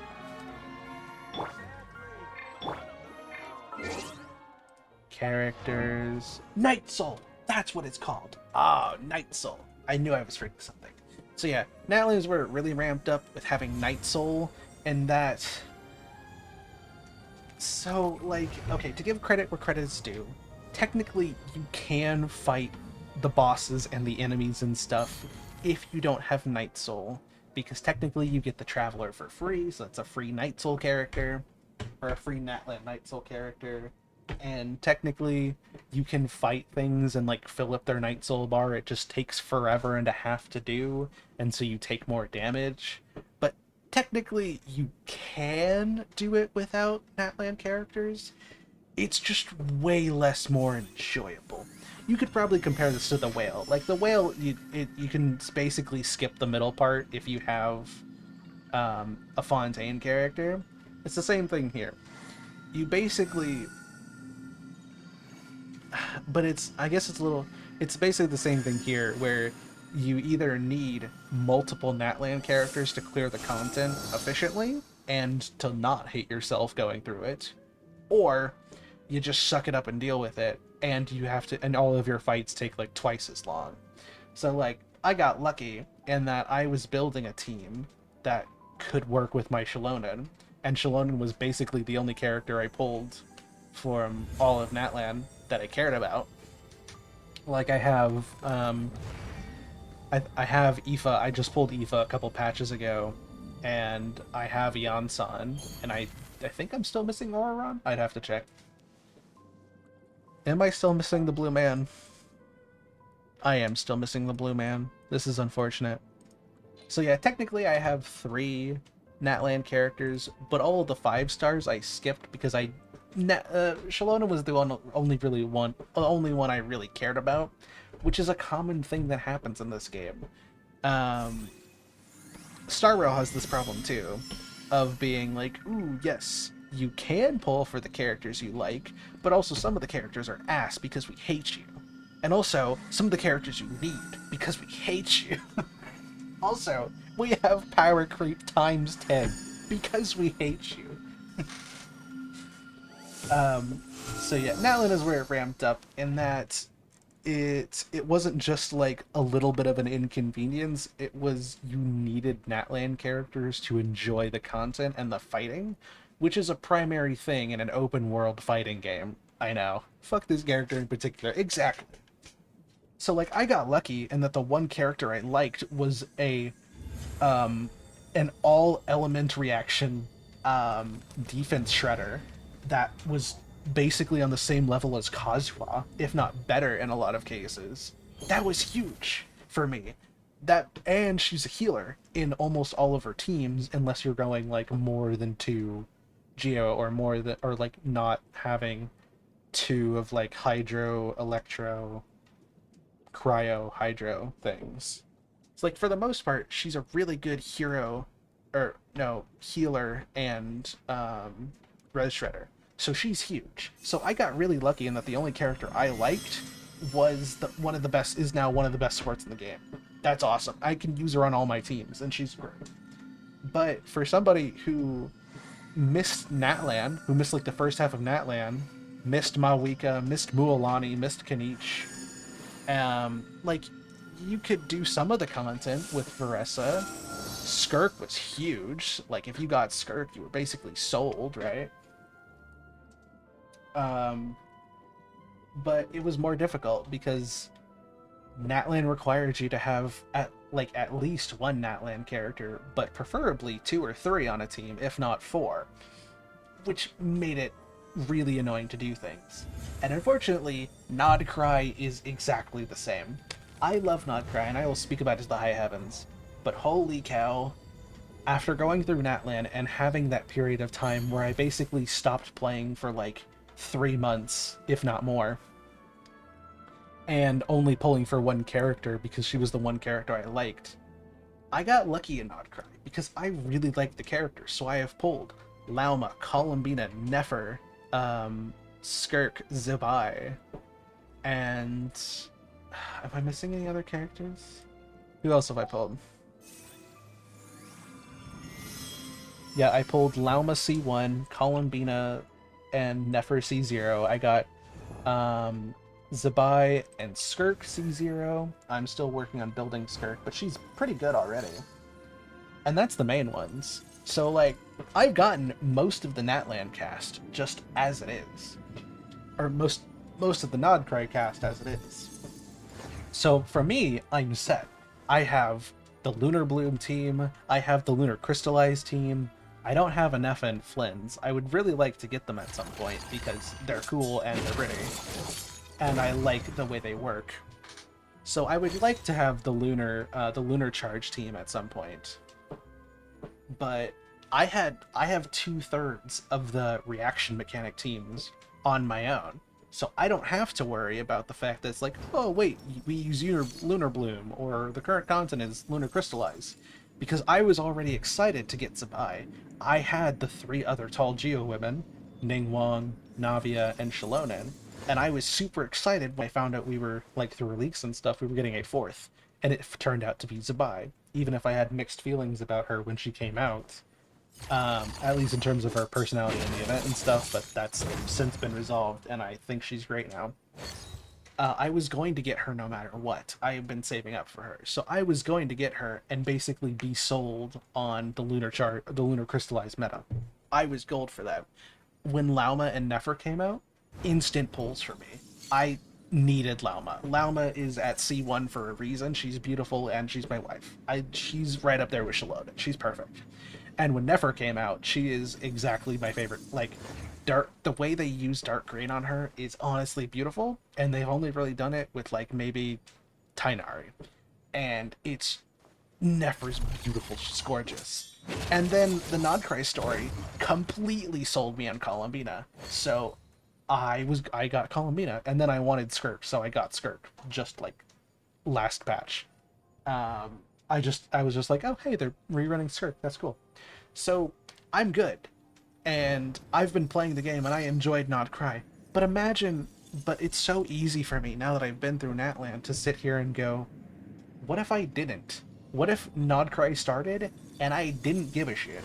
Or what if I just wasn't interested in Genshin after Natlan, or hadn't played in a couple years and I joined mid-Nodcry? It would suck. Like, you can get away with having one of your other Hydro characters, like I have Nuvalette and Farina and Xingqiu built, so I could get away with not having Columbina for my Hydro character. I have Layla, who's my best shielder, and she's great. But, like, say I missed Lauma and only got Nefer, or say I got Columbina, but I didn't get any of the other characters, I would basically be bricked. So much of the Nodcry content relies on you having one of the lunar reaction teams, or at least having a team that can do lunar reactions. And if you can't, the wild hunt is near impossible to complete. All of the bosses suck. The in-game stuff, oh my god. Like, the doctor fight is probably the nicest and easiest one because you just have to knock him down, and you can do that with enough damage. He is probably the nicest part of this. I can enjoy Nodcry because I have pulled the characters in Nodcry. I did not enjoy Natlan, and I didn't pull the characters in Natlan. Stitching without lunar reactions is so fucking ass. It's true. That's also one of the things, is that, like, it changes constantly to, like, work with a new character, and because all of Nodcry has been about the lunar reaction meta, or the lunar reaction teams, that's, like, been the whole thing. So if you didn't have those characters you tried to join, it would just suck. Like, I remember trying to fight the Wild Hunt when I was still working on building Nefer, or building Lauma when I first got her in 6.0. And I was just using my Navia, Nuvalette, Shalonen and Layla team, just my normal like high damage team. That was my that was my current team before Not Krai. Throughout all of Natlan and stuff. But I remember trying to fight the Wild Hunt when they came out without the Lunar Reaction team. And it sucked. Especially the strong challenge fights. Those suck so much because they require you to deal that extra damage, and like the Wild Hunt specifically, it's not just killing them, it's being able to destroy that like second bar of regen so that they can regen health. If you don't have lunar reactions, it's painful. It sucks because the lunar reactions cut down that regen bar way faster than the ones that don't. It genuinely takes you way longer, and that challenge fight with the Wild Hunt is actually impossible, or near impossible, without having a ridiculous meta slave team or just having lunar reaction teams. It's such a big difference. And like, I love it. I love the characters we've gotten. They're great, but it is actually a shame how little this game narrows you down into. It's not just about having the right reactions, it's about having the characters that enable those reactions. And if you don't have those, all of the content in the game becomes much harder, because now it's just not restricted to in-game content. Now it's actually getting through Nodcry. If you want to kill things, you have to suffer for it, unless you pull the characters. And like, thankfully, they are rerunning Lauma and Nefer soon? Is Nefer on her second, or is Lauma on her second rerun? I can't remember, but I know they're running Lauma and Nefer either this patch or early patch, where you can make any character work with enough time and effort. That's true. And I still want that to be true, even if I know it isn't. Like, I like that Skirk plays into the freeze playstyle, or plays into the freeze element, so you can basically make any of your Hydro and cryo characters work, which I think is really cool. And I like things like that. But we know from, I don't want to speak too much on leaks, because that's not my place, and I'm not here to just grind away at the game before it even comes out, right? But like, that's a personal thing. I don't need to share that here.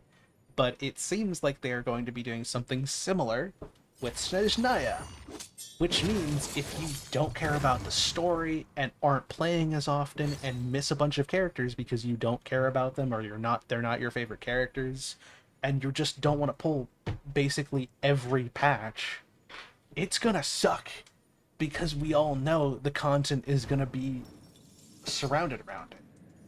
And yeah, it does work if you pull, and that's the whole thing about gacha games, that you need to pull characters and do it frequently and log on.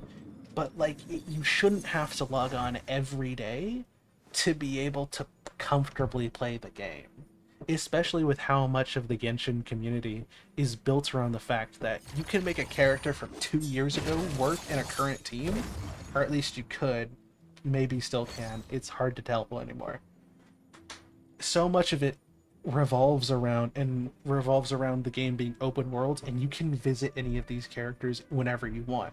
You can still find Kale in events to this day, even though she was released almost 4 years ago. You can still talk to Amber in Mondstadt events, even though she's been out since the game came out almost 6 years ago.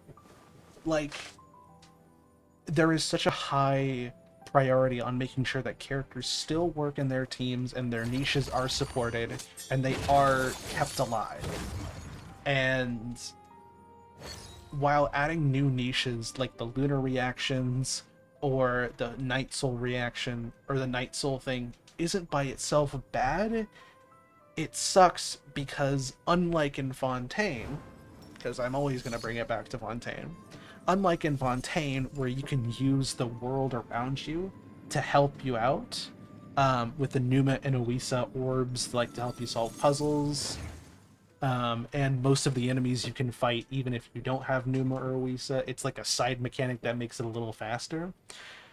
In Natlan, you need Night Soul to clear the content. In Krai, you need lunar reactions to kill things, which hampers it because it takes your available pool of characters from the 100 plus characters that Genshin has down to like 10, maybe less, depending on how they're doing. And that really sucks. That's really unfortunate. Like, you can play Zabai if you just get Zabai and just have some Geo and Hydro characters laying around. But she's gonna be even stronger with Linnea. You can play Nefer by herself. I wouldn't recommend it, but you can. But it's better to have Lauma, because she is her like entire support. Like, that's her Dendro support, and she enables so much damage from her, not including Columbina. Throwing Columbina on that team is huge because Columbina buffs it even more, which again by itself isn't a bad thing. Characters building on characters is a good thing in a team building game, right? But it sucks that it's so restrictive when you get new things. It's like with Star Rail when we get Elation or Remembrance. It sucks for a long time until you get enough characters that can fill out that roster comfortably. Once you get like 10 to 15 characters in a set niche, it starts to be okay. But the thing that sucks about that is that by the time it's okay, usually that means that it's being moved on from. Like, they filled it out and they don't need to care about it. Which is why Elation is scary right now, because it basically means we have to future-proof our accounts or pretend like we want to future-proof our accounts when we really don't want to, and that's just more money to spend and all that. And also, Elation isn't even that great right now. Elation is such a stupid path.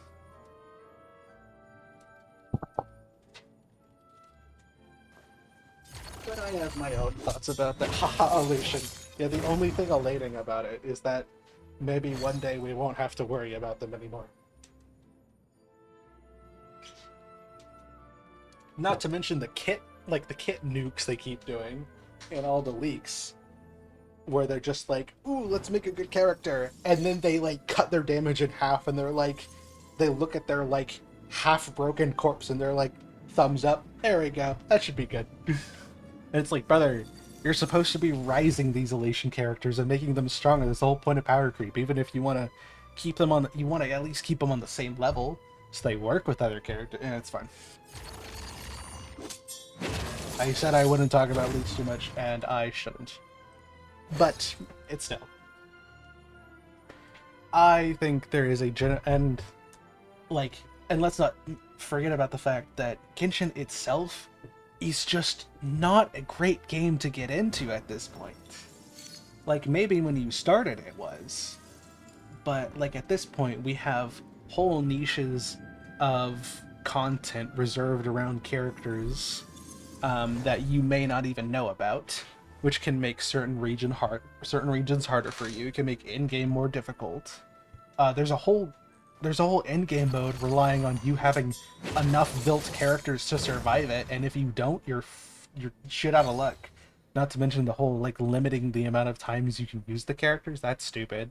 I still don't like that part of whatever it's called. I don't even remember the name of it. But also, this is something Star Rail gets right.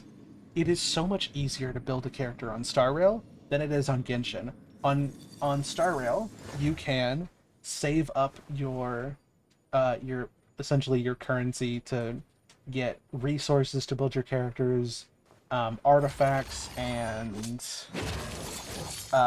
ropes and orbs, which is like your extra artifacts and artifacts plus, basically. Then you have their light cones, their weapons, and you have their copies and stuff.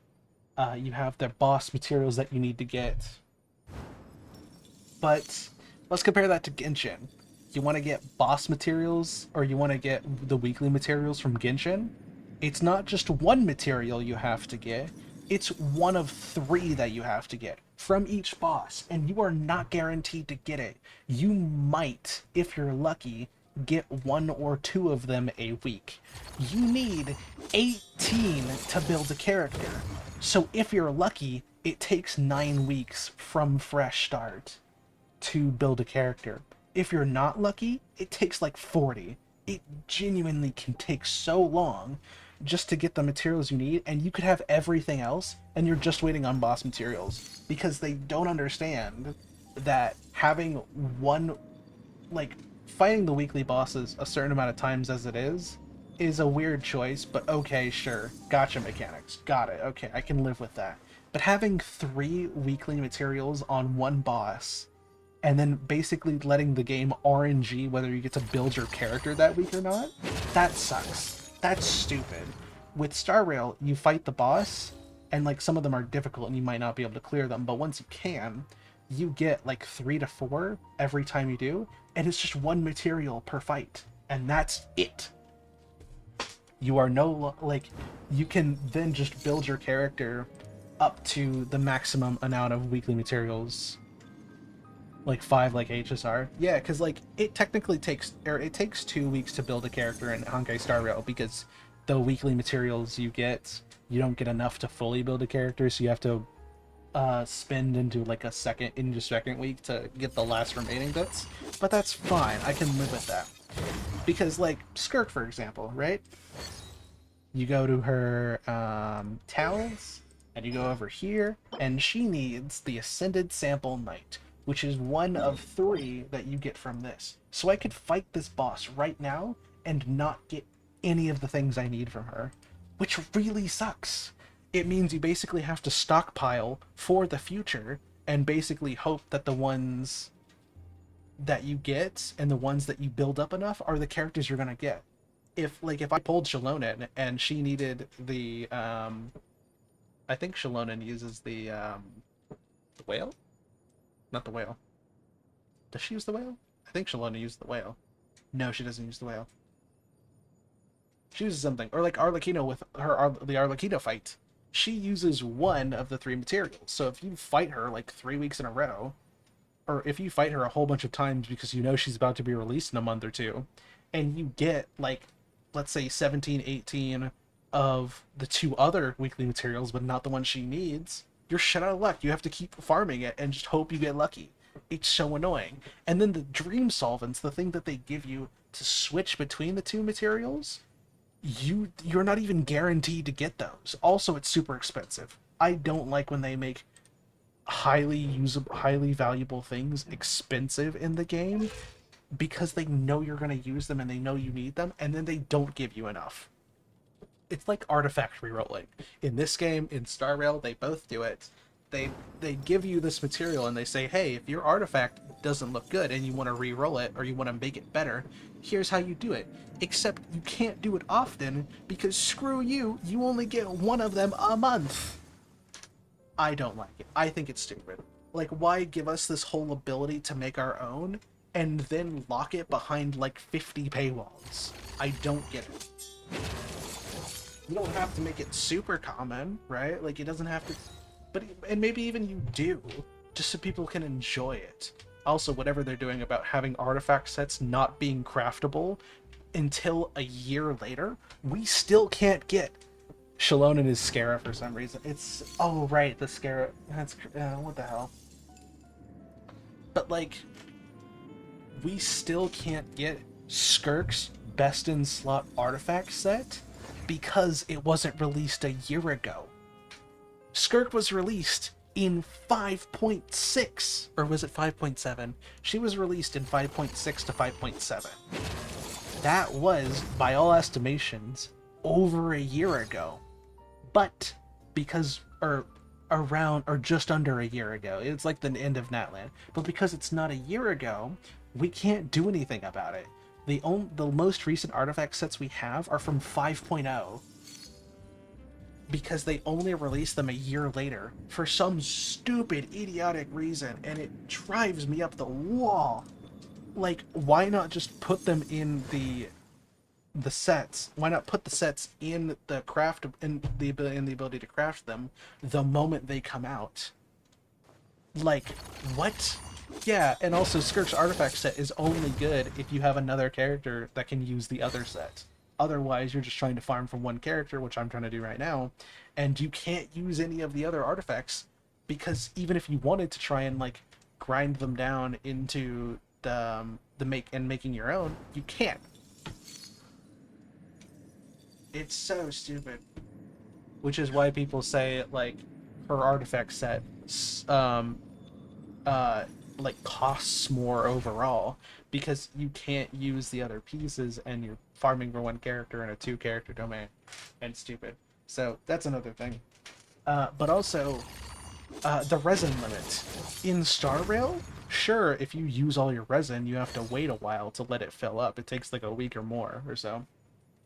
But they give you your resin cap of 300, by the way, and then they give you an extra 3,000 of just backup, like of overflow, that just it holds on to whenever you're not using your resin. So it fills up while you're not worried about it. Which is so nice when you want to just like get a character and then build that character to near completion in like a day or two. It is so nice because then you actually get to use that character in teams within like a couple days or a week of getting that character. In Genshin, you have to hope you have enough talent materials. You have to hope you have enough of the actual materials. If you don't, you have to farm for Mora and books, and then you have to farm for the weapon enhancement materials. You have to farm for the weapon. If you don't have it, you have to craft it. You have to pull constellations, which is its own thing. But that's basically the same as Star Rail, so that's not important. But yeah, talent books, weapon enhancement materials, character enhancement materials, weekly materials, and all of this is on a 200 resin limit. That's all you get. You can fight five battles a day. And that's if you don't waste your precious resources of using like the condensed resin, or like with condensed resin you can get up to 10, and then what is it? There's the special resin that you get once a week, which is an extra 60. Yeah, and it also doesn't work for bosses. You can't use the condensed resin on like half the stuff in this game. It's so dumb. Different things cost different amounts to spend, and then there's only like, they really touted it as like, wow, look at this, guys. We finally went from 180 to 200. We're so generous. And that's why people don't like this game. Because you have to spend a month building a character and doing nothing but building that character. Maybe like on your off days you have some like let's say you have enough more in talent books, so you can spend your off days like gathering extra materials for other characters. But if you don't, all your materials are just going straight into one character, and it genuinely takes you weeks to build them. And that is not something people care for. It is annoying and it sucks. So add on to the fact that every character you get takes 3 weeks at minimum to build, and then you add on to the fact that some of your characters don't matter anymore because power creep is starting to be introduced.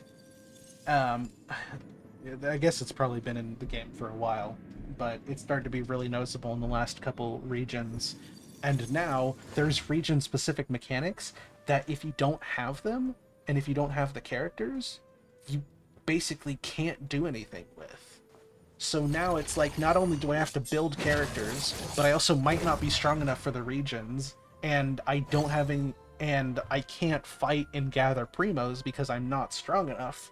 And also, I don't have the primos because I don't really care about this, and also this game is so hard and takes so long. Malvika was the true turning point, yeah. So you mix all that in, and it's like, no wonder people don't, like, I've experienced it multiple times myself, like I mentioned. I just got out of one in 6.4, and through Natland Like, honestly, 5.6 through 5.8 was rough for me. I barely played the game at all that time. I was off for like 2 months or more. Which I guess isn't a lot compared to other people who haven't played in like a year or more. But still. This game doesn't reward you enjoying yourself. You have to be on every day to enjoy the process. And even then, you might not enjoy the process because it's so grindy and so reliant on you being there and like planning out your movements from like days and weeks and months on end just to have a decent built skirk. Like, that's crazy. Or to like get through Not Cry. It's so stupid and I don't like it.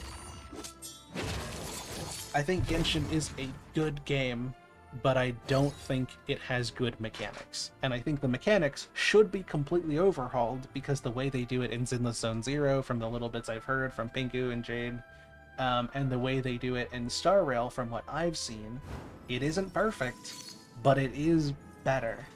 And it's sad that Genshin has... Yeah, when I don't have a current or leaked character to build, I just feel kind of lost. Yeah, like, what's the point of me getting characters if I know there's no characters coming up that I care about, and also there's no content for me to explore in any of the leaks or any new patches and stuff? And also, do I really want to build the 3 characters I'm trying to build for my team because I just got them, and if I don't have all of them, the team sucks? It's just, it's a mess. Because you have to spend so much time with one character, trying to split it up between like 2 or 3, it's just a nightmare. So I think Genshin, and it sucks because I think Genshin is a really good game and a really fun game when it excels at what it's trying to do. It has good story, it has good music, the gameplay mechanics are fun when you're able to use them. I think the characters are enjoyable when there isn't power creep breathing down your neck, and when they actually care about giving them good kits. I think the wishing system can be fun when they implement it correctly, and also not all the issues of gacha games in general. It's a mess. And it sucks to have Genshin be this almost outlier in the industry that turned around the entire genre from being unknown and just like not well regarded to being like extremely mainstream and enjoyed and like cared about and criticized and stuff. Genshin should keep up. Like, they've kept up with... I don't, like, it feels like they keep up in some parts, but they don't keep up in basically any other part. It's like they feel like they have to stick to what they had and can't change it. Like, how it would reduce so much stress if the weekly bosses just went down to 1 material. Give us like 3 of them a week, I don't care. But that would resolve so many issues already. Make the resin cap, they try but it's not fast enough. That too. That's really the biggest issue. Genshin does update their artifact loadouts and their craftable artifacts, or their condensed artifacts, whatever it's called. They do update the mechanics in the game, but yeah, they only make changes years after people ask for them. Like, Nod Cry is really nice with their compasses, and Natlan was a little bit better than the other ones too. Like, they have continually made improvements to the regions as you get farther in the game, but then they don't update them for the older regions. This is an issue I have with Minecraft as well. I love Minecraft. I've been playing it for a decade. I adore this game. It is my hyperfixation. But this is one of the issues I have with Minecraft too. They add new content and they make it really well for the update and the theme that they're going for, but then they forget and leave little bits by the wayside, and you're just like, no, you can't do that. It all comes back to Minecraft. Like, okay, let's just leave it right here. One of the big things, right? Block sets. Some block sets don't make sense. They should all line up, and Mojang is this whole thing where it's like all of the stones basically should look the same. And they made a big step on 1.14 to unifying all of the sets, except they didn't even do that right. They didn't give they didn't give like regular stone a wall variant. It's only the cobblestones. They didn't give Blackstone, or wait, no, they didn't give Deep Slate when Deep Slate was added its own pressure plate and button, even though the other two major stones, Stone and Blackstone, have both a button and a pressure plate. Gold and Copper, like Gold is still missing its set. Of course, Copper just recently got in 1.21 and then 1.21. Was it 9 or 8? I don't remember which one the Copper Age one was originally because of their stupid hotfixes and stuff. Anyways, still can't believe we have 2 hotfixes for an update that came out a week ago and they didn't catch this before. Anyways, 21.6.1.2 is stupid. Anyways, that's fine. That's just me being a modded user and being like, oh yes, let me update my mod for the 3rd time this week because you guys can't catch critical issues in your own game. Oh my god. But Gold is still missing all of its stuff. There is no gold door, there is no gold chains or bars or buttons or anything. I mean, I guess to be fair, Iron doesn't have it. But you know what Iron does have? It has, or technically, Iron has its own set and it also has a campfire. Because the Iron Lantern, the regular campfire, they both use the regular, like, orange flame. And then... what was it? And then Copper, when they added Copper in the Copper Age drop, they added a whole bunch of stuff. Like, they added chains and, bars, and like waxed for, and like more oxidation variants for the lightning rod, and they really brought it all together to bring it up to parity with Iron. Except they didn't, because there's no Iron campfire. When we know that the 2 other, like, you could say, right, like, oh, Iron doesn't have a campfire. And that's true. It only has a lantern. Except that lantern matches a campfire with its orange flame. We know that the other set that's gotten its own, what is it called? The other set that's gotten its own flame color, Soul Soil and Soul Sand, it got blue. It got its own torch, lantern, and campfire. It burns blue, or it burns blue, and it takes twice as much damage. So what did they do in the Copper Age drop? They gave us copper torches, which burn green. They gave us copper lanterns, which burn green. And then they forgot the copper lantern. Or they forgot the copper campfire, which should burn green. You should be able to light copper on fire and give it a gold flame. They did that with the soul fire. They did it with the regular fire. Why are we missing this? This is like right there in the terms of lineup. Not to mention gold should have its own update, and the gold flame should probably be like yellow or something. I think that'd be pretty. But they brought everything else in copper to parity, except they didn't, because there's no copper trapdoor. Iron has a trapdoor. Gold has a trapdoor, for as neglected as it is. Where's the copper trapdoor, Mojang? You had 2 major updates to give it to us. We had 1.17, which brought copper into the game. We had 1.21, which expanded copper in the trial chambers. And then we had 1.21.8910, whatever it was, which then expanded it even more. And neither of those 3 times did you give us copper trapdoors. It's so dumb. And also block sets are missing chiseled variants and missing certain walls and stairs. And it is just a mess. And it's very similar to Genshin in that, where they continue to... trapdoors. Oh, sorry, pressure plates. They don't have pressure plates. They have doors and trapdoors, but there is no copper pressure plate, even though there should be. Iron and gold have a trapdoor. Or, sorry, a pressure plate, but copper does not, even though it's had like 3 updates. Yeah, that was my bad. I'm glad you called me out on that. I mixed up my words there. But yeah, Genshin is like that, where the game continues to improve and fix up old things or old mechanics every once in a while, but they don't go back and fix what those mechanics used to do. There are some mechanics in Genshin from Mondstadt, some things in Mondstadt that are still painful to do in Leeway, in Sumeru, in Fontaine, that are still out of date to this day, and they ignore it in terms of fixing it up better for the next region. But that just makes a game that sucks to get through. Like Reputation in Leeway and Mondstadt, you have to go out and collect 3 different clues and then go fight the Reputation boss.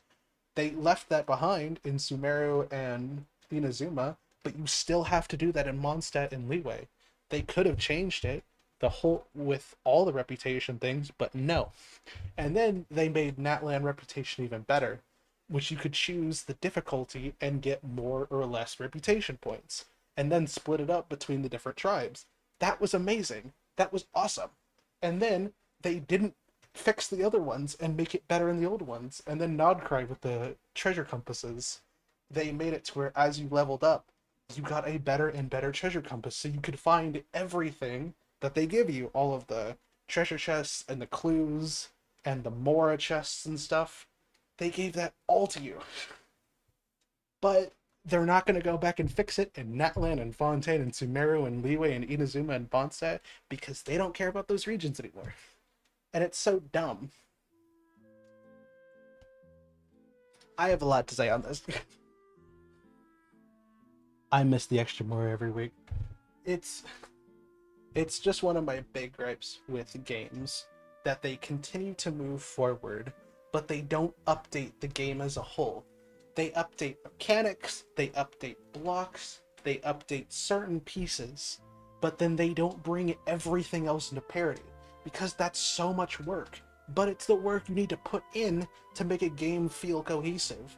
Mondstadt feels completely different as a region to Fontaine, and sure, that makes sense. There is some difference in time between when Mondstadt was released, the beginning of the game's life cycle, to Fontaine being like 4 years or 3 years later or so.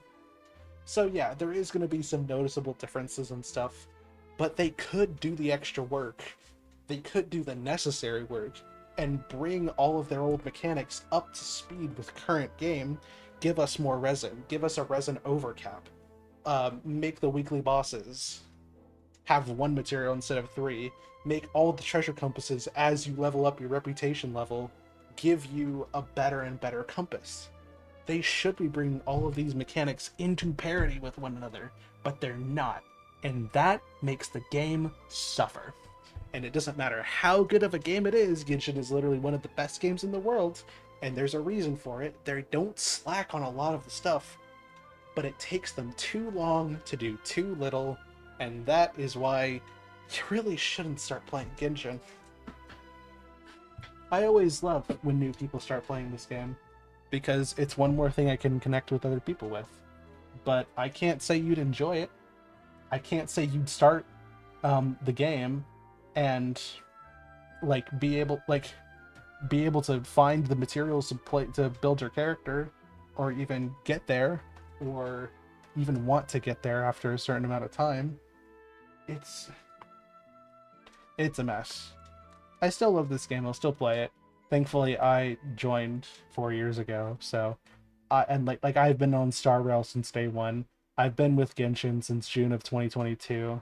I'm lucky enough that I have years in this game, and I have been playing for a long time and relatively often enough that I have a lot of good characters. Someone come back after years of not playing and then having to farm for Columbina mats. Ooh, God, that sucks. Yeah, let's not even mention how Columbina being released, she didn't even get the silver moon balls. She got the stupid flowers from the new region, because that makes any sense, because they have to shill the new flower. It's Columbina, the god of the nation. I think we can give her the moon balls. Oh my god. Anyways, I have been ranting for long enough. I should probably end the stream and keep things going. So, oh man. So, to wrap it up all neat and nicely, there are very few games that I play on a regular weekly basis. And that consists of three things: Minecraft, Genshin, and Star Rail. There has been one or two other games in my time being alive that have been around long enough, mainly like Sky Children the Light was one before I got into Genshin and Star Rail. But I haven't played the game in a long time. So there's been one or two, but for right now and for the last, basically since Star Rail came out, those have been the three games that I play. But some things about them annoy me, and as much as I love them, and as much as I love these games, and I'm glad that I got into them when I did, and they make me happy, there are certain things that make me disappointed. And whether you agree with me or not, that is okay. We all play this game differently, and we all enjoy it differently. And at the end of the day, as long as you are having fun, that is what matters. But if you are not having fun, don't let the game rule your life. As long as you are enjoying yourself, that's what should matter. So, let's see who is live right now. I don't actually know if anybody's live right now.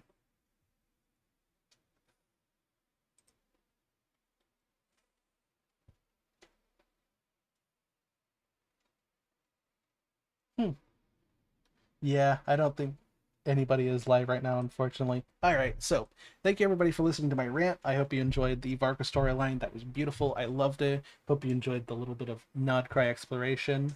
I may stream next week my Mondstadt exploration. I may not. It's really hard to tell right now, in going in between like submitting job applications and trying to figure things out, while also trying to get some shorts started so I can get back into the swing of things making videos, but we will see. There will definitely always be Minecraft modded, because I still have a lot of mods to get through on that. So everybody have a good night. I'm in the Melbucks. You have all been wonderful today, and I will see you next time.